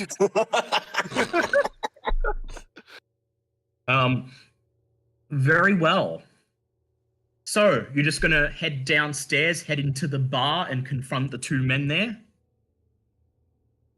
Oh, some of us go to the bar and some of us stay out just in case. I'm, I thi- feel I'm like- thinking. There Try, might be I'm other thinking. flammable- Try and jump the two of them, and yeah. There might be other flammables in like, the kitchen as I well. have been working very hard to make my weapon both like flammable and sticky. So like, I feel like if I just shoot it around the main hallway for her, something's getting catch. Yeah. Yeah, that's what I'm What type thinking. of cooking? What type of cooking stuff did they have in the kitchen? Was it just like fires or gas or? It's stoves, but there is a chance you didn't have a good look when you were there, so you can't remember for sure. But they may be gas powered. There may be a gas bottle. Oh, actually, yeah, because the bar and the kitchen are different areas. Let's all turn on the gas. Mm. And then when we're far enough, flamethrower. You could Fire, also start a fire in another part and of then the get first out, yeah. floor, enough to distract the guys from the bar, or at least turn the gas on and then get out of there. Mm. Or some of us who have weapons could just knock the two guys out and do Yeah, what we you could need. just jump them. That's an option. Oh yeah, I did get my 32 back from last time I was here. Yep, you've still got it, and you can fire it one-handed. Yep. Well, or I could just sneak up behind one of them and brain them. Yes, you could do that. Yep. Who's with me? I'm a bit more shock and awe. than Yeah, I sneak up think, and brain. like, set the fire, run out the door, Well, and if turn the gas if it's gas. Harvey is Actually- dead set on this, I'm going to.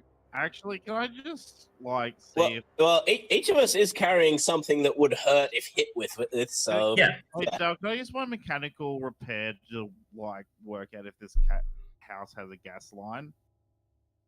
Yes. If it make a mechanical repair check, please. Oh, can I push that? Yes. All right. There Yeah. you go. The majority of the lamps and lights in the house are electric. However, you do remember seeing gas pipes outside the kitchen. Cool. Can I just go to the outside of the house, trace the gas line of the thing, cut the gas line, and then set a fire on the inside, and then in a separate room, and then when the gas hits that point, the whole house will explode. Hey, that works. That's what they were proposing. That's what everyone was proposing. Go to a separate room, start a fire, on the way out, cut the gas line. Sure. All Yep. right. All right. I'd like to use my mechanical knowledge to cut a gas line to facilitate that plan, and then use my flamethrower gun to facilitate the second half of that plan. Whilst he's doing that, I All suggest right. we take Vera and start heading back to the boat. All right. Yeah. Okay, so first of all, you still have to get through the first level. Yep. So I would Oh, yeah. like each of you I to can't make do a. I can't do Yep. this from the outside of the house. You can, but you're not outside the house yet. You still have to get I out. thought- Nah, I thought we were out. Okay. nah, still inside. I would like everyone to do stealth checks except for Harvey, who must make one with disadvantage. Okay, that is a 1. That's a pass for me. That's a fail. Can my 1 count for anything for Harvey? Yes, it will. It covers Smithy's fail if he doesn't push. I just rolled a nat 100. Oh no. Right. Okay. That'll do it.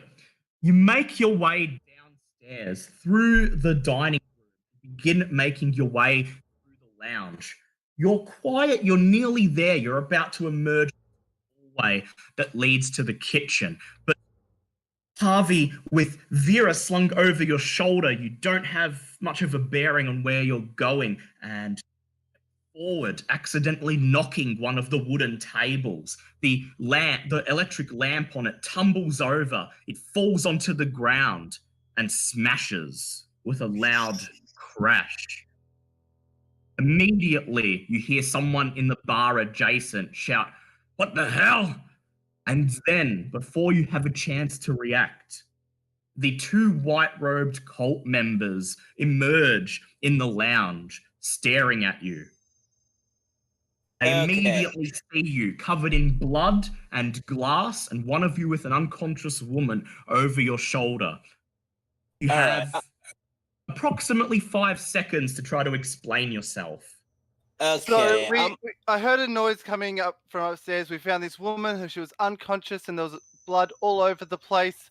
And we thought we'd grab it, we'd get out of there, and we would come to find someone when this bozo over here knocked into the table.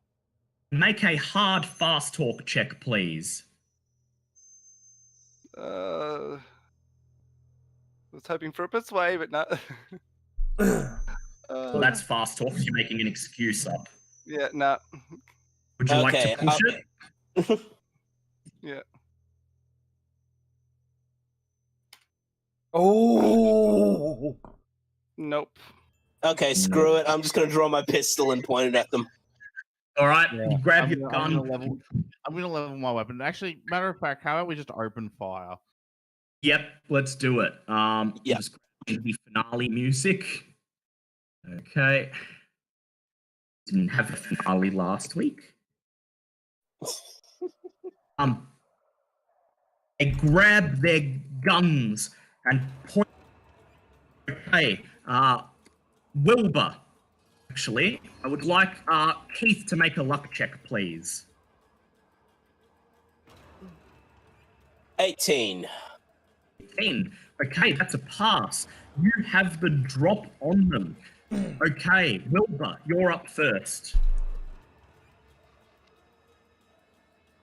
Flame round. Flame round, all right. Make your Oh. raise your I'm gun rolling and you, terribly tonight unless I'm trying to do something memey. yep, you raise your air rifle and you fire. There's a silent poof as a flame round comes out. The cultist you aimed at quickly ducks behind the doorway of the bar, and your flame round hits one of the tables in the background. Make a luck check, please. Wilbur. Fail. Okay, the table begins burning, but there was no alcohol on it.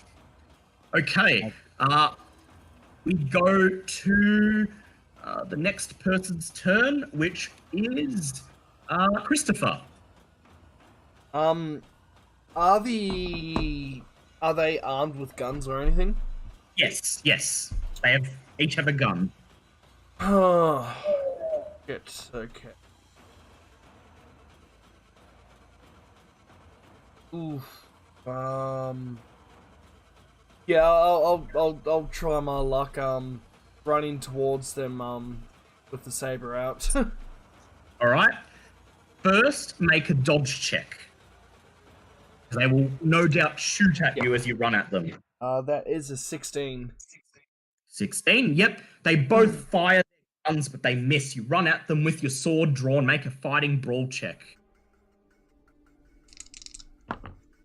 And that is a normal pass. Normal pass. Okay. We'll roll to see. And the cultist, the cultist ducks out of the way as your sword goes over his head. Okay. Next up, Harvey, your turn.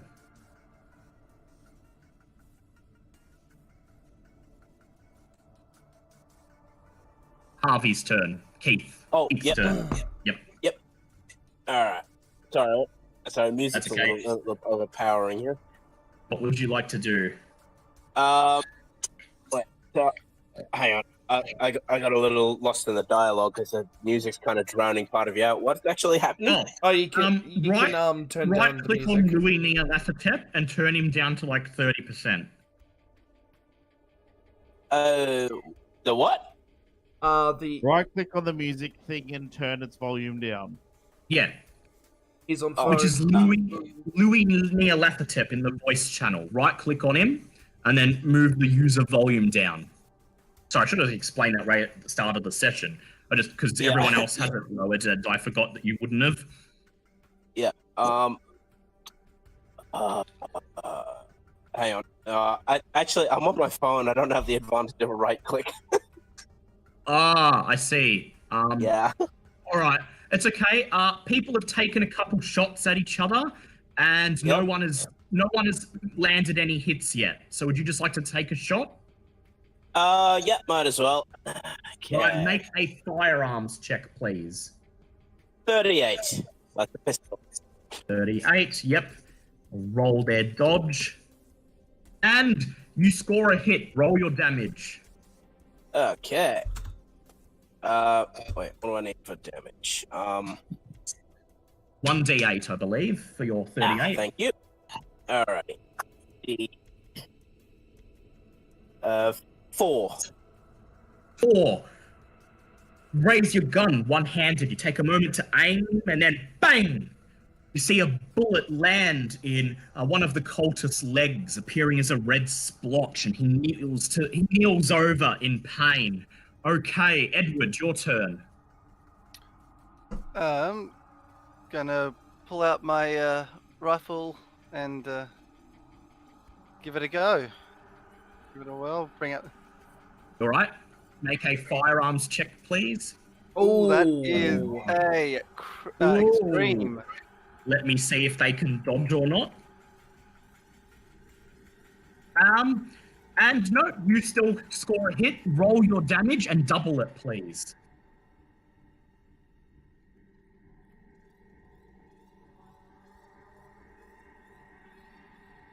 Well, okay. You raise your musket and fire, splattering one of the guy's brains as he falls to the ground. You will now need to reload your gun, which is what you will do next round.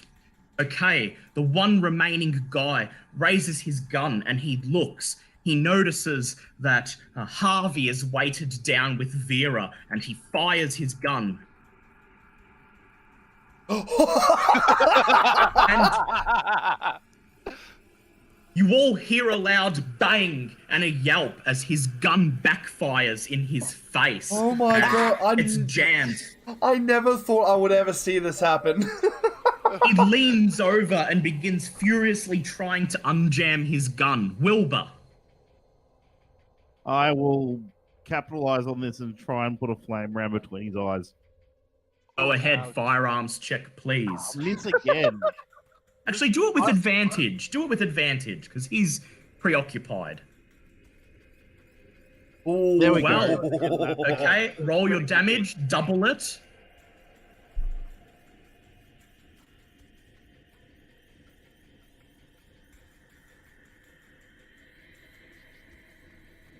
That's 9. 18 points of damage. 18. You raise your air rifle and thunk, you fire a round. It hits the man dead straight in the head. He falls over immediately. Debris from your shot branches off and ricochets throughout the room. Make a luck check, please. Fail. Ooh. You hear the shattering of glass, and then there is a whoosh of heat as a conflagration begins in the bar. Wonderful. Let's get the fuck out of here. All right, you're running for it. Yeah. Which way? Front entrance or back entrance? Kitchen's on the way. Let's go out the back. Yeah, All right. yeah. All right, I would like everyone to make dex checks, except for Keith, who makes it with disadvantage. Pass. Am I able to push that? Well, that's a pass. Yes, you can push it. Thank you. That's a 32. That's a pass. 32. Okay, now it's 32. Okay. You all run and dodge as a plume of flame bursts out of the bar. You leap to the side and begin to sprint down the hallway to the kitchen. Okay, 3 of you barrel out the door. Wilbur stays behind to locate the gas line. Wilbur, make an intelligence check, please. Hard pass. You Damn. quickly locate the gas line feeding into the back of one of the stoves. A critical pass, actually. Sorry. Yep. You quickly locate the gas pipe feeding into one of the back of the stones. A white propane tank is hooked Someone up say to the propane? stove. Oh, Propane. You quickly Alright. reach over and unhook the gas pipe from the propane bottle.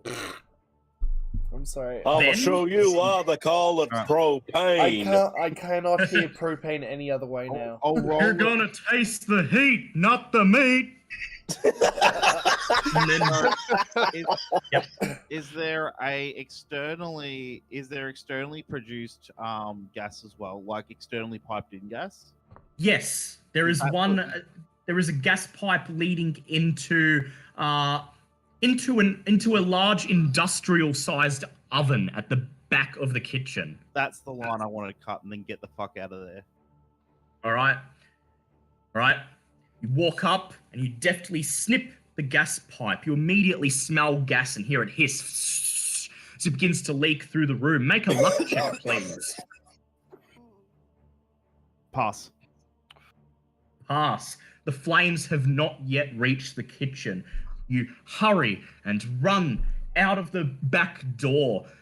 And just as you step outside, you are flung forward as there's a whoosh of heat and a loud explosion as the gas in the kitchen ignites. You are flung a couple meters forward onto the ground, where you take 3 points of damage, landing roughly on your side. You all look around, watching the fire spread throughout the lodge. And then you hear a voice. I knew you were not the right members. I knew it was a bad decision. You turn around and walking grounds, coming from the direction of a patch of trees, scorch marks on the ground leading up to it. You see John Scott, the warlock. He is walking, holding a cane in one hand, which he hobbles on, and in his other hand, he holds a large wooden staff. No. I point my pistol. You point your pistol. I level my weapon. You level your weapon. Okay, let's see what his dex is. His dex is only 50, so you guys get to go first. Wilbur, your turn. Would you like to? Are you just going to shoot him down, or would you like to try to talk him down? No, we're opening fire. Oh, fair enough. I think I'd be on talking down at this point. That's a hard pass. That's a hard pass. Roll your damage, please.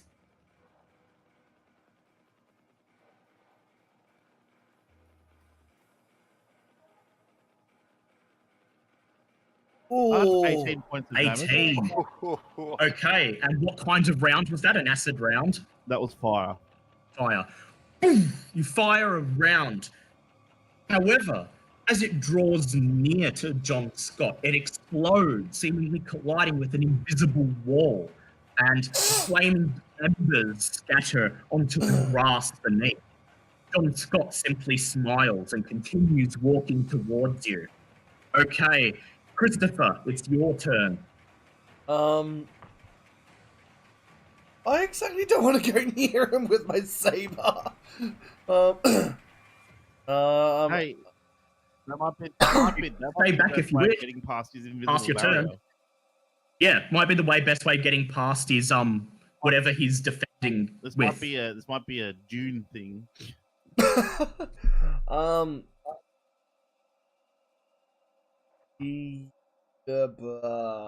Yeah, screw it. Yeah, let's go saber charge. Once. Yep. All right. I've got to go stop in. getting so attached to my characters. Make a fighting brawl check, please. Okay, Dodge is not very good. You're likely to hit. that is a 20, which is a hard pass. Hard pass. Okay, I'll do his dodge, which is not high at all. Ooh!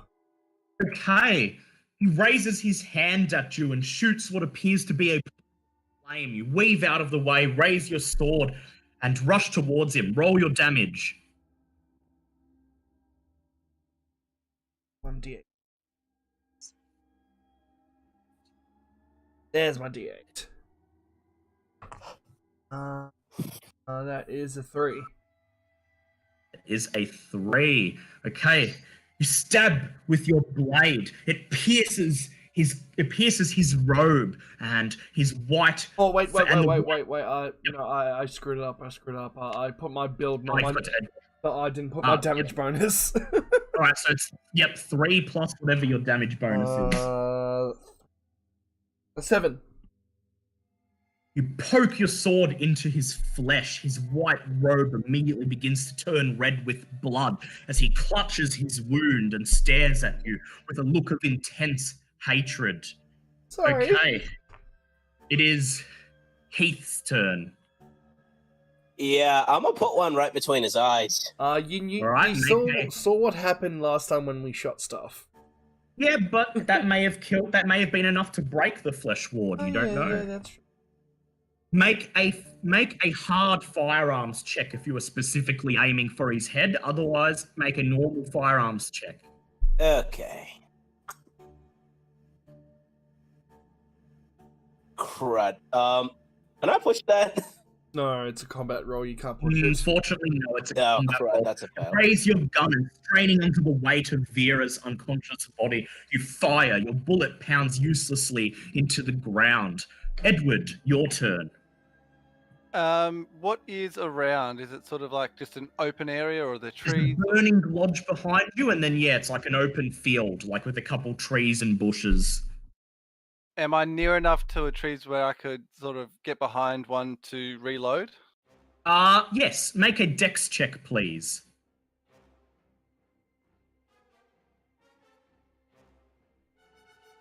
Oh, That nice. is critical or extreme or whatever you call You it. see a nearby tree and you run towards it, pressing your back up against it. You immediately open your gun, replace the cartridge, and begin pouring in black powder, and then using a stick to poke it in. You click your gun closed again. It is loaded. You may take a shot now, but it'll be at disadvantage if you make it now. Would you like to make one now or wait till next turn? Wait till next turn. All right. It's John Scott's turn. He smiles, and he smiles, and he says, "I will make you pay for destroying my lodge." His right hand touches the head of his cane, and then his left hand raises his staff, and he points it towards Harvey. Harvey, make a power check, please. Can't push one of those, can I? Nope, unfortunately. Crud.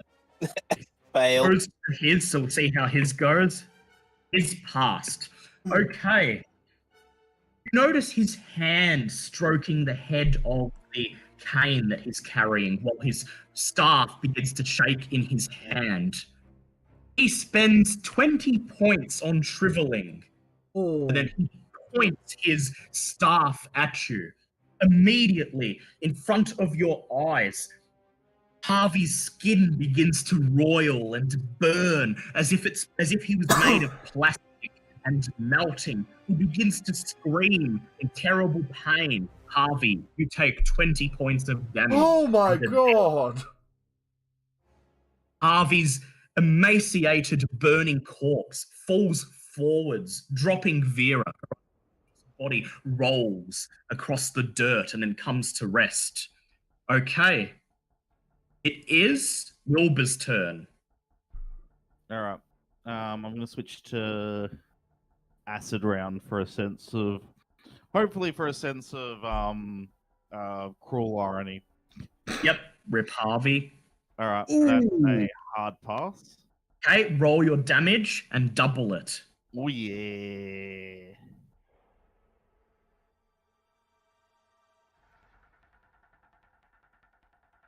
All right, that's 16 points of damage total. Raise your air rifle and you fire the acid round. It splashes into his face. He opens his mouth in a shocked O of surprise, and then he begins to raise his staff, trying his best to point it at you. Then he lets out a terrifying scream as the acid eats into his face. He drops to the ground, clutching his face and rolling back and forth in agony. After a few moments, he ceases to move. I'll get the outro music. Defeated him. Okay. Here comes the outro music. Grab the whole... This one will do. All right, here we go. Play.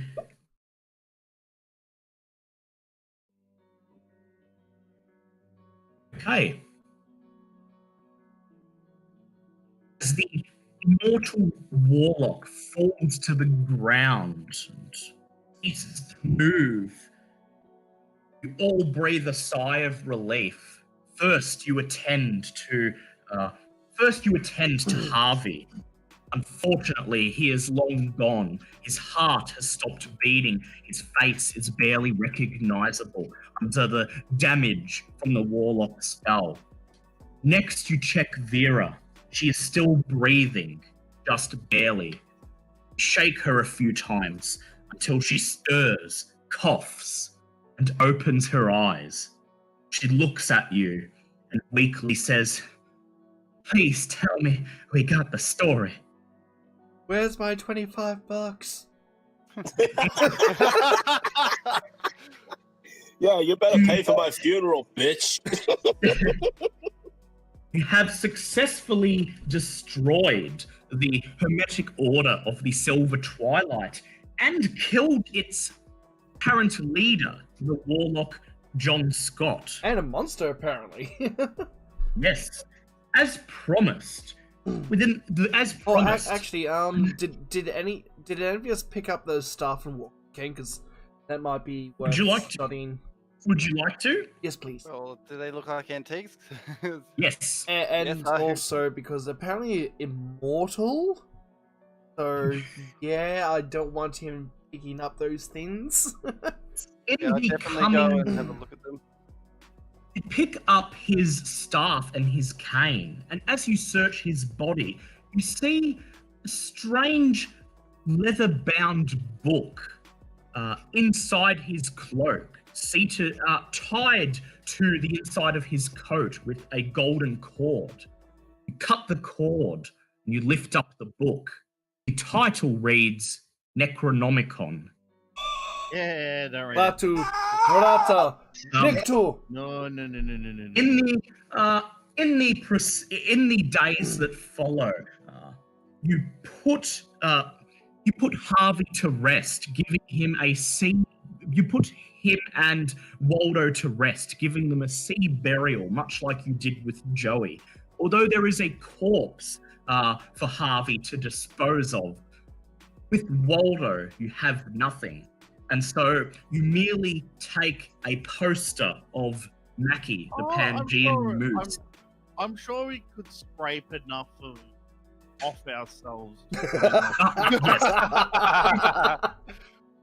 You briefly have a moment of silence as you consign Harvey to the depths, and then you unfurl a movie poster, The Adventures of Mackie Moose, the Moose from Pangea, a Waldo Disno production, upon which you have laid several particles of ash and tissue, the only remains of Waldo that you were able to gather. And then you roll the poster up until it is in the shape of a scroll, wrap a rope around it to bind it tight. And then, do you have any last words to say about your friend Waldo? Eat!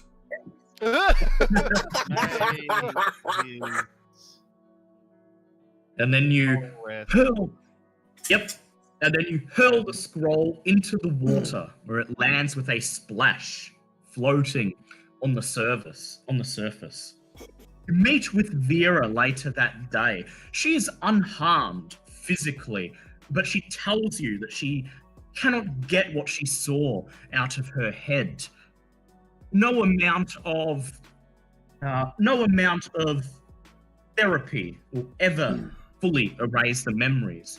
I offer her my whiskey. She takes a sip and she says, "Well, guess earn to a lifetime of drink."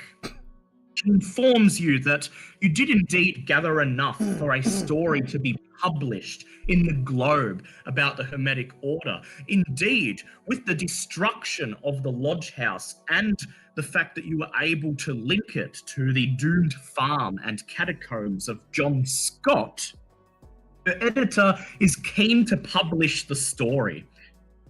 He says it will run as a front page special interest article in next week's edition, and he inspects the article to do so well that he gives her a little bonus. Oh. Instead of $25, you each receive $30. Yay! Money, I like it. Bitches. Can I have Harvey share? I'll take one. Go Yeah, ahead, alright. I'm not using it. All right, you get Harvey's share, and Smithy gets Waldo's.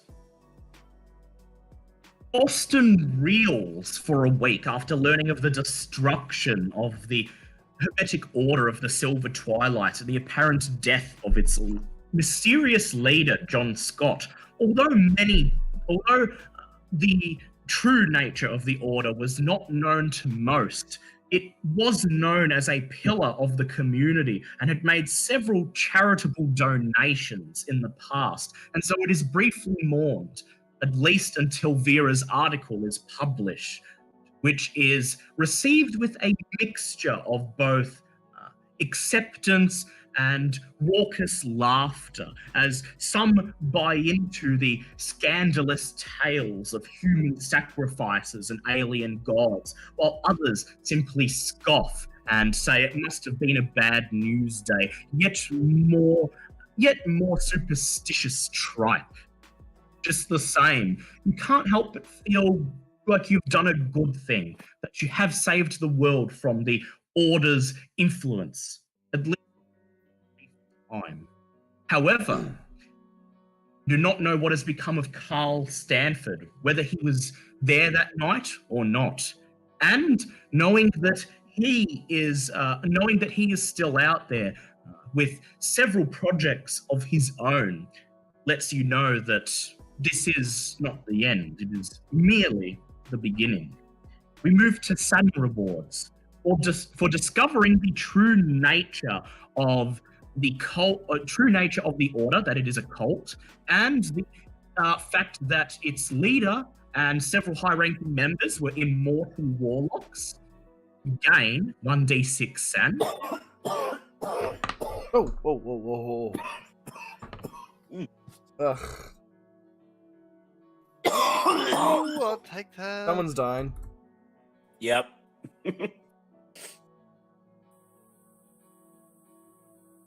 Yep, one for me.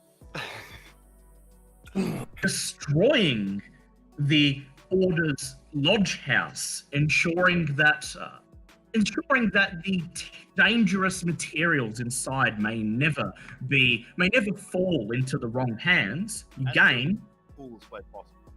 yes, you gain 1d6 San. 3. A bit better that time. Oh yes.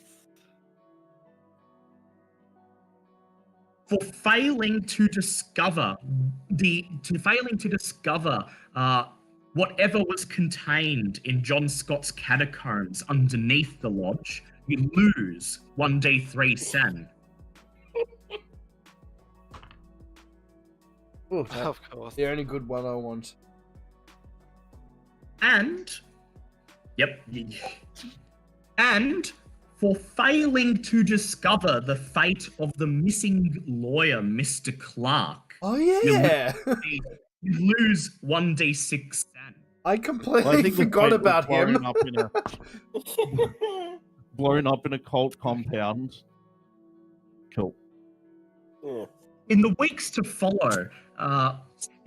follow, you keep an eye out to hear what becomes of the ruins of the lodge, and you are told that several things were discovered in the ruins. A tunnel leading to catacombs underneath the lodge, in which were discovered no less than 40 emaciated human corpses. One of them is identified through dental records to be that of Mr. Clark. It is stated that he was alive up until the night of the Order's destruction. No. And smoke inhalation is listed as his official cause of death. Oh, Yeah. fuck. Omelets and eggs. Oh no. You were also told that several charred remains of books and other mysterious artifacts were found within the catacombs. However, due to smoke and fire damage, all of them are unusable, and the knowledge they may have contained is lost forever. Yep. Okay. We have several books. What about the luck? Before we do that, luck stuff. Oh yeah, luck. Yeah, luck checks. Okay, that is. Damn it, that's. Okay. That's possible. Oh, unfortunately, no new luck. And that's a pass. Okay. We have you each gain 5 Cthulhu Mythos points and 10 skill points.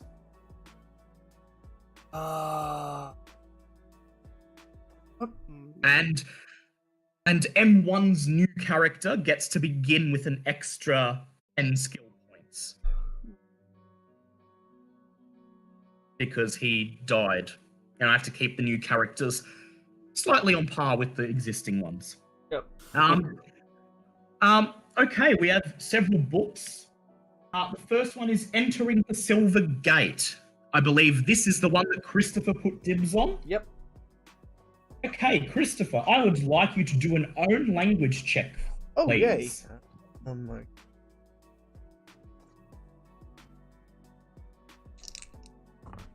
That is a... My language. Yeah, Should be education. That's right. Education. Yes, that is a normal pass. Normal pass, okay. First of all, you lose 1d4 Cthulhu, 1d4 sanity. That is a 2.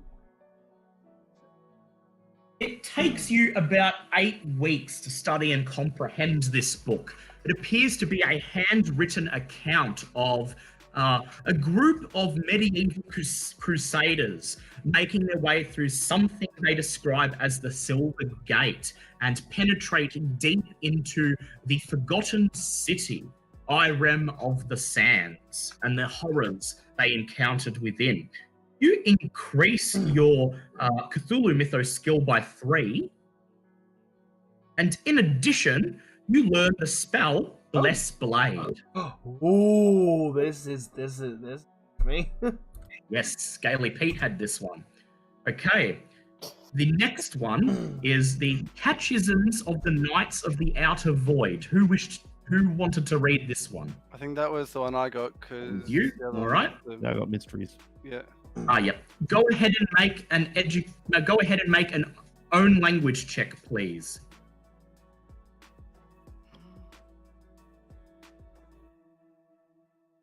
That is a pass.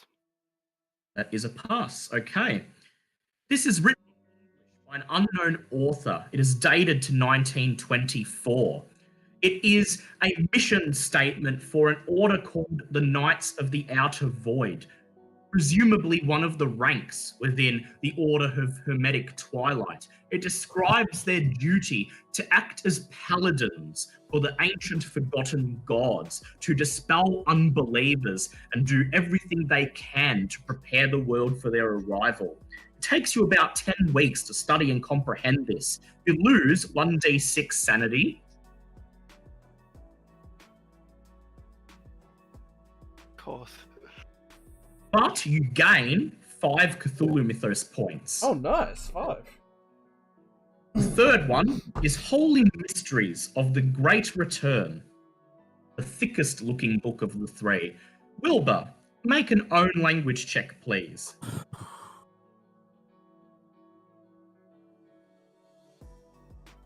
Ooh, can I push that? Yes, you can. Oh. Same roll twice. All right. All right. I will allow you to read it, but you just won't learn all of the spells. This Sure. has multiple spells. Is it one that I could read over multiple sessions? Yes. So I'll allow you to partially comprehend it. Sure. This is a volume in English. It's author unknown. Written in 1923, it appears to be a treatise on what is called the Great Return, the awakening of several great old ones, and what effects the author believes their awakening may have upon the world. It takes you several months to comprehend this. First of all, lose 2d4 sanity. Cool.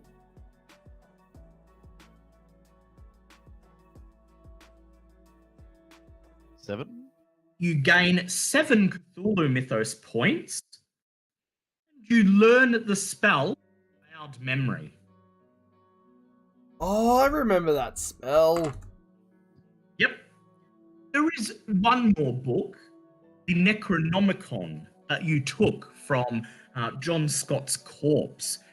A brief look at it reveals that it is apparently one of the very first editions published of its kind. It is handwritten in archaic Arabic. Does anyone wish to read the Necronomicon? Well, I can't read it because I don't know that. I have Arabic. Yep. I would just like to say this is a terrible idea. Are you game to read it? No. I'm gonna give it a. Why not? You have to say the words. You need to say the words before opening it. Oh yeah, that's right, Smithy. You don't watch horror. That is a hard pass. A hard pass. Okay. This manuscript was written as early as the 12th century. This version of the Necronomicon is thought to be lost. It is an immense compendium touching upon nearly every aspect of the mythos, with references including charts and star maps. First of all, lose 2d10 sanity. Oh, well, that's fair enough. It's the Necronomicon. Okay. And you got off pretty well. Increase your Cthulhu mythos rating by 15. Ooh. This? And you may select any one spell in the rulebook to learn. Oh my god! That's Okay. something we can go after the stream because there are a lot of spells.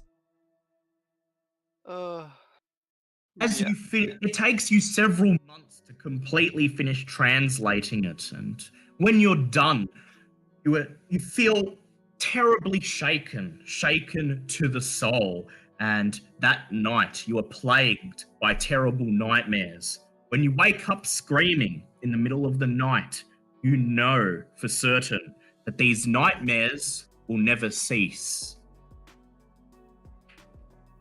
That is the end of this week's session. Well done, everyone.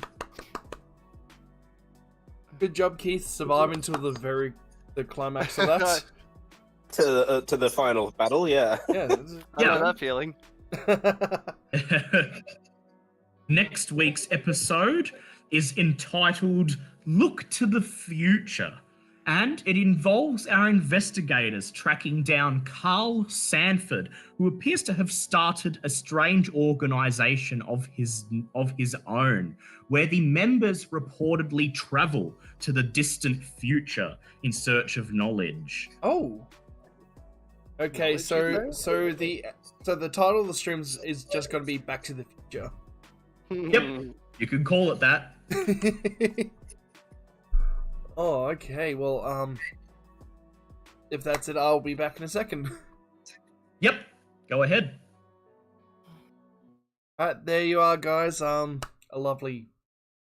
Wow, that was actually 5 hours. That was a long episode. I'd like to thank everyone who joined in today. A big thank you to my friend Keith, who. Oh, damn phone. A big thank you to my friend Keith, who joined us in a guest spot today. Rip Keith and Disner as well.